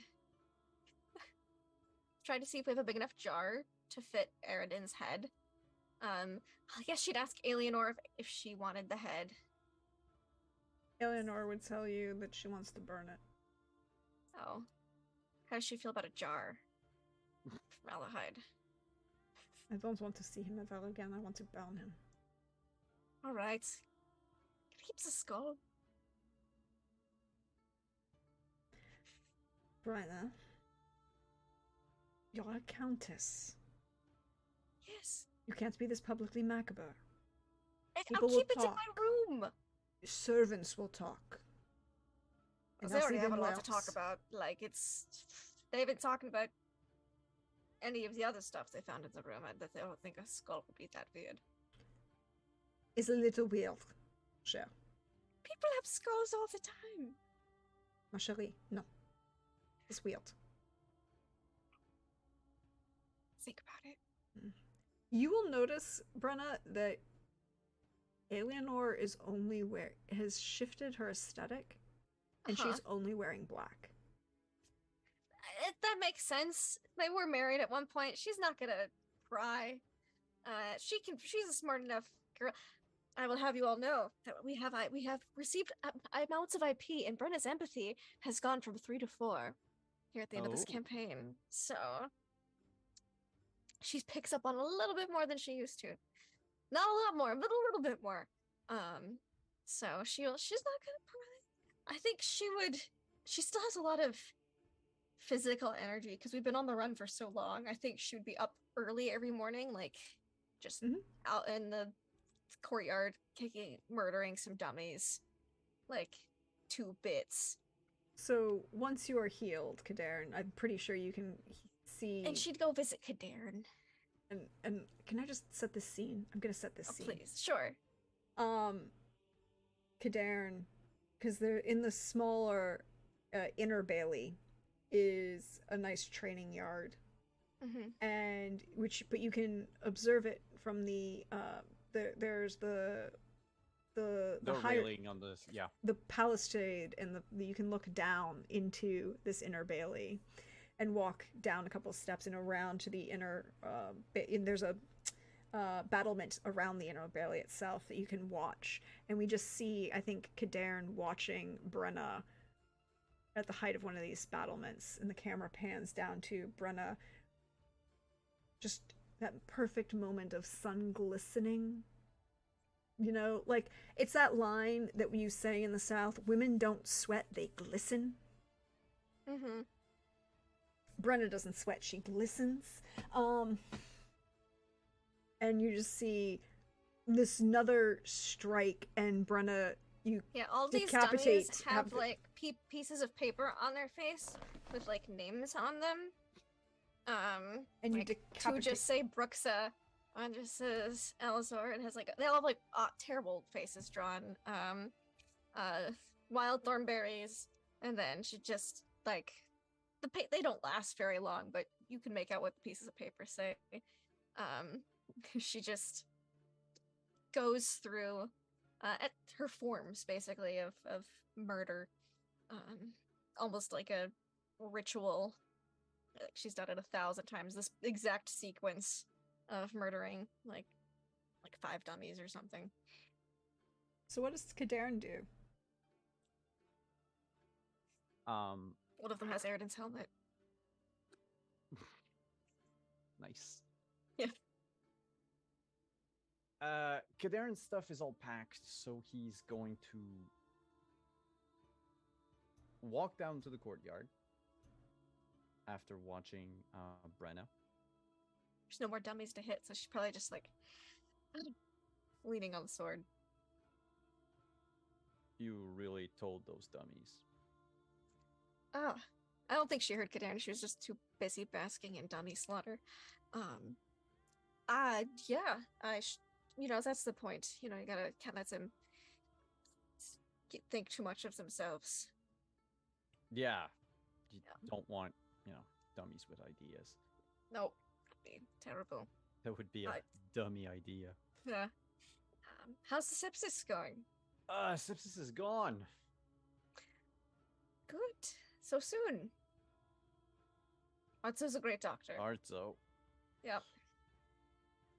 Well, you lived. We lived. We all lived, actually. Yeah, extraordinarily. Surprisingly. So, I guess that means I have to ask you a question. All right. She's like, don't get your hopes up. Don't get your hopes up. Don't get your hopes up. Like, mentally. So what now? That is a question. I really hadn't thought this far ahead. Mostly due to because I thought we were all going to die. With I also all thought of we that. were all going to die. Yeah. I suppose that depends on a few things. I'm listening. Okay. Well, I guess, do you have any, prior obligations? Is there anything on your schedule? Are you scheduled for anything? No. I don't know your life. I've been laying in bed here for the past week. Yeah. I just didn't know if you, had, oh yeah, in 3 months from now, I've got this graduation to go to, or, a wedding, or I have to write another book. At some point, I'll have to rebuild Banar. You have to what? Sorry. Oh! Someone was being annoying. Restrained myself, you're welcome. Yeah. At some point, I'll have to rebuild Banar. No, at some point, yeah. It's a bit of a mess. You gonna, keep it in the same spot, or elsewhere? We'll see. It depends on what's going to happen. It's fair. I suppose there's a lot to do with that if you're taking that responsibility. Speaking of responsibility, Mm-hmm. yours normally is to this castle and to Gavril. So what happens with them? Technically, my main responsibility is as a witcher, and I need to not avoid going back this winter if I've learned anything from all of this. Should probably go there sooner, actually. File a report. A very, very long, unfortunate report. Probably won't be thrilled about certain things. They weren't exactly on bad terms with Alzor.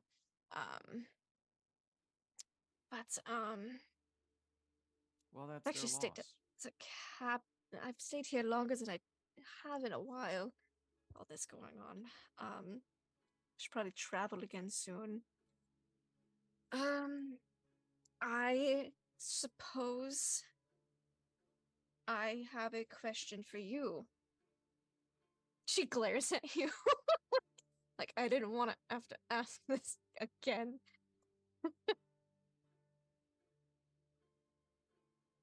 Kadarin seems amused. Which makes her more irritated. She's question. gonna hand you a piece of paper. I joked about this in chat last week, but she's gonna do it. This is the most Brenna move. And a quill.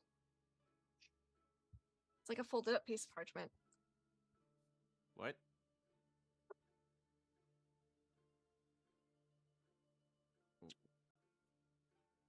What do you want me to write on it? Just read what's on the inside. She's like picks up like kicks some like training dummy stuff away. Like imagine there's a bench, but it's like got all sorts of stuff on it. So she'll just start clearing that off. He opens the paper. It says in Brenna's handwriting, "Do you like me? Check yes or no." And then in parentheses in the bottom, like. Not friend like. In parentheses. And then Nice. like a second one, like, you know what I mean. How far away from Kadarin are you? Less than 10 feet. She give you like a moment to read her note and then wipe So off like this within bench. melee range. Yeah, like within within melee melee range. range. Yeah. Within melee Yeah. range. Yeah. Not exactly what but yeah, Within if stabbing it's- range, depending on, what happens. No, I think Kadarin would just slide behind you as Mhm. sneakily as he probably can't. As a non-witcher, spin you around and give you a kiss.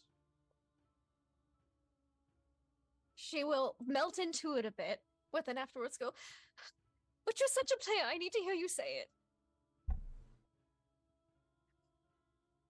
I love you too. Oh. That was more than she was, like, expecting. Okay. Now, the portcullis is wide open. Uh-huh. How about we get out of here? Okay. I'm not packed. I packed your stuff. You what? What did you No, see in my room? Okay. I have no idea. I don't Okay. think Gavril would have allowed me. In That's your room. that's okay. I did it for you. And Eleanor will just drop Oh. your bag and Ah. your swords next to you and like pat Kadarin on the shoulder and walk out the portcullis. Okay. Whistling. Okay. That's- So grab your Did horse. she see in my room? Right, I'll get confidant. Where are we going? I don't know. I was thinking Skellige. Uh, If it's I too don't hate cold it. or wet, we can go to Ophir. all right. These are a lot of places I've never been. There's Nazaire. Okay. I mean, it depends. North, south, east, west. It's not like distances are going to matter. It's been a while since I've not had a very specific destination in mind. Can we take a boat? Sure. I'll when you grab your horse. Yeah, she has to go out and get to the stables and get confidant. And she's going to write a note while she's in there. Got Witcher and stuff to do. Ah, Been in one place for too long. And also just need a break after all of that wild hunt bullshit. I think that's exactly how she phrases it. Need to feel like I'm not hunted or like a sitting duck for a bit. We'll send letters and updates. Also need to visit the cat school. Hart, Brenna, and then we'll Sable Boy. Mistress? Could you deliver this to Gavril for me? Of course, Miss Lady. Is there anything else you need? Thank you. Just take your time. Like, stroll, really. And he will, like, this kid is 14 and winks at you Uh-huh. as he walks out. Oh, that's okay. I need to go. She was like, oh, awkward. Wasn't awkward till then. awkward now. And then she's gonna check the bags that Eleanor packed. Is the Oh. golden apple in there? The golden apple is in there, but Okay. you can kind of, as you check it, but you also notice that she packed a honeymoon bag as well as Witcher bag. Confidant. She grabs his face. She goes, so it's gonna be a lot of shit. But we're gonna go on an adventure. Let's go to see Skellige. You're gonna have a great time. I'm gonna get you so many apples. And then I'm gonna like put her saddlebags on there. She's used to getting him ready real quick. And we'll hitch him up. Ready to go. And then, I think she leaves,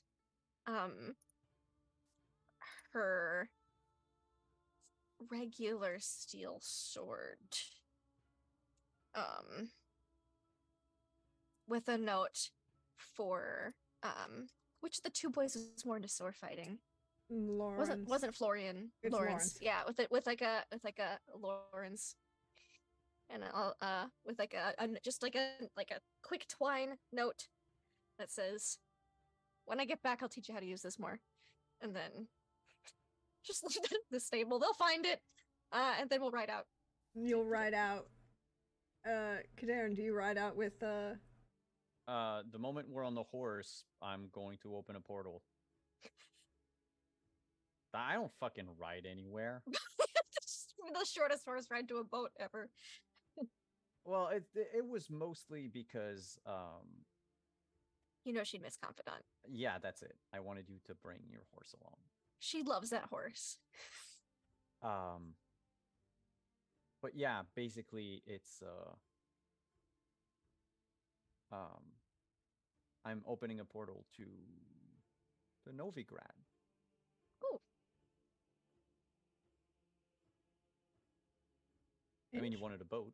We're gonna go Take a boat to rent, Skellige. or yeah, that's it. Like, And I think Brenna just like mutters like, oh, this is exhilarating. As we like just ride through to Novigrad. She's like, all right, where are we? This is not Oxenford. and no, this is like an hour away from Oxenford. it's Okay. across the river. Yeah. She And doesn't know. She's been to Oxenford once. Poor Yeah. baby. Do you want me to roll for the portal? yes, please, just in case. Please. Just In case. Oh. You are motivated. It's a Cast this portal. 34. You're fine. Yeah. And we're gonna let the portal close on the two of you as you ride through to Novigrad. Oh, by the way, I've got enough spellcasting skill now that my portal is heart shaped. Oh. Precious. Oh yeah. We're gonna pan over to Math, however. Your wife did. Does he die? No, he has not died. Waylaid by some random dude. Math, Yeah, just probably killed. Math, you are on the road, and your letter did make it to your wife. As you follow down the road, making it to. It'll take me like what, a month or so to get there. Probably. No, because you can take the ferry, right? Like the ferry will move you faster, a week or two faster. Yeah, but you do want to travel along so you can help heal the land if there's land problems, you know. Yeah, but the ferry means you can heal the river. To fix the trees, you know. See, look, this is where he's just a specious naturalist. He doesn't think that the water is actually important. He only cares about the trees. Water's not alive.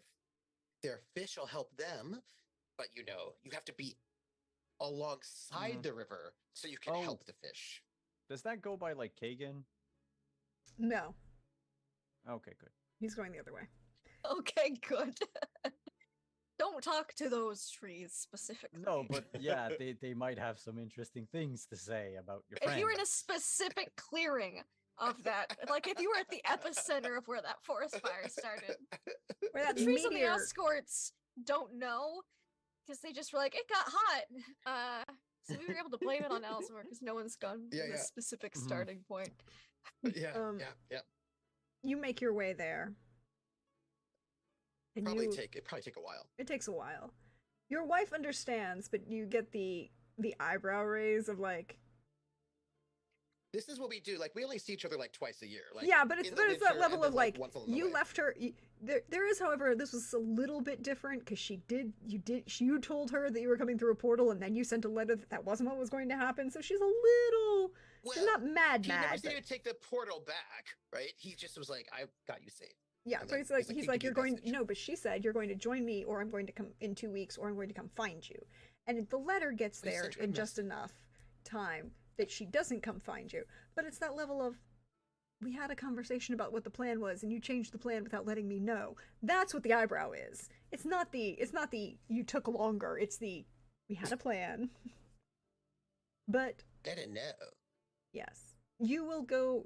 Math will be quite happy on his druidic journey. But Trooper, it's not Math I need to talk to right now. Oh, I need to talk to somebody Alright. else. yes.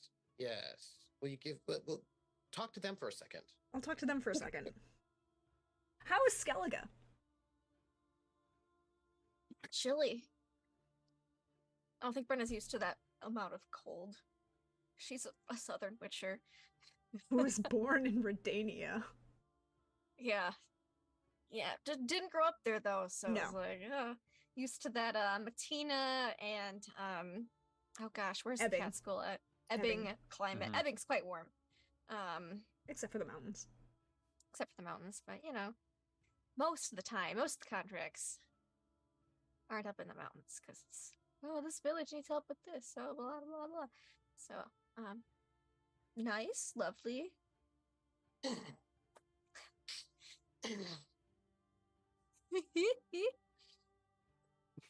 I appreciate you for that. By the way, for those of you who don't know, Trooper is currently wearing I survived the Lord Matharan experience.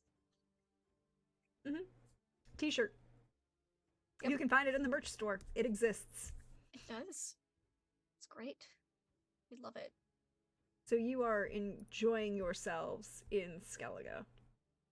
I'd imagine so. And then wherever else Oh, Kadarin yeah. wanted to go after that. Probably did a couple Witcher contracts in Skellige. Because there's not a school of Witchers based in Skellige, I don't think. Nope, there's none. Nope, so would have gotten some Witchering work probably a bit there. Kadarin Stay for, probably like, got really a month or into two. like fur kilts and stuff. Wearing mean- just that. He's apparently has the abs for it. And maybe like someplace else after that. Like stay like a month or so, month or two in each place for a couple months. Oh yeah. Like at least through the summer. Like basically we go wherever Brenna wants. She'd want to see a lot of places. We can see all of them. Korath Desert, because you went there so often. And you took Math, but you didn't take her. If we teleport back to the Korat Desert, though, we go exactly where Math and I were. Yes, exactly where. There's like, This is our hole. Yep, this is where we foraged, and Math ate bugs. She's like, wow, great. But then they just go like to a lot of different little places. And then she'd probably want to visit the cat school. Does Kadarin some go with point. you? Oh, there we go. Perfect timing. Mm-hmm. I Oh, I feel like probably- want to is a bit extreme of a statement. Yeah, no, he would. Want to. It's always fun to see, you know, Alzor's projects. Mm-hmm. It's like a HQ of them, some of them. Yep. Very much so. Very much so. Yep. But, Yanto, thank you for making an appearance. We appreciate you so much. I need to make a small correction on this. Mm-hmm, mm-hmm. And zoop. And zoop. There we go. Easily done. Does it look good? Yes. Oh yeah. Mm-hmm. You did survive a Lord Mouth experience. We all did. It's You amazing. did indeed. Yanto, Yeah. you had a brief moment about a week ago where you overheard a conversation Which I did not understand. which he did not understand. But well, I guess the question is, where has Yanto been the last couple weeks or months? Well, months. Last The couple weeks. voluntary prisoner of Alzor. Wait, what? Yep. He was the voluntary prisoner of Alzor. Why? Well, Alzor sent him a letter that was sort of positive, and he figured if he gave himself to Alzor, then maybe Alzor would not kill his friends. And a deal was struck and made and kept for a while. I mean, So not he really. got sepsis part 2 electric boogaloo. Point of order. He during that time period, he also he possessed a body and then tried to murder them all. So I kind of feel like Now, he would tell you that attempting to murder them all was all secondary and it wasn't really his fault. He was just defending his project in Mahakam. He needed to protect I'm it. There is way too Yeah, much I- taunting for that to be the case. But he himself I'm did sure not Yato attack didn't know you. anything about it. He himself, he did not attack you. When His you're a puppet puppet did. master, it's the same thing. Is it though? Is it? When you're Yes. I feel like when you're puppeting somebody's body, yes. But I am certain that Yanto did not know anything about that. No, Yanto No. did not know anything about that at all. Yeah. Also, semantics are very important to this kind of wizard, mage, sociopath. But a week ago, there was a conversation that you overheard that you did not understand. Oh, hey, Quentin. There you go. Thank you for that resub. Appreciate it. There was a conversation that you overheard that you did not understand. And Alzor left wherever this building is. He left.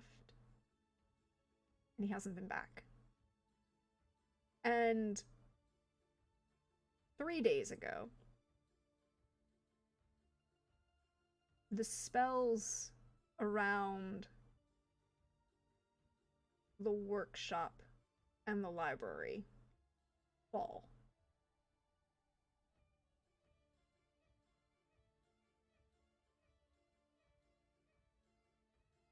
What does Yanto do? Does this place have guards? Because I imagined. So it's just me, sort of like in some building with nobody else watching me.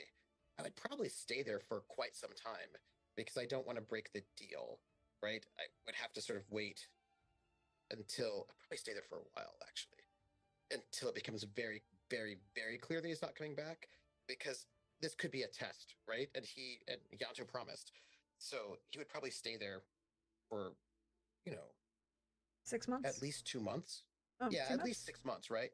2 At months. least 6 months waiting, right? Because it depends on how long. It depends on how long, how often Alzor is gone. You know what I mean? Like he's like, Alzor usually has been in and out, but when he's there, it's very taunting, conversational. yes. And you realize that he's not really talking to you; he's just talking, in that kind of way that a megalomaniac will pontificate to whoever happens to be around. He doesn't really care if you appreciate his monologues or not. He just enjoys giving them to an audience, whether it's willing or not. Technically willing. Technically. And he hasn't usually been gone longer than a week. And But after 2 months, you're probably, maybe 3 months, you're pretty sure he's never coming back. And given the slow decay of other spells around this place, you can make an informed decision, informed inference that based on, Yanto's relationship with Javik and friendship with other mages, that he might be dead. Would probably wait until all the magic dissipates before I left. Okay, so about 3 months then. Because there could be traps, and you have to wait for everything to finish. And I think that he would see if there's anything of value that he could sell. Oh, there's a shit ton of jewelry. And gold. And a bunch of gems that you can evaluate that are very good and focus quality gems. He would take what he could sell and he would go away. Because with some money, he can get passage somewhere. He can sell some stuff and get to another place. Pawn is shit. Yeah, he could So pawn do we some ever stuff. run into each other? Where do they go? Where does this ship go? We went to Skellige first, but then we go everywhere. So We go. Yeah, I think Brenna really liked being on a ship. I was a toss-up between like seasick the entire time and miserable, or really enjoying it. I think she'd really enjoy it. So like would demand to take another boat to a different destination after Skellige. I need my map so I can tell you exactly where he went because here's what. Copy link.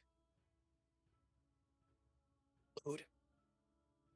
Where was yeah. Yanto being held? That's a great question. Where It is was a his very lair? important question. It was actually, hold on, I need to tell you on this map because it will be easier for me if I can just tell you on this map. Yeah. Yeah. Understandable. Yes, open. Okay, so if you look in this small little town in What Kedwin. country? Kedwin. Yes. Oh gosh, all the way up there. Yes. Oh, at that point in time, it's still Elflands. Yes, yeah. it is still Elven lands. And there's a small, well, technically it's a hamlet around a lake called Loch Mooney in just southeast of Banard in the mountains. Mm-hmm.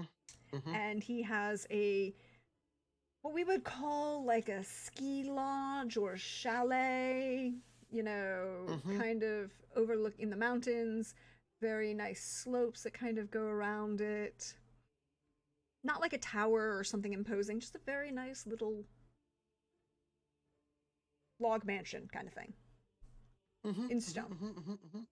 It's ostentatious as fuck and really fucking expensive. There's a lot you can steal to sell. Well, I can't not carry it steal. all. You can't carry it all. That's your problem. So I just like in a backpack, like the most expensive stuff I could get, and then after I was certain all the magic was done and I wasn't gonna get, it wasn't like a test, I was gonna get caught with anything. I wouldn't want to leave and then void the deal and then all my friends die.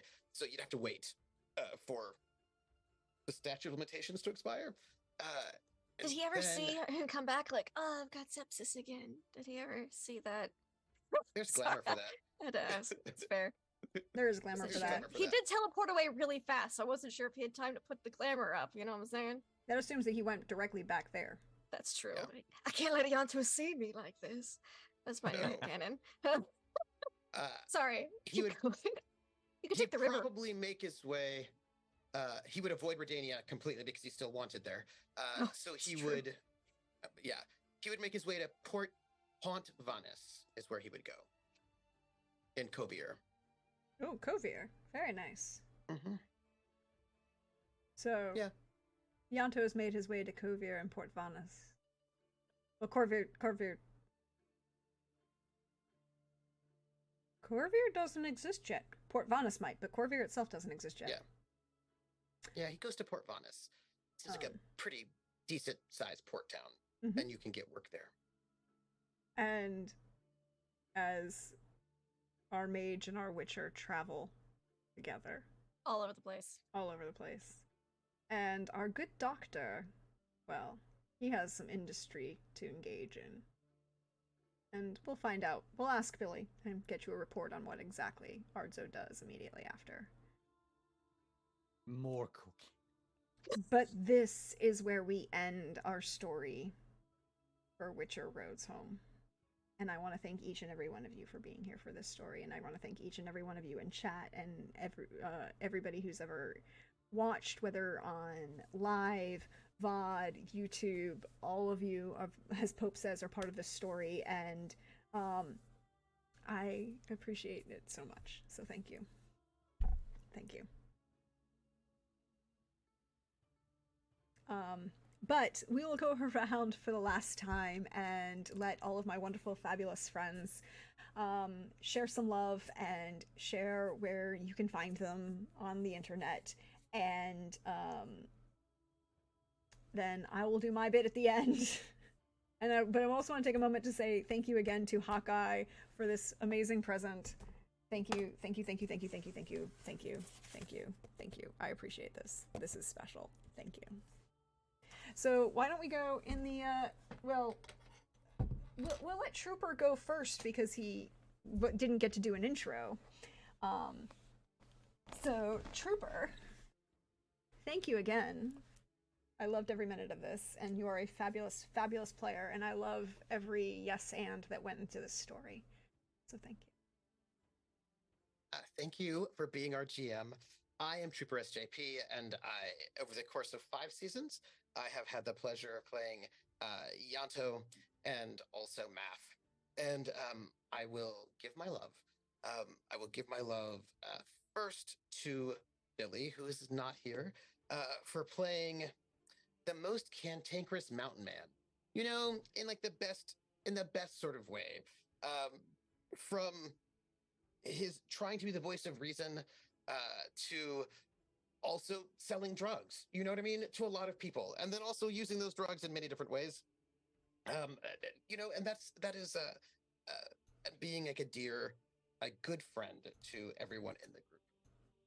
And then I will give next my love to Simon, who played Cadarn of Adairn, who's not here in the first season, but then came in, and who brought abs and brought a very complicated character whose like layers were hidden, but were always present for us as players to notice, and who played the character so well that Brenna, with her like human perception of -4, was like, wait a minute, you act this way because you cannot get close to people, right? And like just such a brilliant thing, and I was pleased for an ending that gave Cadarn growth while still being very much Cadarn, and that was lovely. Yep.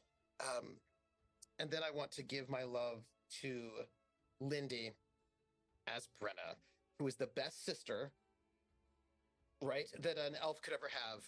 I mean, no, still the best sister Yanto could ever have, and who may not have believed in her ability as a witcher, but was still one of the best witchers who saved the world. The witcher who saved the world, even though maybe she doesn't believe it, but she did. She saved her entire planet, and who was our leader, even though she didn't believe she was, but nonetheless she was, who was always willing to follow her heart, even though she didn't think she had one, until she realized that she did. And to see Brenna's growth over time was also lovely. And also to our intrepid GM, who had all of the pieces moving and was tracking. Oh, hold on, give me 1 second.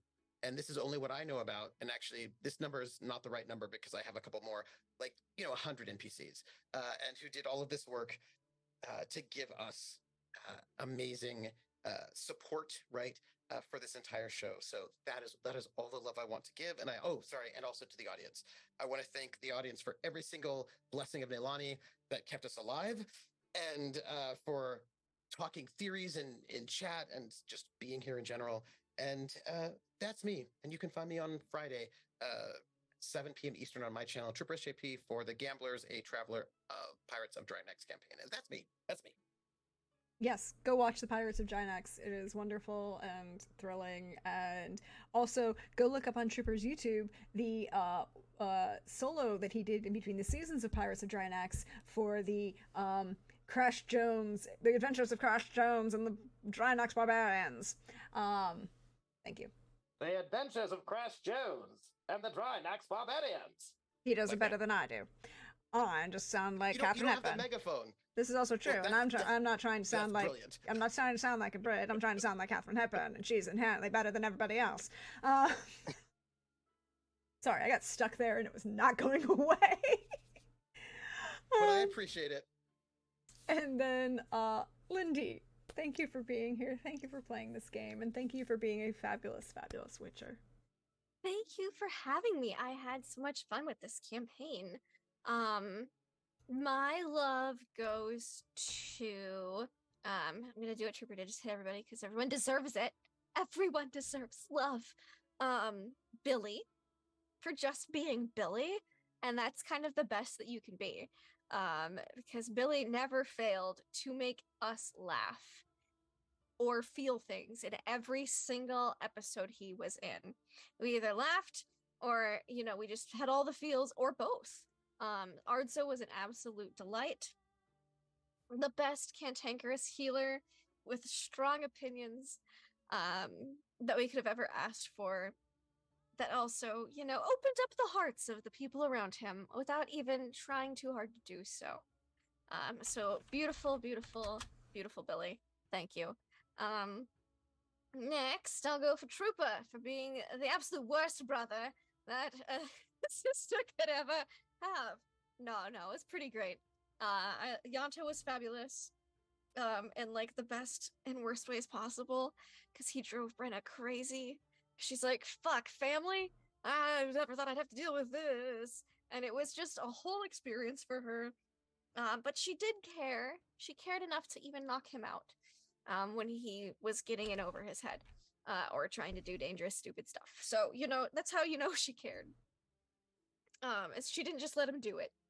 So there's that. And then Lord Math Varen, the only person Brenna has ever met that she could manipulate. And she loved it. She secretly enjoyed it. I don't think she'd ever admit to it. One of the reasons she didn't stab Math was because she actually discovered she could manipulate him instead. She didn't have to stab him because she could just guide him along like the bumpers at a bowling alley. That's what your brother's been saying all along. But she can't do it with anyone else, just Math, because Math is just as terrible at peopling as she is. Maybe even a little worse, which was like, wow, for her. And so she really enjoyed that. The rest of the Lord Math experience, I don't know. But she did make an effort to make Kadarn and Math's relationship mend. So she did survive to get the shirt now. But for all of the delight that, the paranoia that Yanto brought, that Trooper brought for Yanto, and all of the absolute absurdity and monologuing that Trooper brought from Math was a sheer delight, and I'm here for all of it. Thank you. Lots of hearts. And then Simon. Simon was not here for the first season, when Ardzo and Yanto were like, yep, Brenna's the group leader, but we never had a discussion about it, so Brenna was in denial, apparently. Didn't know she was the group leader. It was just like, oh yeah, we're all just people hanging out. That's not how groups work. But she didn't know that. She never traveled with a group before. And then Kadarn showed up, and she couldn't stand him, but was told to keep him safe from her best friend. And so she was like, fine, I won't murder him. She did contemplate stabbing him on several occasions. Got real close, but he always he knew when to pull back to not get stabbed. And that was a little infuriating for Brenna, but just enough to keep the blade out of, keep him sepsis free. Up to that point. Yes, he knew when to pull out. Not that it matters for a Witcher. But yeah, I loved how their dynamic went from like, oh my gosh, I can't stand you, to oh my gosh, there's so much tension, which was joked about at first, by Yanto being like, hey, and Brennan was like, ew, no. But then he kept teleporting away, and that drove her crazy for some reason. And then Mahakam happened, and it was a whole thing. I think for both of them, and I just felt like the very slow change of dynamic between the two was very fun to play out. Very frustrating for Brenna, but very fun for me. And Simon, I couldn't have asked for a better person to go with me on that adventure that, maybe they never would have reciprocated or anything. Brenna almost gave up after a snide comment from Kaderin and Mahakam. So it was very exciting. I was here for Trooper eating popcorn for all of that all the way. And then of course our GM for this game with all of the NPCs, and I know there's more because I also had a couple NPCs that did not show up. So many NPCs all around, and all of the murder that I got to do on the bad guys, and maybe not so bad guys, maybe just innocent victims occasionally, but it was a blast, and I was here for all of it. Just all the machinations, and that little dungeon we did was super fun in Mahakam as well. Mahakam was a highlight for me. I thoroughly enjoyed it. And for Pope, I give love to Pope for being the person to earn Brenna's friendship the fastest ever, because he gave her sharp, pointy things and was pretty amenable. So there's that. Also Detlef, not Pope related, but that was a highlight. So thank you all very much. You can find me online, not for the next 3 to 4 weeks, because much like Brenna, I am traversing around the land and spending way too much time in a car. So, but when I get back, we'll be back with our Mondays in Exandria game, the new batch, and our Stargate Flames of Hope campaign, and hopefully aliens. And hopefully in June, this is the first I'm going to speak about this. I'm going to leave out with a big announcement, okay? In June, I'm hoping, fingers crossed, some Call of Cthulhu on my channel. So keep your eyes peeled for announcements, because I'm working on stuff. Yes, indeed. Follow Lindy and follow for those announcements. And if Lindy runs Call of Cthulhu, just sit there and watch and enjoy the chaos and insanity in the best way. Always in the best way. And last but certainly not least, hey Simon, thank you for being here. Thank you for doing this. Thank you for joining as originally a guest NPC guest character who was brought in particularly to fuck with Yanto. And then I was supposed to fuck with Yanto and Brenna. This is true. But you didn't fuck Yanto. Did me though. No. On screen.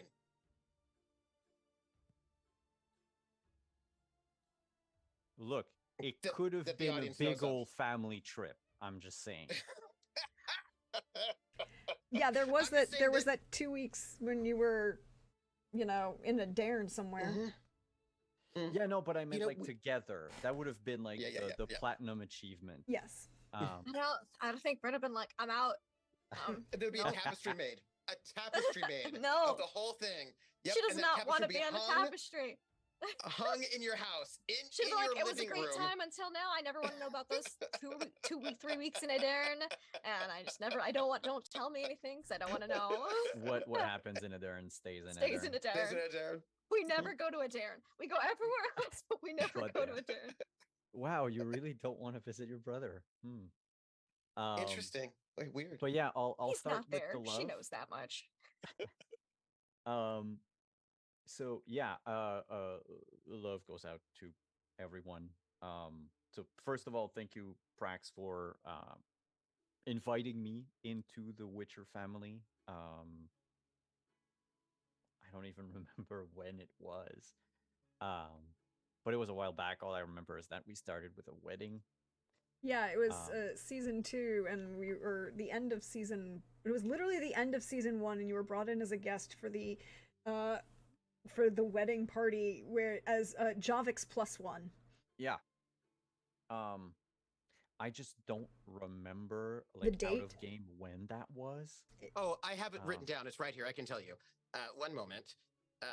Well, because season 2, episode 1 was July 21st, 2021, but the end of season 1 was no, that's Blue Rose.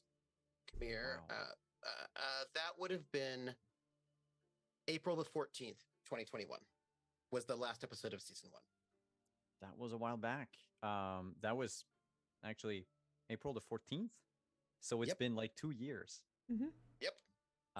So yeah, thank you for having me. Thank you for inviting me in this game. Thank you for allowing me to play Kadern in a more long form campaign. And okay, so love to everyone. But the highlights really for me, I think Arzo, I have to hand it to him. The best time I had was in the closet. The Billy and I in the closet were fun times. I mean, I have role played with Billy before in other games, like in May Black Roses Bloom. But I rarely have, like, I have seen Billy more often outside of a game than I've been in games with him. So it's always a blast to Yep. play with him, play off of him. Trooper with Yanto. God, what was the?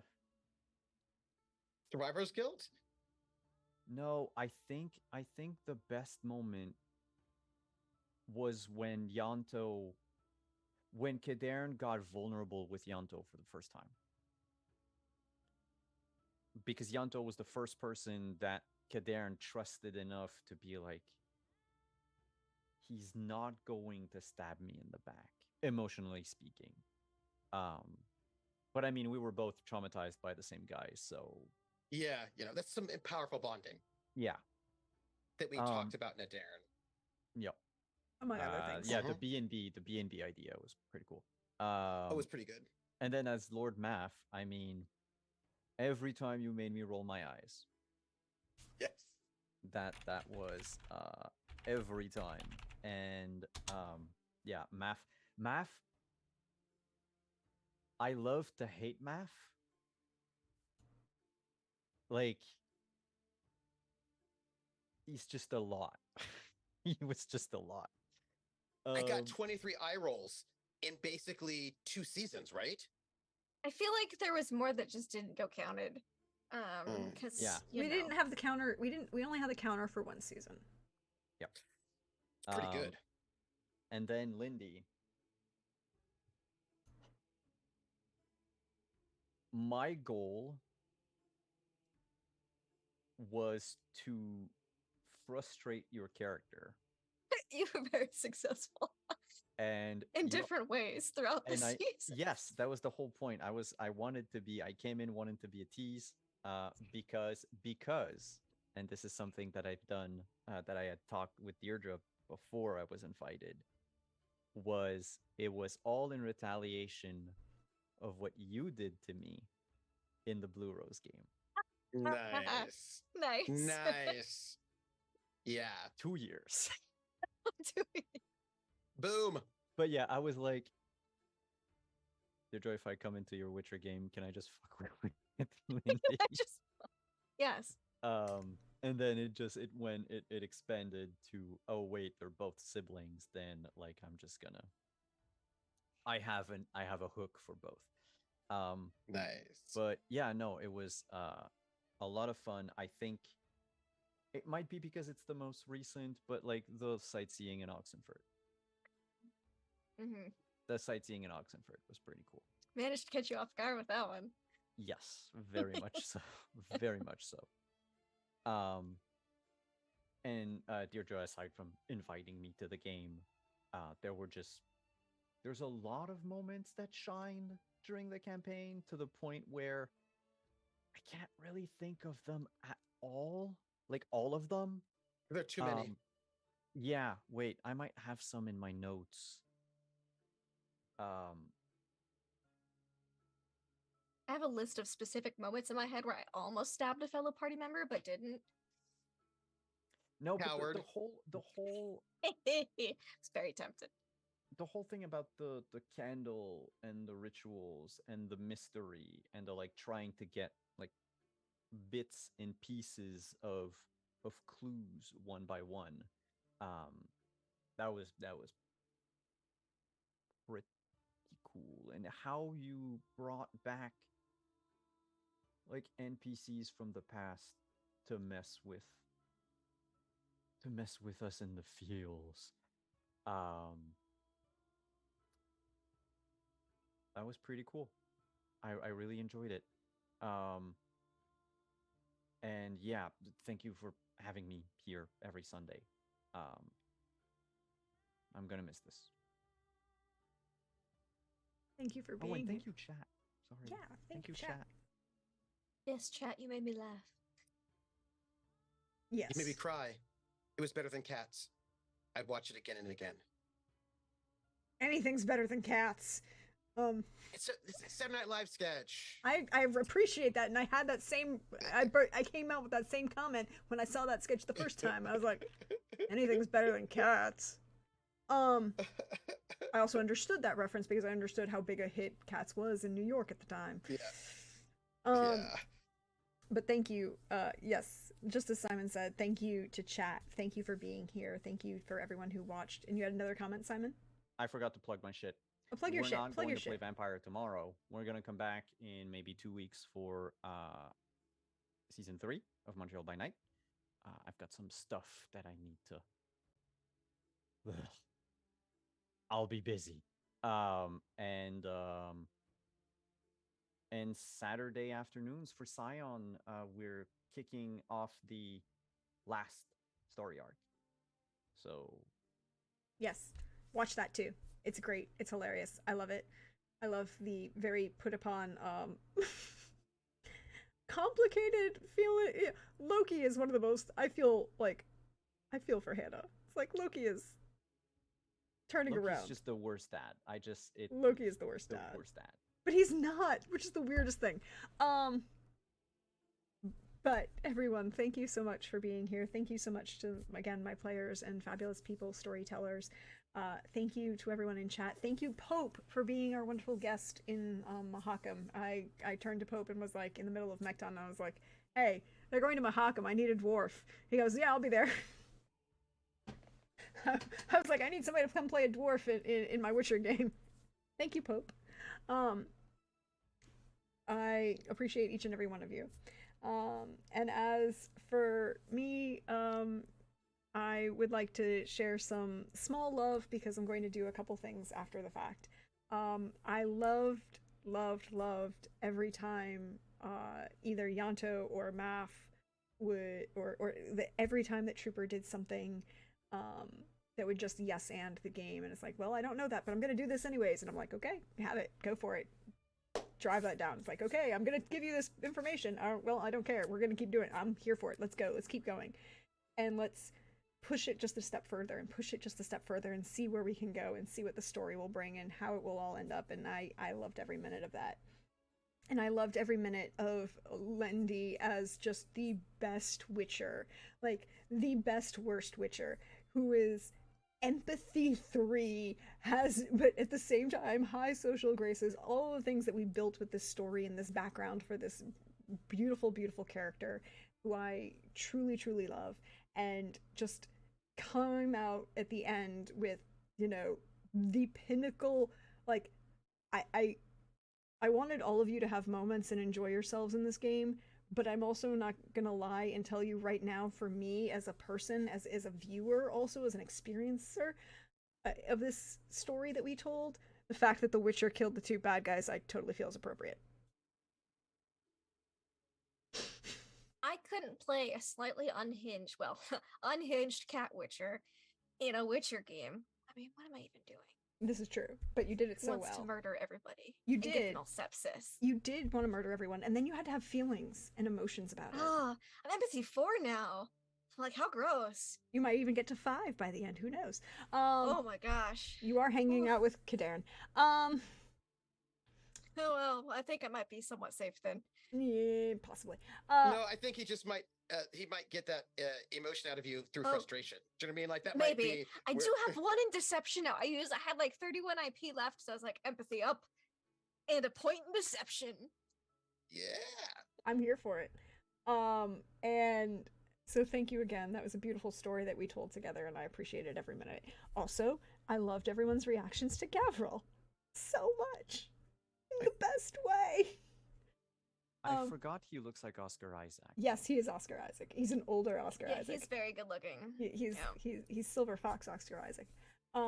And then last, Simon, thank you again for being here. Thank you for jumping in and I was like, you wanna mess with Lindy after Blue Rose and how much she messed with you and Vashard and the flirting that went I really on? don't know how I was messing with you at Blue It's Rose. because of the thing with the two characters.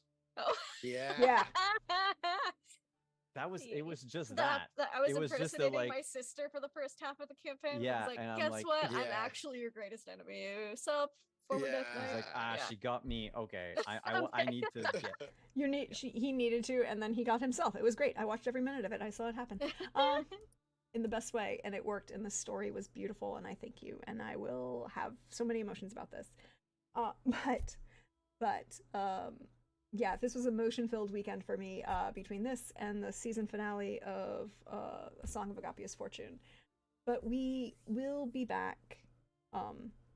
Excuse me. Hi, everybody. You know me. I'm at Deirdre Donlan on Twitter, or Praxagorth Thesmiophorias. You see me around here on Twitch, your friendly neighborhood Prax, or Prax the Bard over on Hive. I will be having one more NPC guest to help me build an NPC house. My wonderful dear friend Greg Grimjack is going to come on Thursday, and we're going to do this. It will be hilarious and wonderful. And if you think that y'all getting together is going to be dramatic, I should point out that Greg and I feed off of each other in a certain level of drama at certain points, and it could go some interesting places. If you don't know what I mean, you should go watch Witcher Family of Wraiths on Tales from the Grim on YouTube and understand some things that not everything in there ended up on screen. But that'll be Thursday.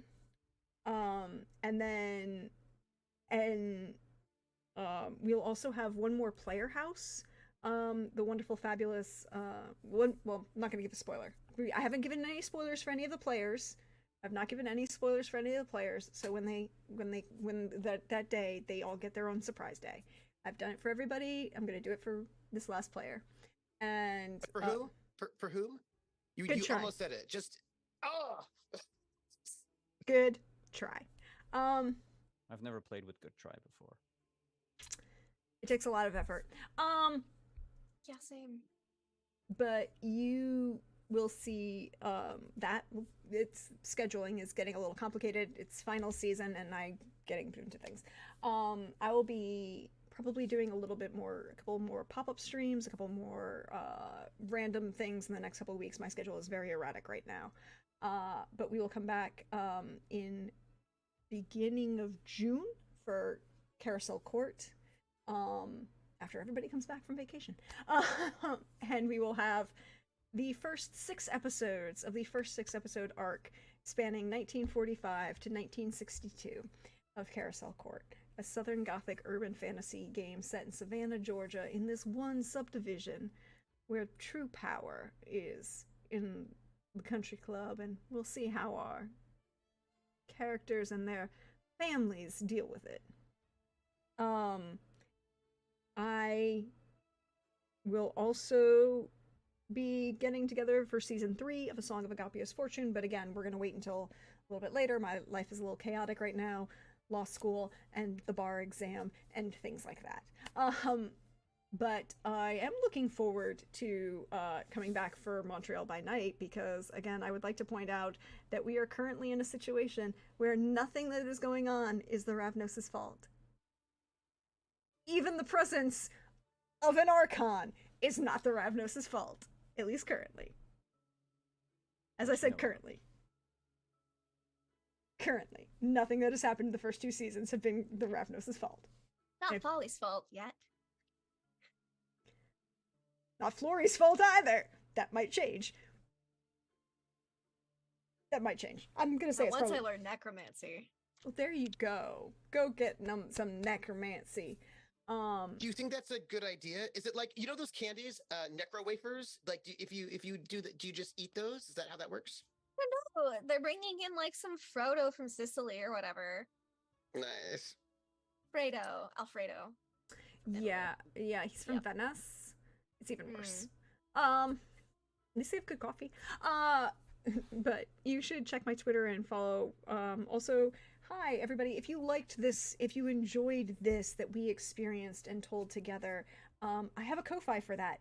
All of the money that goes into that goes to support this channel, including things like the beautiful art that you can see on screen for the beautiful characters, the hardware and the software that goes into running all of this thing. You can also, if you want, support the channel by buying merch, because there's a merch store which apparently somebody bought. It's really hard to give you a present, Trooper, when you buy it already. But I had to survive the experience. You did. You did survive the experience. You know, it's There- important. There is also Which Yanto Are You? Some Mechton. Congratulations on your paper trail. Again, thank you, Lindy, for that support. And some When in Doubt, Blame Iago. Because when in doubt, blame Iago. We'll see what happens next. I love every minute of all of this, and I appreciate each and every one of you. And this is the end of our very, very long finale. Thank you for sticking with me and with all of this. Thank you for being here and telling this story. And let us see. No one is up right now, so we'll just say goodnight, good times, and we'll see you around the internet, everybody.